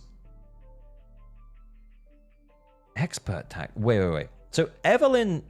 Okay, let me just reset what I'm going to say about Evelyn, because initially I was going to say Evelyn's definitely also in that conversation for being, like the top DPS in T0.5. But it kind of looks like right now what's happening is that they're saying with the expert tag, she is tier 0. Is that what they're saying? Am I getting that right? LG not slandering Sambi as wild. Hey, if you remember my last pull value tier list, I put her in tier, the second tier. Yes. Okay. That's a bit weird. So they're essentially saying that Evelyn is tier 0 if she's expertly piloted. I would say that that's not necessarily true. I think that she's got good options. We've got Astra and we've got Lyta, which are the obvious ones. That's her best premium team. But as the games develop, we actually do have more options that she can be used with. Trigger's a pretty solid option for her. Jufufu's a pretty solid option for her in place of Lyta. In a pinch, you can use Yuzahar with her. Like, she does have some other options that have been added since, in season 2 or late in season 1. 1.6 was Trigger. So yeah, I don't necessarily think that she's as tied to Astra and Lyta as people say that she is. But Astra and Lyta do make her really good. I think maybe instead of an expert tag, this probably should be closer to a partner tag, is what they mean, maybe. Because in that specific team, she is exemplary. She is fantastic. But maybe that's what they mean by, I don't know. Eve potential is the same as Mono Isis. It just doesn't have a broken mechanic like freezing the stun bar. She gets over 50k at expert play. Yeah, against fire weak content though, like when you're playing into what she needs. But then again, you can make the same argument for these guys. So yeah, I think I think it's not just expert though. I think it's also maybe partner tags as well. I don't know. We'll see. She uses a lot of power if you don't do her chain tech. Yeah.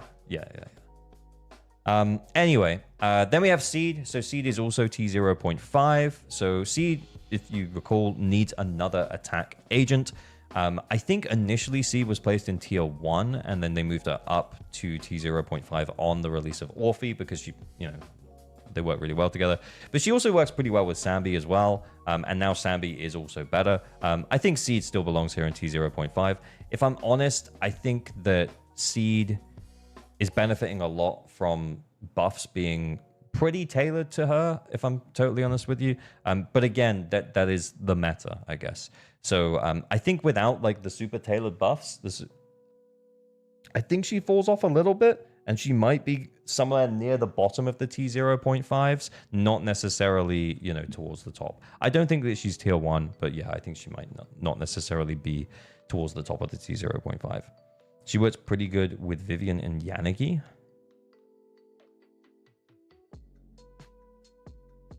Wait, are they thinking about dropping Ellen and Juyuan? It does look like it. We'll talk about it. Okay, then we have Yanagi. I think what makes Yanagi good is that she can do so many different things.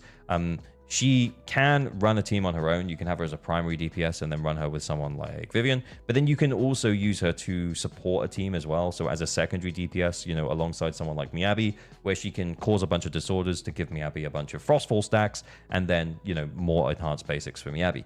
So she can do multiple different things, and that's just 2 team examples. She can also work, with Bernie. She does really want another anomaly character. I've also used her with like a Yuzuha Jane team, so where Jane's taking a lot of the field time and being more of a primary DPS, and then Yanagi's kind of, helping to support that damage. So I do think that Yanagi deserves her spot, but I think honestly what's keeping her here is that flexibility and not necessarily her strength.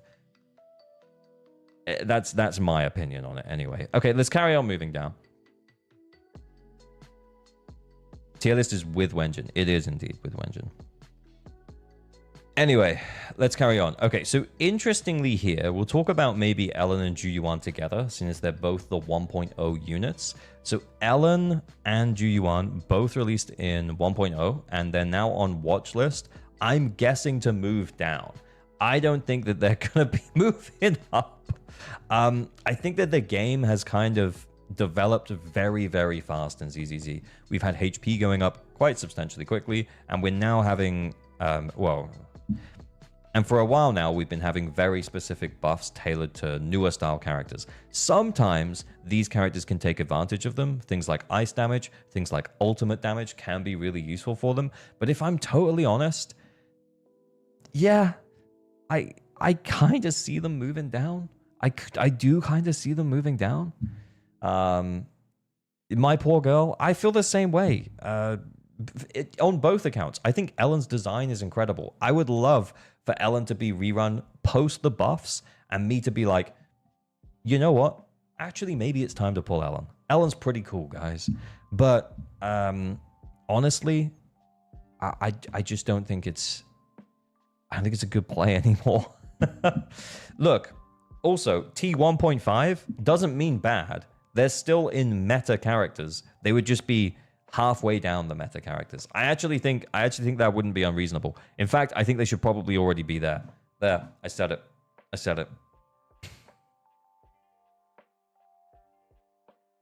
There just haven't been great bosses in DA for Ellen to face in so long.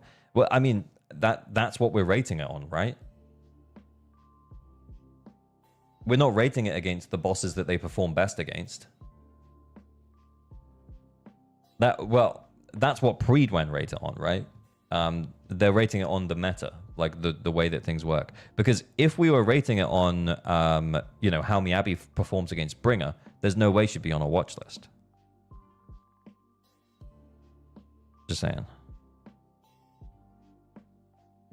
Okay. Interestingly, though, Hugo not on watch list. Hugo also not partner tagged when he desperately needs lighter. Desperately needs lighter. OMG. Yeah, that's a bit weird. I think he needs the partner tag bare minimum to stay in T1. If not, I think he should also be on watch list with these two and be considered moving down. He's suffering for the sins of Miyabi, I guess. Also, I don't see how Hugo holds up better than Ellen. What? Yeah, I agree. I think considering that they have like 1, 2, 3, 4, 5, 6, 7 tiers. He's in the third. I think him moving to the fourth. Yeah, I think all of these moving to the fourth. Ellen, Juyuan, and Hugo, I think they should probably all move down. Hugo's in a worse spot than Ellen.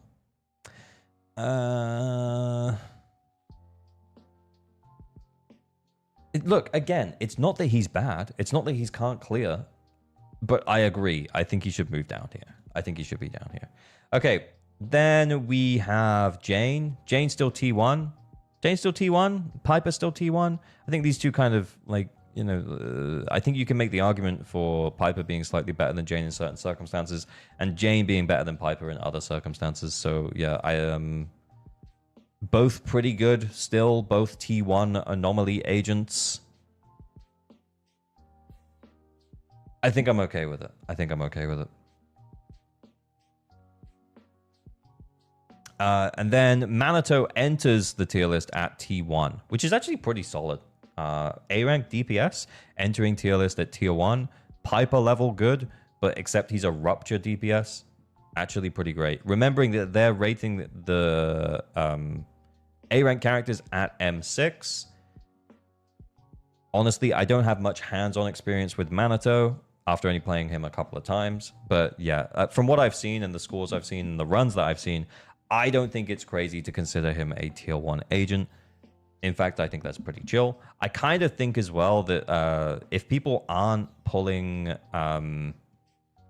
if they don't have Yishuan, they don't want to pull Lucia, considering that we're getting a fire rupture boss, maybe we should be building him, running him with Pan and maybe Jufufu or Trigger or something to paper over the cracks. If you still haven't invested into rupture, basically we just got a free rupture agent. And I think that's good. That's good. It's healthy.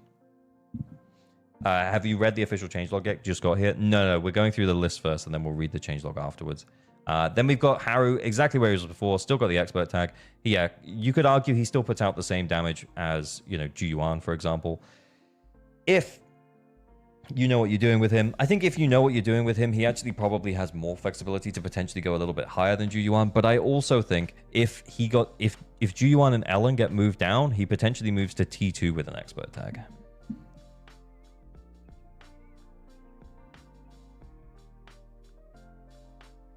Anyway, let's carry on. Honestly, who cares about tier 3 and T4? Yeah, I'm going to just move on. Soldier 11 in T2. She did have a lighter expert tag. That's now gone. She had the lighter partner tag, sorry, and that's now gone.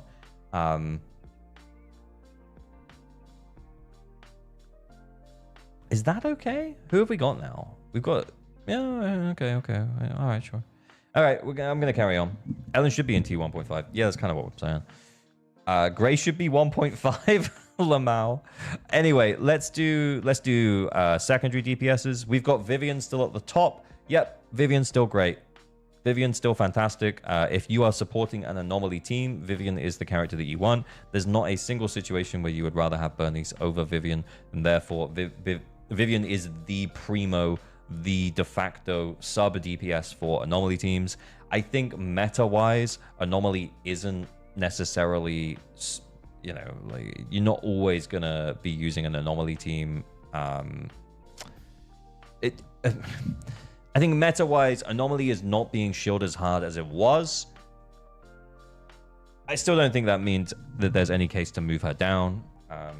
I think from like a raw power perspective, when you consider limited S rank teammates and her with her limited S rank engine, yeah, I think she deserves to be right at the top. I know I made the argument for her being down a tier in the pull value tier list, but that's simply because she only works in anomaly teams. You can't just put her with Juyuan. It's not going to work.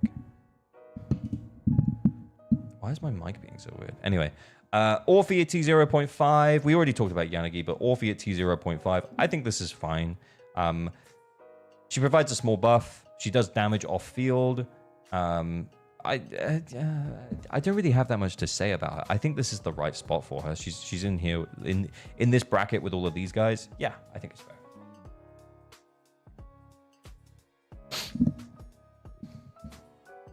If Miyabi's on watch list, I feel like Vivian should be also. Yeah, here's the thing though. I think what's different between them is that there's a lot of anti-ice shill. There is some anti-anomaly shill, but normally the anti-anomaly shill overlaps with the anti-ice shill. When we're talking about like actually fighting an anomaly boss, Vivian's still really good. I do see your point though. I do see your point. I did think it did cross my mind as well.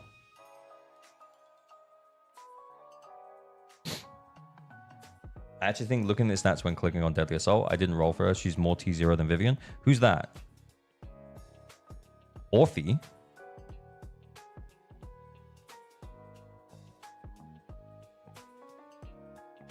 If Miyabi's going down because of anti-ice, all the ice agents should be on the watch list. Well, they've got Ellen on watch list. I think they should have Hugo on watch list as well. But yeah, anyway, we'll talk about that in a sec. Bunnis, still T1.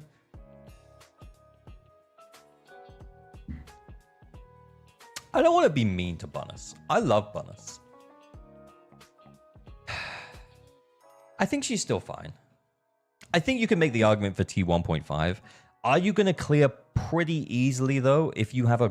Oh! Go away! Are you still going to clear pretty easily, though, if you have a decently well-invested Bernice running with, like, a solid on-field anomaly character? Like, let's say it's a physical Fire Week enemy. We don't really get those in DA. I can't think of one in DA, but we've had a couple in Shield defense. So let's say you're running Alice or Piper or Jane with Bernice and like maybe not the ideal teammate, like not Yidhari, but maybe Astra. Are you going to struggle with that fight? Probably not. It's probably still fine. Yeah, so as much as I can definitely see the case for potentially the idea of Bernice moving down a little bit, I think she's still okay. It's sad. It is sad. Yeah. I think the problem is that there's not really a situation, like we just talked about a situation where like, oh, you're running, it's an anomaly boss. It's physical and Fire Week. You would you would still run Alice and Vivian over Bernice. Anyway, like if you had the options. Cool. And then Grace is down here. Anyway, let's go through the supports. So, support-wise, we still have Astra. Go away. We still have Astra right in Tier 0. Astra and Yidhari. I don't think we really need to talk about them being in Tier 0. They very much deserve the T0 spots. Jufufu has moved up to T0. And Lighter is on watch?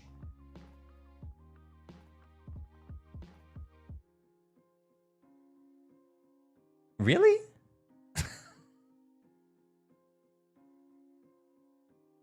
I guess anti-ice shill hitting everybody, huh? Anti-ice shill hitting everybody. That's crazy. Look, I don't really even think I can argue that this is wrong to have him on watch list, considering the fact that, like, yeah, ice agents potentially are being less effective. We haven't really had that much Fire Week content recently. I mean, we're gonna have Wanderer, but that's gonna be a very specific Rupture boss. Like, we had Pompeii, like it was every single week we were having Pompeii. But then for this DA and then the last... Oh, we did have Pompeii there. It's been 2 DAs since Pompeii.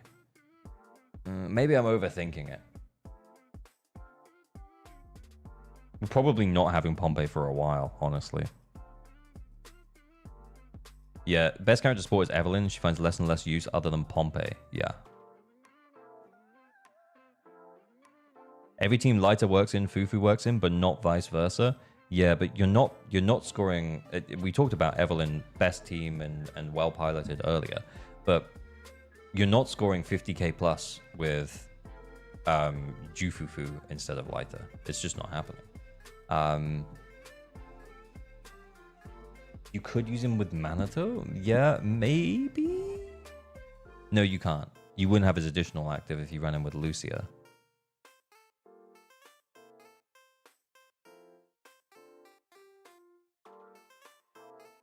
I mean, you might be, but lighter is still stronger. Yeah. Yeah, maybe it makes sense for him to move down. Honestly, is this... If he moves down to T0.5, does it mean he's bad? No, it still means he's really good. But the way that his additional ability works means that he's quite restricted to probably not supporting Rupture agents. So we're about to have a Fire Rupture agent and an Ice Rupture agent that can't really be supported by Lighter. They could, but they can't really. What's Manito's additional ability? Is it support? If it's just support, you can run Lucy. It's not... you know, then it becomes like a non-premium team and you're forced to run a T1.5 unit. You know what I mean? Manito is stun support. Yeah, because we just checked Yidhari. Yidhari was stun support as well. So it's not like you couldn't force it if you wanted to. Anyway, look, yeah, I don't think it's crazy for him to be on watch list. I do kind of think it's crazy that Jufufu moved up to T0. But then again, Rupture getting stronger, Rupture buffer getting stronger, new Rupture DPS also coming out, T1 Rupture DPS with Manito, and Yidhari coming out next patch. Yeah, maybe Jufufu is T0. Maybe Jufufu is T0. But if I'm totally honest, I think I would have kept her in T0.5. I don't think she deserves this much of a move up. Also, we've got Dylan coming. This is great. This is a great spot to be in. T0.5, this is a great spot to be in. I don't necessarily think she's best of the best stun agent. Once Dylan comes out, she'll go down again. Yeah, but like here's the thing though. Why? Because I would understand that from a pull value perspective, right? Because that's the way that I normally do tier lists. This is first half of the patch. We always wait till the second half of the patch to do the pull value tier list. But first half of the patch, we're just looking at Prydwen. We're having a chat. I would understand Jufufu moving down on Dylan release, but because her pull value is innately lower because there is also another stun agent who does potentially a slightly better job with certain agents. Maybe she does a slightly better job with Yidhari. Maybe she does a slightly better job with... probably not Yixuan because these two are probably tied together because they're Yunkai Summit. But maybe she does a slightly better job with Manito as well. Who knows?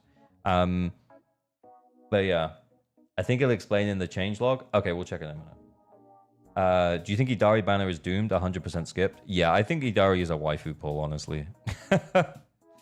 It seems really unlikely that we're going to get any more Ice Rupture bosses, if I'm totally honest, other than the one that's also Fire Week.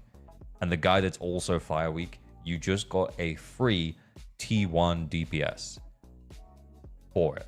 So, yeah, you should probably skip Yidhari. The smart play for everyone is to skip Yidhari. Plus, anti-ice shill is what... It's because they have to balance the whole game around Miyabi being busted good. Yeah, most players should skip Yidhari. Yep. Counterpoint Octomummy Hot. Yeah, on the other hand, I'm spending all of my polychromes. It doesn't matter. Every single last one. I will not skip Yidhari. I'm just keeping it for myself. Can we talk about the ad? Do you want to tell us anything? What? The cough medicine?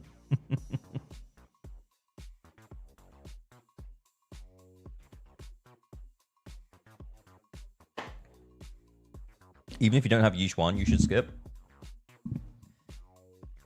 Yeah, I think you should skip and you should build Manito. Yeah, genuinely. Because what are you going to use her for? Priest? Hang on, where's Priest? The Yixuan boss is Priest. Priest has 40% ice resistance. Yeah, it's a Rupture boss. But Yidhari's gonna suck against it. I mean, yeah, like, will you be able to beat it with Yidhari? Yeah, probably. Yeah, you'll be able to 20k on it, especially on her release because she'll have really strong buffs. But yeah, yeah, I don't think it's a smart play, honestly. There's a different ad, I just can't prove it. Well, I've been shopping for fridge freezers recently. We ordered one. We ordered the fridge freezers. They're coming on Thursday. Until then, we're living off of like long life milk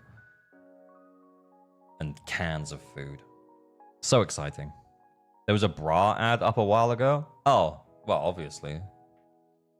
That just sounds based. Yeah, I think G-Fif is too high. Like, I think her being T0.5 would have been fine. Later on watch list kind of does make sense. Lucia, I think that currently she's too... yeah, from a pull value perspective, I don't think it makes sense to necessarily pull for her unless you have Yishuan or you want Yidhari or you're planning to build Manato. Honestly, most players probably should be building Manato though. But in terms of like sheer power, in terms of actual in-game like power, yes, she deserves to be tier 0. She's fantastic. But like pull value wise, I don't think that she necessarily belongs at the top, but we can talk about that another day. Was it an oil resistant bra? That would make sense in the goon stream.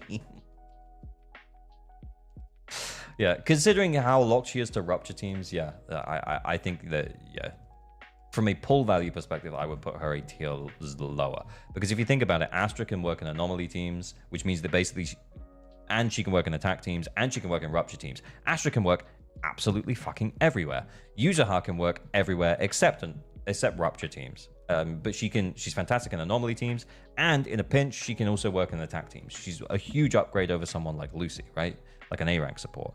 So, yeah, I think both of these belong here. I don't necessarily think Lucia does. Then we have Nicole, T0.5, with an expert tag. Honestly, based. Honestly, based. Because yeah, considering how flexible Nicole is, she can basically work in every team except rupture teams, and she's fantastic. I wasn't planning on building Manato, but I completely forgot Priestess Ice Resist. We'll have to see how she scores because I'm with you about the tentacles, ILG. Yeah, look, she's a cool character. I really love it. I love her design. I love the tentacles. I love the tits. I love the ass. I'm gonna pull for her. Is it a smart pull? No, it's absolutely not. Most people shouldn't do it.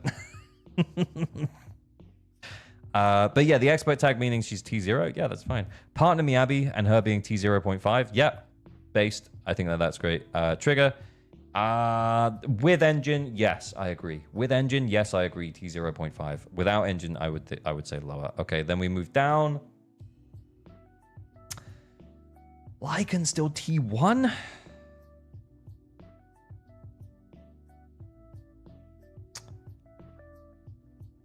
Yeah.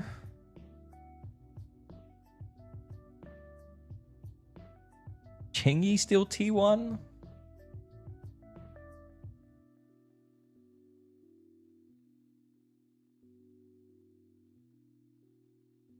Yeah, I think they're both okay.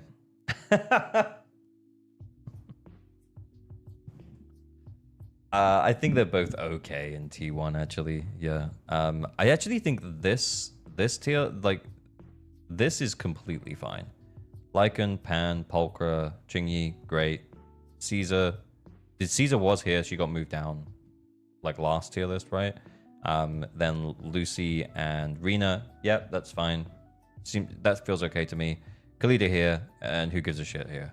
That's fine.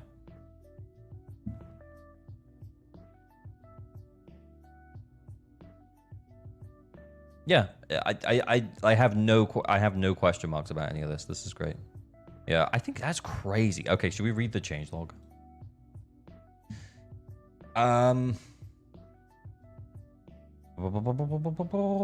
We won't be acting based on these watches immediately, but we felt it necessary to notify the community regardless. Hoyo is making a huge push to empower Rupture while aiming to diminish disorder. Miyabi and Co. True. Yeah. So yeah, like it's not. It's factoring in like the meta, the overall meta. It's not saying like this character is strong. This is not strong. It's like Hoyo is pushing this, and therefore Miyabi feels less strong. Honestly, I kind of completely agree with Miyabi being on the watch list on that basis. Nicole, expert, because in the hands of experts, considered one of the best in the game. Long time now, we have a question with tier 0. We've held off due to her mixed results at the lower skill levels. We're finally adding expert to our tag to demonstrate to demonstrate her power for those who can play her. Woo! I think honestly, yeah, without expert tag, she's T0.5. With expert tag, deserved T0. Absolutely. Good. I'm happy. Jufufu already performing extremely well in the phases since her release, enough so to move her to T0. With the upcoming push towards Rupture and release of Lucia, we expect she'll only be pushing higher in the future. Based on this, we're moving to T0. I think that's an overcorrection. I think she's fine in T0.5. I think she's fine in T0.5. Qingyi is mid. Yeah, I mean Qingyi is mid. She's in the same tier as Lycan. Soldier Zero Ambi. With her buff and momentum gain for the release of Orphe, Soldier Zero Ambi has gained significant power. This power is enough that we're increasing her rating from tier 1 back to T0.5. Honestly, yeah, that's fine. Yeah, she got the buff. She got a bunch of characters coming out that helped her. Yeah, I think that's fine. Ellen and Ju-Yuan, while capable of performing sufficiently in the endgame, haven't been keeping up with other agents currently placed in T1. We're not moving them down immediately, but I'll watch them to give them some time to bounce back. I think we're missing Hugo here. Honestly, I think we're missing Hugo. I think this is fine. I think we also should be talking about Hugo. Miyabi is the highest profile casualty of Hoyo's new boss design, boss rotations and available buffs. Currently in DA, bosses featured are specifically designed to counter Miyabi, with said enemies being unfreezable or having increased anomaly build-up resistance. Additionally, Miyabi has recently suffered from lackluster deadly assault buffs, as well as newer anomaly buffs lack disorder-related effects and instead buff anomaly proficiency or lack synergy with her entirely.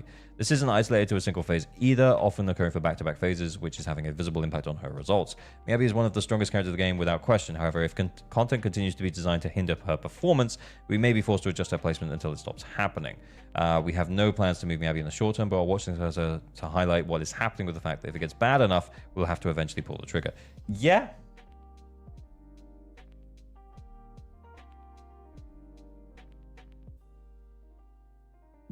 Yeah. Fine. I think, yeah, that's fine. Lighter, while powerful, isn't displaying the same level of dominance as other T0 support characters.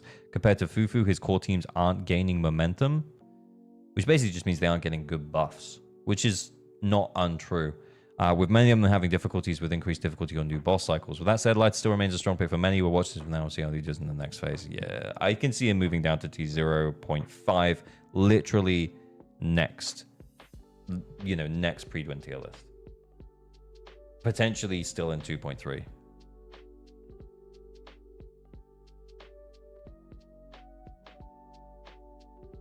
Is Yufufu still at T0? Yeah. Hoyo wants Miyabi to be limited to Bringer and Butcher only. Exactly. So, like, they're specifically balancing the game around that.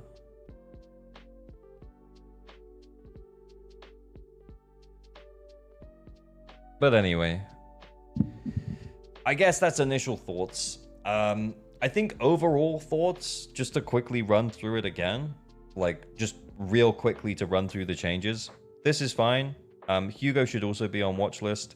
Miyabi deserves to be on watch list. In fact, yeah, considering the fact that we kind of looked a little bit at what potentially is coming, and considering what potentially is coming, depending on how she performs against Wandering Hunter, the new DA boss that can't be frozen. If she performs well against it, even though it can't be frozen, maybe she stays in T0.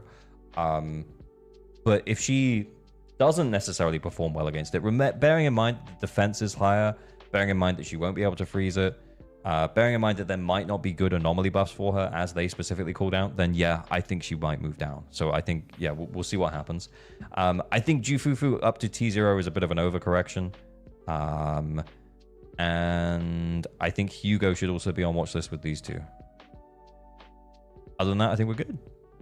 Pretty good.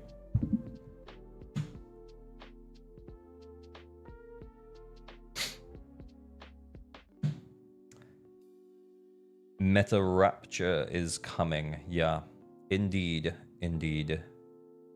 Anything I missed? Oh, let me do the video wrap up and then you guys can tell me if I missed anything. But anyway, that's about enough out of me. As always, thank you for watching. Remember to like and subscribe. Ben Average Duck on all your pools. Pour responsibly. Stay weird. Bye. Bye. Bye. Bye. Bye. Bye. Bye. Bye. Bye. Bye. Literal Ice Fire Week boss in less than 2 weeks and Lighter still watch listed. Yeah, but because it's like Rupture specific, running Yidhari into it would mean that you would have to run... What am I saying? Yeah, if you wanted to run Lighter with Yidhari, you'd have to run Lucy as well, which is not ideal. Then again, like if Hugo, Ellen, Evelyn perform well against new boss, then potentially he loses this watch list as well. That's actually a good point. Is that he is watch listed because his teams haven't really been getting good buffs, haven't really been getting good bosses. So if and again, it depends on the defense and how that actually feels in practice when Wandering Hunter actually hits DA. But yeah, potentially he gets moved down depending on the performance of Evelyn teams, Ellen teams, Hugo teams. Not Lucy, Orphe. Actually, you're right. Yeah, you could use Orphe because it's attack character. True.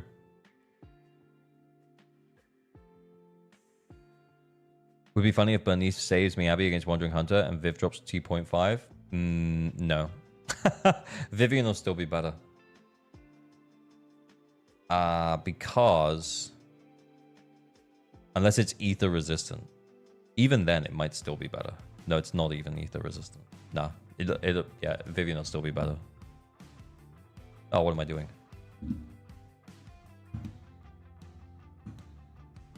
I don't know what I'm doing. Anyway, that was fun, boys. That was fun. It's getting late. So we're going to do what we always do.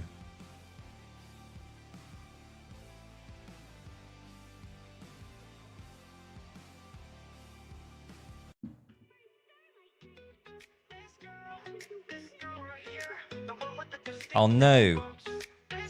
The audio's still... Oh no, the audio from the game's still going. How rubbish. Oh, I've messed it up. Fuck. Oh, I've ruined the ending. But anyway, thanks for hanging out, everyone. YouTube, say goodnight to Twitch. Twitch, say goodnight to YouTube. Let's raid. Who are we raiding on YouTube? How do I do it again? Is it here? They've changed it. It's really annoying. Shanahar's live and Phantom's live. Go and raid Phantom. Go and tell Phantom he's cool. All right. YouTube, I'm gonna turn you off now. Twitch, we might raid Phantom as well. We'll see who's online on Twitch. All right. Thanks for hanging out, everyone. It's been real. It's been fun. Next stream won't be till Wednesday. I will put a reminder in Discord at some point. But thanks very much for hanging out, everyone. Bye, YouTube.